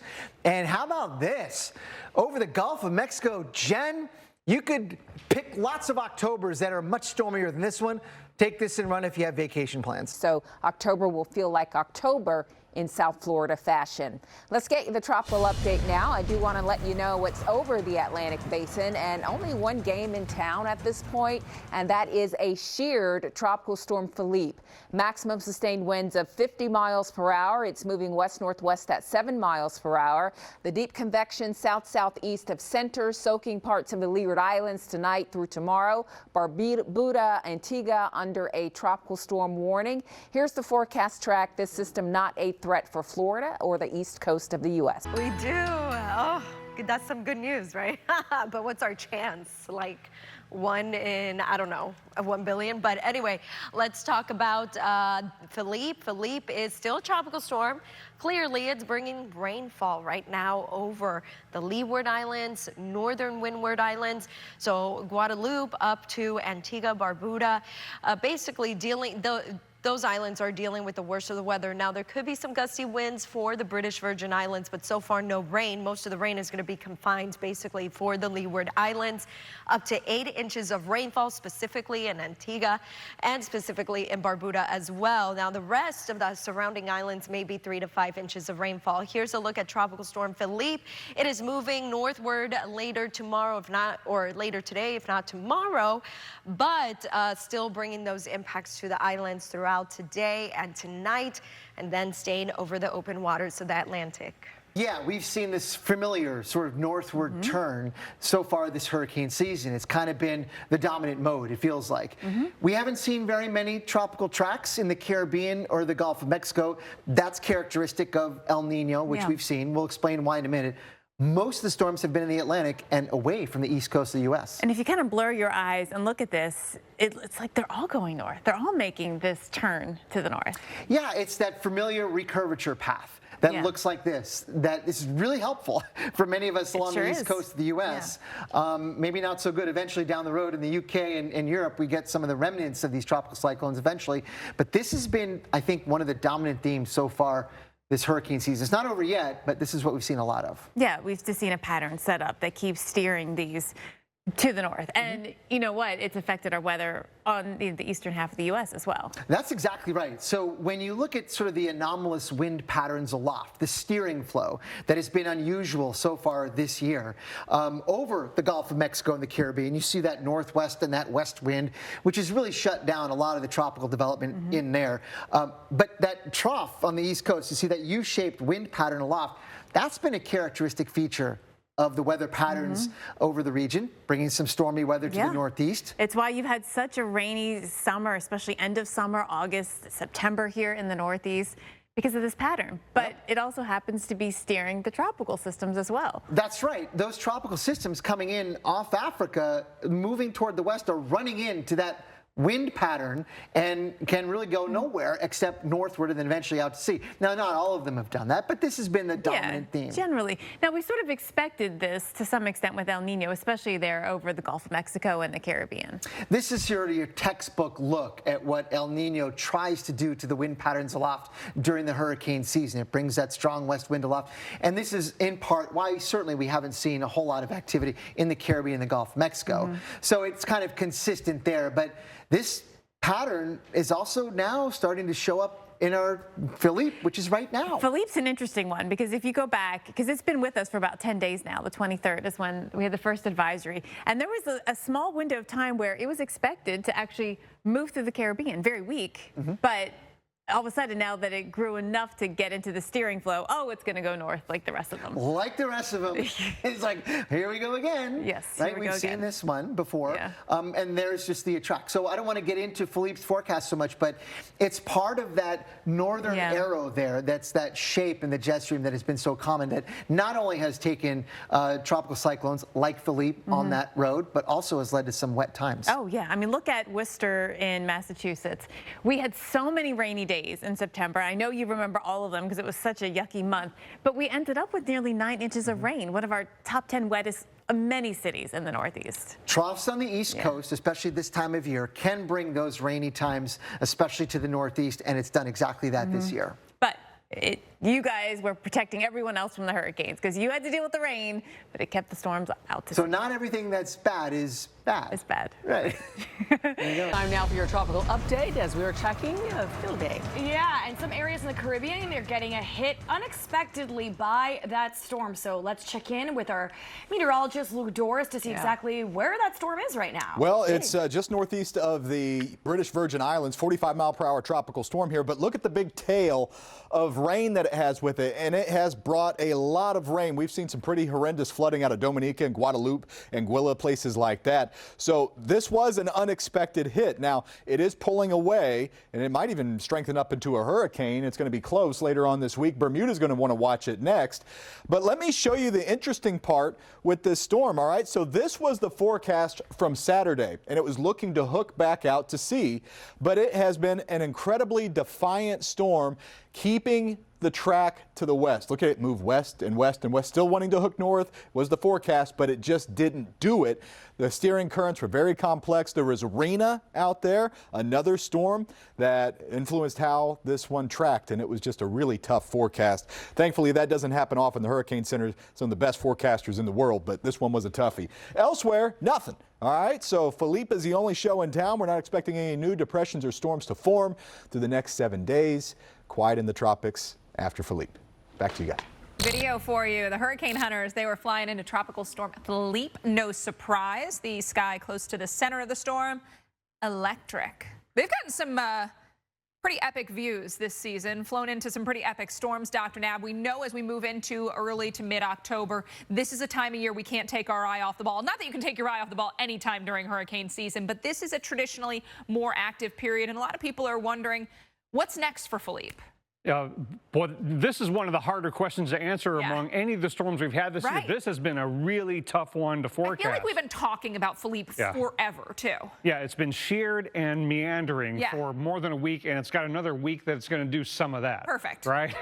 Why not? It's just kind of walking around aimlessly. Yeah, and it is not looking real healthy right now, so one could hope that it would just go away. But that doesn't look like the most likely scenario, although the convection has been somewhat going away as the day has gone on. It might refire tonight. And the low-level center has been going away from the northeastern islands, now north of the Virgin Islands at 45 miles an hour for the maximum winds. Might be a little high because it is really starting to come apart somewhat because of the wind shear. So there's the low-level center, and all the convection is off to the south. So it is really separated, but it's got plenty of fuel, and the Atlantic Ocean basin is still way above average just about everywhere.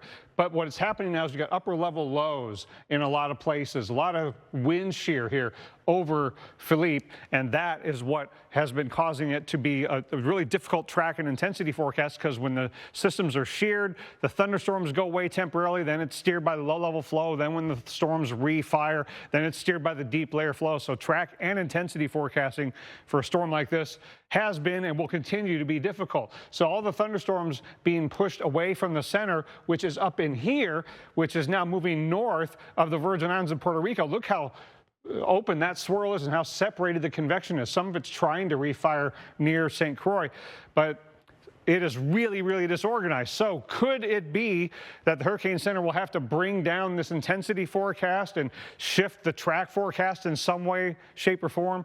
Maybe, but in general, the whole system should move northward because it's got high pressure steering northward and it's headed toward a frontal system. But it might or might not end up being this strong, might not even be fully tropical, what ends up going up into Atlantic Canada. So there's the Euro suggesting that the overall low-level spin will stay intact, but then you'll have a non-tropical low forming and this whole mess late this week and this weekend headed toward Atlantic Canada. But let's go to the Pacific side, because that's where there's more going on, and it's not all moving away from land. In fact, we got this second area to watch could be problematic. There's our big ridge over Mexico. Usually steers everything westward, but there's some troughing out here that's going to allow Lydia to stay near land and then go out to sea. But it's this area that I'm most concerned about. Hasn't really even formed yet into an area of low pressure, but that zone is going to be problematic near land. Lydia will not be a problem near land, but it could rapidly intensify into our next hurricane over the next couple of days. And then this next system has a very high chance of becoming another depression or storm. When we get into October, the East Pac systems stop going out to sea all the time, and they tend to form and cause problems near land. The low-level spin of this one takes a little while as it meanders near Guatemala again in southeastern Mexico, and then if it goes very near land over the next several days, even as it strengthens offshore. But Mike, this is the time of year we can have flooding disasters from those kinds of systems. We're tracking the storms that are firing up at home and some of the more extreme weather from around the world. Tropical storm Philippe causing some big-time problems with the heavy rain and some strong winds in the Lesser Antilles here in the Caribbean. Rain leading to some flooding as well with this. So this, while it's somewhat disorganized, doesn't look like a whole lot. Closer to the center, we're seeing some more storms starting to fire here around Puerto Rico. And then some big questions. What ultimately happens with this in the coming days? The latest forecast coming from the National Hurricane Center does include parts of the U.S. But what shape, size, form, category will Philippe be in? Will it even be Philippe by the time it gets to the north? That all still remains to be seen. A lot potentially will happen between now and then.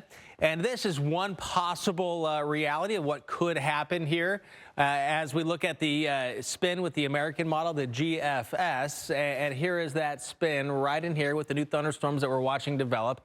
And through time, by the end of the week, we could see this more of a broad system and then perhaps getting energized with that next disturbance that's working across the northern tier. So still a lot to figure out, but be ready for some infused tropical moisture potentially for the Northeast. And as we just talked about it a little bit before, Florida residents woke up to hazy skies, some smoky air quality from Canadian wildfire smoke, and those cloudy skies could be seen as far as Miami Beach. Vitas. Yeah, we had hazy conditions across the area all the way from Canada. I'm going to show you the reason why coming up in a moment, but let's first talk about your tropical outlook. Just the latest update real quick. The latest model guidance actually shifting Tropical Storm Philippe's track a little bit further west. Kind of interesting here as it's down there towards Puerto Rico. And as we can continue to see the latest guidance here, you're looking at the winds at 45 miles per hour, gusting to 60, moving northwest at 12 miles per hour. So a lot of rain coming down around Puerto Rico and Anguilla, and it looks like this storm will continue to move north. Now, at first, it looked like some of the models were trying to take it just east of Bermuda, but as of now, it could affect Bermuda as we get towards Friday with 60-mile-an-hour winds gusting up to probably 65 to 75, and then losing a little strength once it moves up past Halifax, possibly making a landfall in the northeast portion of the United States up near Maine as we get towards Sunday. So we're going to watch that very closely as that shifted a little bit further west as far as its track. Even the model guidance here from the spaghetti models are showing pretty much mostly agreeing that it will affect Bermuda later this week into the weekend and then up towards Bangor, Maine. Folks up there should start prepping. There is a lot of time before Philippe makes its approach, but it does look like we are now in the cone. Reynolds talked to you about that at the top of the show. So we've got a lot of activity out there still this time of year. That tends to still technically happen. A lot of it in the East Pac or the East Pacific, but Philippe here in the Atlantic, which poses more threat to us here in the lower 48. And right now it is coming down rainfall-wise. Now, thankfully, we're not getting hammered too much in Puerto Rico, but we are seeing some big rain to the U.S. and Virgin Islands. 45-mile-per-hour storm right now, tropical storm, and it is going to now make the turn north. It is moving at about 9 miles per hour. So I mentioned the rain. You can see the winds aren't all that bad. It would be nice to get some rain, especially on the north shore of Puerto Rico. That's where we really need it, around San Juan, where we've had that drought creep back in. And this will give you some of that. Of course, with the tropical entity like this, that tends to happen, just kind of nasty weather overall. And as we watch its progression northward, what gets interesting here is we actually see the speeds speed up a little bit in terms of the storm itself. But by the time it reaches these northern latitudes, we'll be looking at something that's maybe post-tropical. But either way you look at it, we're going to be looking at a lot of rain and just nasty weather as we work our way into Sunday, right? So now the fact that we've got parts of New England in this, and most of it's going to be for you folks up into Maine, we could be looking at squally weather for you in that Sunday time frame. Most of the models have everything going due north. We've got going through places like Bermuda, where you guys will be looking at some nasty weather out of this. And then once it gets farther to the north, there is a little bit of uncertainty here, as you can see, in terms of direct placement. But by that time, we're also watching that front coming out of the west. And so more likely than not, we're going to see this all team up and create some nasty weather for us. So we'll look at the European forecast as it works its way to the north. Notice by late this week it hits Bermuda, and then the question is, where does it push on shore? Both the Euro and the GFS have it somewhere around Maine by Sunday, so we will see. That day does not look good weather-wise at all. On Fox Weather First on Wednesday morning, I'm Britta Merwin. And I'm Craig Herrera, and right out of the gate this morning, we've got some major developments, first with Philippe, and then we're also been tracking this system moving across the U.S. as well. Yes, and believe it or not, they're connected. It's always connected, right? So let's tackle Philippe first. This is a look at Barbados on the left, which looks beautiful this morning. Gorgeous. We have Bar Harbor, Maine on the right, also looking beautiful. But Maine is waking up, yes, in the cone of Tropical Storm Philippe. I know, it's not what you want to hear. The good news is this storm is no longer going to be a tropical system as we get to the weekend. The bad news is the state of Maine has had too much rain. They got impacted largely by other weather systems. In fact, Lee had a big hit against the state of Maine, and now we got to prepare for what could be a flooding mess as we head into the weekend. So here's the latest. The winds are at 45 miles per hour. Please keep in mind, Philippe right now is in the Caribbean. We are talking about possible impacts in New England this weekend. So there's going to be changes. There's a lot of space between point A, where we are right now, and what we're looking at down the road. So be prepared for those changes, and also take that as your invitation to stay engaged in the forecast, because Philippe has been a very tricky storm. Craig, I think both you and I have had so much experience with tropical systems that, you know, some are easy and some are not. Yeah. And unfortunately, Philippe was impacted by so many different entities that there's been a huge change in the track. I mean, at one point, we weren't even confident that it would be hitting the Caribbean. And now Puerto Rico's had rain yesterday and today. So this is a storm that's hard to nail down. People need to keep that in mind. But now that it's just Philippe, you know, we're just going to be dealing with those impacts and looking at how the front is impacting the movement. There's going to be a little more confidence with what we're looking at for New England, especially as we get to the end of the work week. Yeah, Rina's now out of the way. Remember, for a while, Rina was very close to it. They were doing the Fujiwara effect, where they were kind of dancing around for a bit. That's moved out. But Lee's been fighting even upper level winds, some shear. Once it gets past that, though, Britta, you talked about the cone and the latest one from the National Hurricane Center. Yes, New England isn't part of the cone. Again, there is some timing, so this may all change. Nonetheless, when you take a look at the positions, once it goes over Bermuda, and Bermuda, boy, once again, very close to this. Once we go past that, it kind of opens up with the models. And all the little L's you see on there are places it could go. So it's still early to tell. And, you know, the confidence here is low to moderate. So, you know, there's a big difference if this goes into Nova Scotia than if it goes into the state of Maine. The largest concern for me is really the water content, the rain that's locked up in this. Although it's not going to be a tropical system anymore, it's going to have all that moisture. Now, in terms of the wind, Bermuda's looking at tropical storm conditions straight out. I'm expecting tropical storm warnings to be issued for them. Impact day is going to be Saturday. Sunday, this is the wind probabilities. Could we see winds that are stronger than 40 miles per hour? Right now, a 10% chance for coastal areas of Maine. So, you know, take that a little bit of a piece of solace, right? You know, we're talking about maybe not having a huge wind impact, but with the fronts moving through, the rain impact, there's going to be a flooding risk for northern New England on Sunday. We don't know the bullseye just yet, so that means everybody needs to be prepared for it. Yeah, be ready. We'll keep you updated. Fox Weather, your Hurricane HQ for sure. All right, let's take a look at the tropics right now. We still have Tropical Storm Philippe just to the north of Puerto Rico and the Virgin Islands. Still maintaining its tropical storm strength. This will head to the north over the next few days, remaining off the coast of the southeastern United States. However, Maine and parts of Atlantic Canada is in the cone at this time, but the system is expected to weaken before landfall, likely going to bring maybe some strong winds, heavy rainfall to portions of the northeastern United States by the end of this weekend.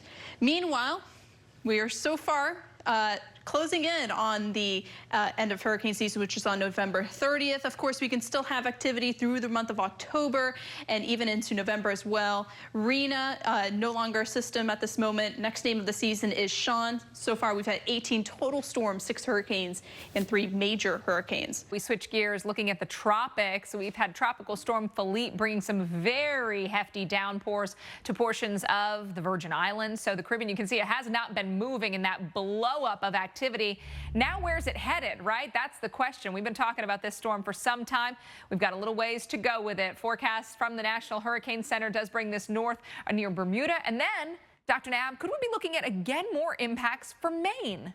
And will it even be a tropical system when it gets up there? Will it even be Philippe when the system gets to New England? Let's break that all down. Certainly we have a tropical storm now, but it's definitely not very well organized. It really never has been.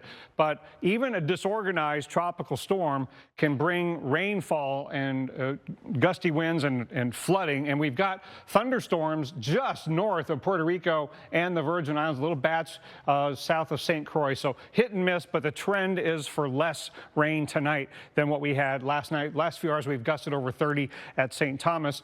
The southerly flow into Puerto Rico could cause some afternoon storms, but it's mostly the inflow around Puerto Rico and on the south side of the storm with the center of low pressure up in here. So we got a little convergence band up in here. That's why the thunderstorms are popping north of Puerto Rico. But this is all part of a broader area of low pressure. So this is not just the interior part looking disorganized. It's a fairly sizable area of low pressure, and there's a middle upper level low off to the west, which could on its own be capable of generating surface low pressure. So that is going to interact with Philippe. So it's going to shear it as it has been. It's going to steer it northward, and it's going to rob it.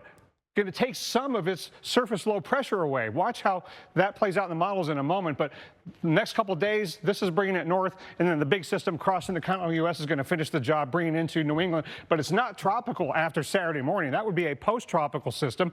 And how much of Philippe will be involved here? If you ask the GFS, Philippe center gets left behind, and then a new low forms up in here, maybe absorbs Philippe. But in any case, the system is now north of Bermuda, where there's a tropical storm watch for Friday.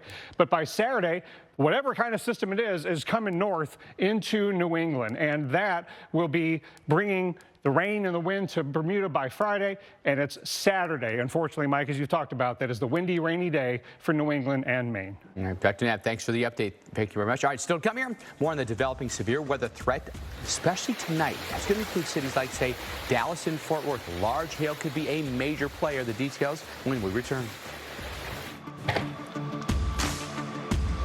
I don't think coverage is high, but we will see these afternoon thunderstorms head west, so keep that in mind. Just take your umbrella just in case. We have you up to around 30% chance of showers and storms here for our Thursday. A quick update on Tropical Storm Philippe. This storm barely hanging on to tropical characteristics, but nonetheless winds with this at its core up to 40 miles an hour. It is moving north, and it's moving relatively quickly at 12. This is going to continue to gain forward motion here over the next several days. By Friday, it makes its closest approach to Bermuda. There is Bermuda right where my finger is. You can see the core of the storm staying just off to the west with 45 mile an hour winds. As it continues to move north, notice what happens. Winds actually increase. There's a couple things going on. There's an area of low pressure just swirling right outside of the northeast. There's also going to be a cold front, and we can actually see this system kind of join forces with that cold front that's going to be moving through the northeast region. What that does is that it helps increase its winds. So it's going to intensify, but it's also going to gain latitude, and this is going to be a post-tropical cyclone. So it kind of loses its tropical characteristics, but intensifies at the same time. Very interesting storm. That takes place landfall by Sunday across either eastern Maine or eastern Canada. So we'll be watching that closely. Temperatures will be in the upper 80s to right around 90. And then the wind will still be coming onshore by Friday, but not because of high pressure, but due to Philippe. It might be already making landfall across Bermuda, and with those counterclockwise winds, well, we're going to see not just the breeze pick up, but also the surf, and maybe stay along with the threat of rip currents here across Dade and Broward. So here's the latest with Philippe. 40-mile-an-hour winds being tracked out of Bermuda. They are already under a tropical storm warning. Could move onshore with about 45-mile-an-hour winds, and then eventually aiming for parts of Maine here, making landfall anywhere between Portland and Halifax, and then slowly raining itself out. Let's take a look at the far eastern Atlantic, where there's a tropical wave. Once it comes off the west coast of Africa, it is going to get a 20% chance for development in the area highlighted in yellow, very far away and plenty of time to monitor. It begins to just kind of melt away, so to speak, right? Like snow on warm ground. And eventually, we're talking Saturday night at 36 in your dew point. My gosh, it's going to be incredible in places like towards Athens, Georgia for the ball game, no doubt. High temperatures for today, Lubbock, 78 degrees. Dallas, 83. You want a cooler air, you got it. How about that? And Tampa still holding on to the 90s. Tomorrow, we see more of the improvements. Again, if you want the cooler air, we wrap it up on Saturday. 67 in Atlanta, 68 in Huntsville, and 73 in Dallas. You said cold air advection, and I went back to meteorology school way back a long time ago. And there, cold air advection was written CAA. Yeah. Cold air advection, and warm air advection was WAA. And one of my teachers, or maybe it was in my head, probably not one of my teachers, maybe they did it, they would go waka waka, and that's how I would remember warm air advection and cold air advection. Waka. If you ever need help with that. There you go. Not that that's that hard to remember. But there you have it. All right, let's talk about Philippe. We have another area to watch here in the Atlantic, and we have several areas in the East Pac. Tropical storm Philippe, as of right now, doesn't look like it's going to hold on to that status. Moving north at 14 miles an hour. Winds are at 40 miles an hour, just barely holding on to tropical storm strength status here. To be a tropical storm, the winds have to be 39 miles an hour or greater. But this would drop down to 35. They'd go in 5-mile-per-hour increments. So we're just barely holding on to tropical storm status right now. Tropical storm warnings in Bermuda, even though it looks like it'll go just to the west of Bermuda. It did leave some rain here into the islands, and we still have some breezy conditions and a little bit of lightning here, a little bit of tropical moisture for us here into the islands. But as this goes north, it looks like it'll turn more extratropical. Doesn't matter what it's called. We're going to have the same messy weather here into the northeast for us, and it's going to be a Saturday, Sunday event. By Monday, it makes its way into Canada. And by the way, going over some of those fires that were causing really bad air quality for a lot of you from the northeast all the way down actually into southern Florida, believe it or not. So here's a look at Philippe coming in. There's some talk about another little low pressure maybe influencing at. You don't really need to know about that if you hear someone kind of digging deep into it, because you're still going to see the same effects in the northeast. That's more if you want to dig deep into the science, roll your sleeves up into it, and that's what we like to do here on the Weather Channel, right? So you might hear a lot of us talking about that. Regardless, it's messy. Look, by Monday, literally Monday morning, just get cranking there into Canada. Well, Typhoon Koinu just lashing out at Taiwan. Extremely gusty winds here. Storm making landfall on the southernmost tip of the island yesterday. Wind speeds intense, gusts up to 119 miles per hour. And that's equivalent to major hurricane when you talk about sustained winds. And nearly 200 people were injured, but thankfully, no fatalities reported. They get wild weather, in that basin as well. Their season can be, some of the most intense storms on Earth happen in that basin. Yeah, and the Western Pacific doesn't really even have a hurricane season, a typhoon season. They can get things going year-round. Yeah, and I welcome back everyone alongside our hurricane expert, Dr. Rick Knabb. I'm Mike Bettis. Plenty to talk about when it comes to the tropics. And Philippe is out there. Koinu is a potent system, no doubt about that. And all the basins seem to be active right now. Yeah, and the Atlantic is not even close to ending the season. I don't think Philippe's going to be our last one. No. So let's talk about a little bit more about what happened out in the Western Pacific as this typhoon passed over the southern areas of Taiwan. And, it's in the process of weakening, getting near Hong Kong over the weekend as a tropical storm.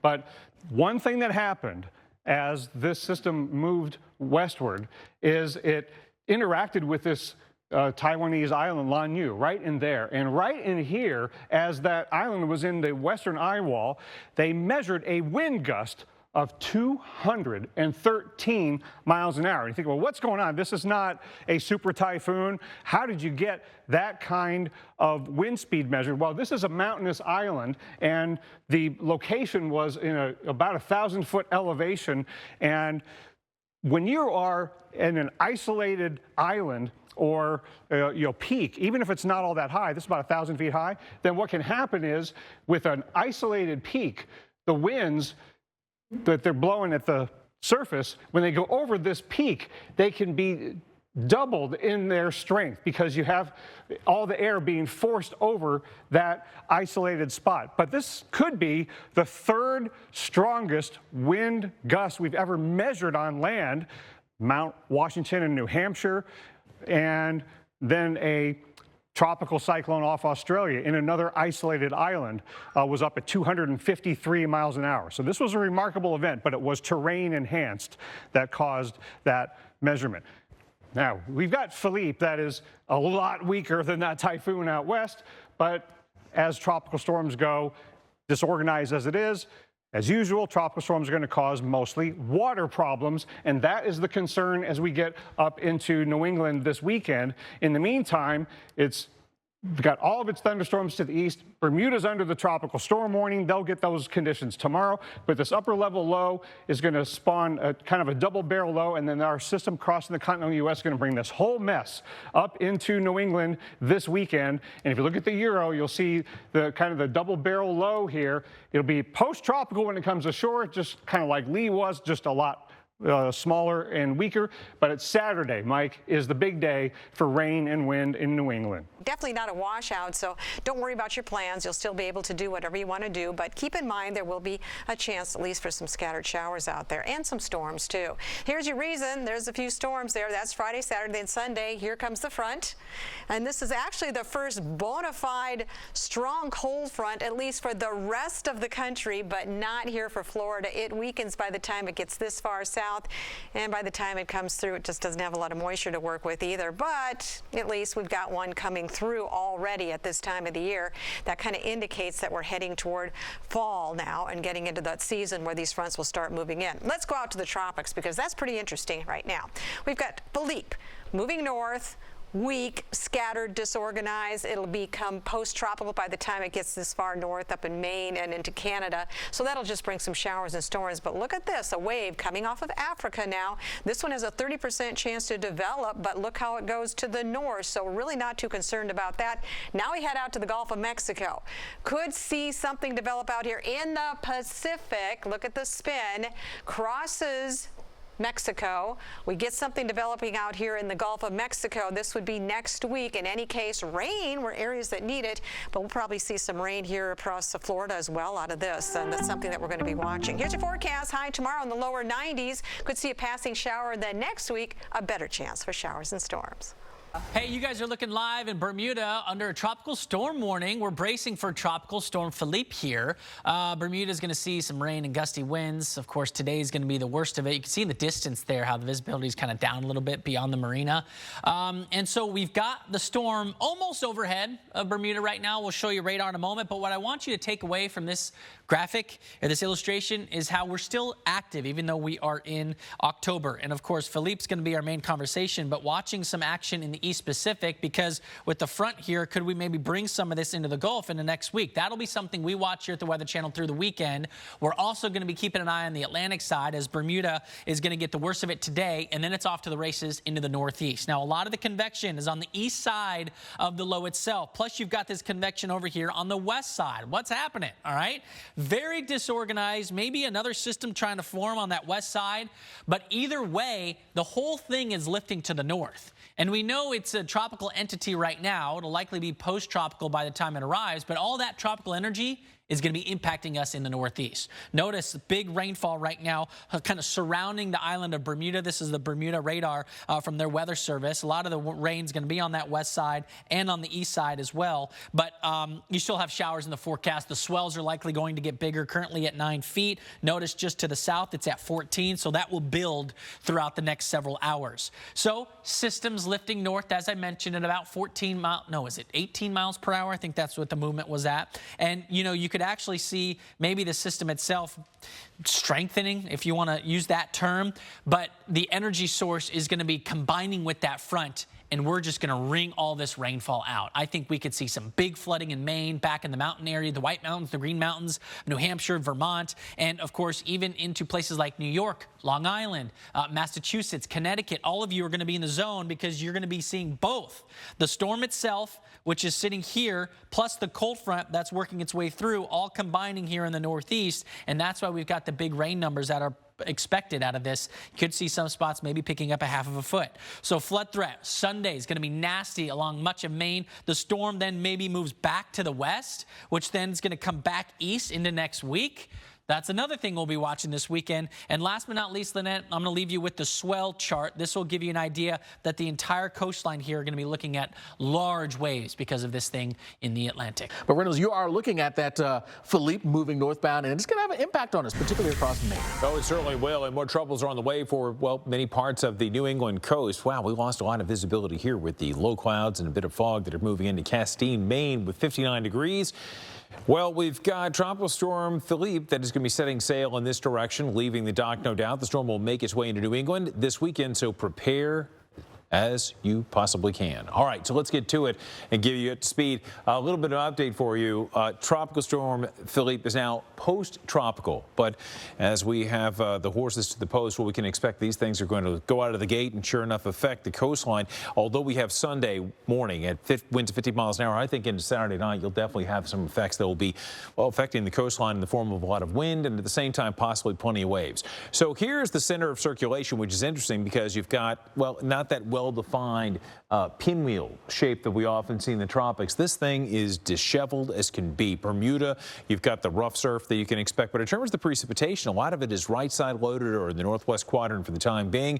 It is on the move though and swimming at a rate of, well, 16 miles an hour. A lot of dry air that is coming in, and sometimes some of the dry air and the shear can cause it to have a little bit of a haircut, can affect the structure of these systems. Not certainly the best thing for it, and that's good news. We don't want this thing to be too much of a powerhouse. However, as it stands, we still have this tropical storm warnings listed for our friends in Bermuda. So batten down, get ready for them because this is going to be sailing in. Eventually leaving Bermuda, but headed its way possibly between Halifax, perhaps even in Nantucket, Boston, Bangor, Maine could be affected.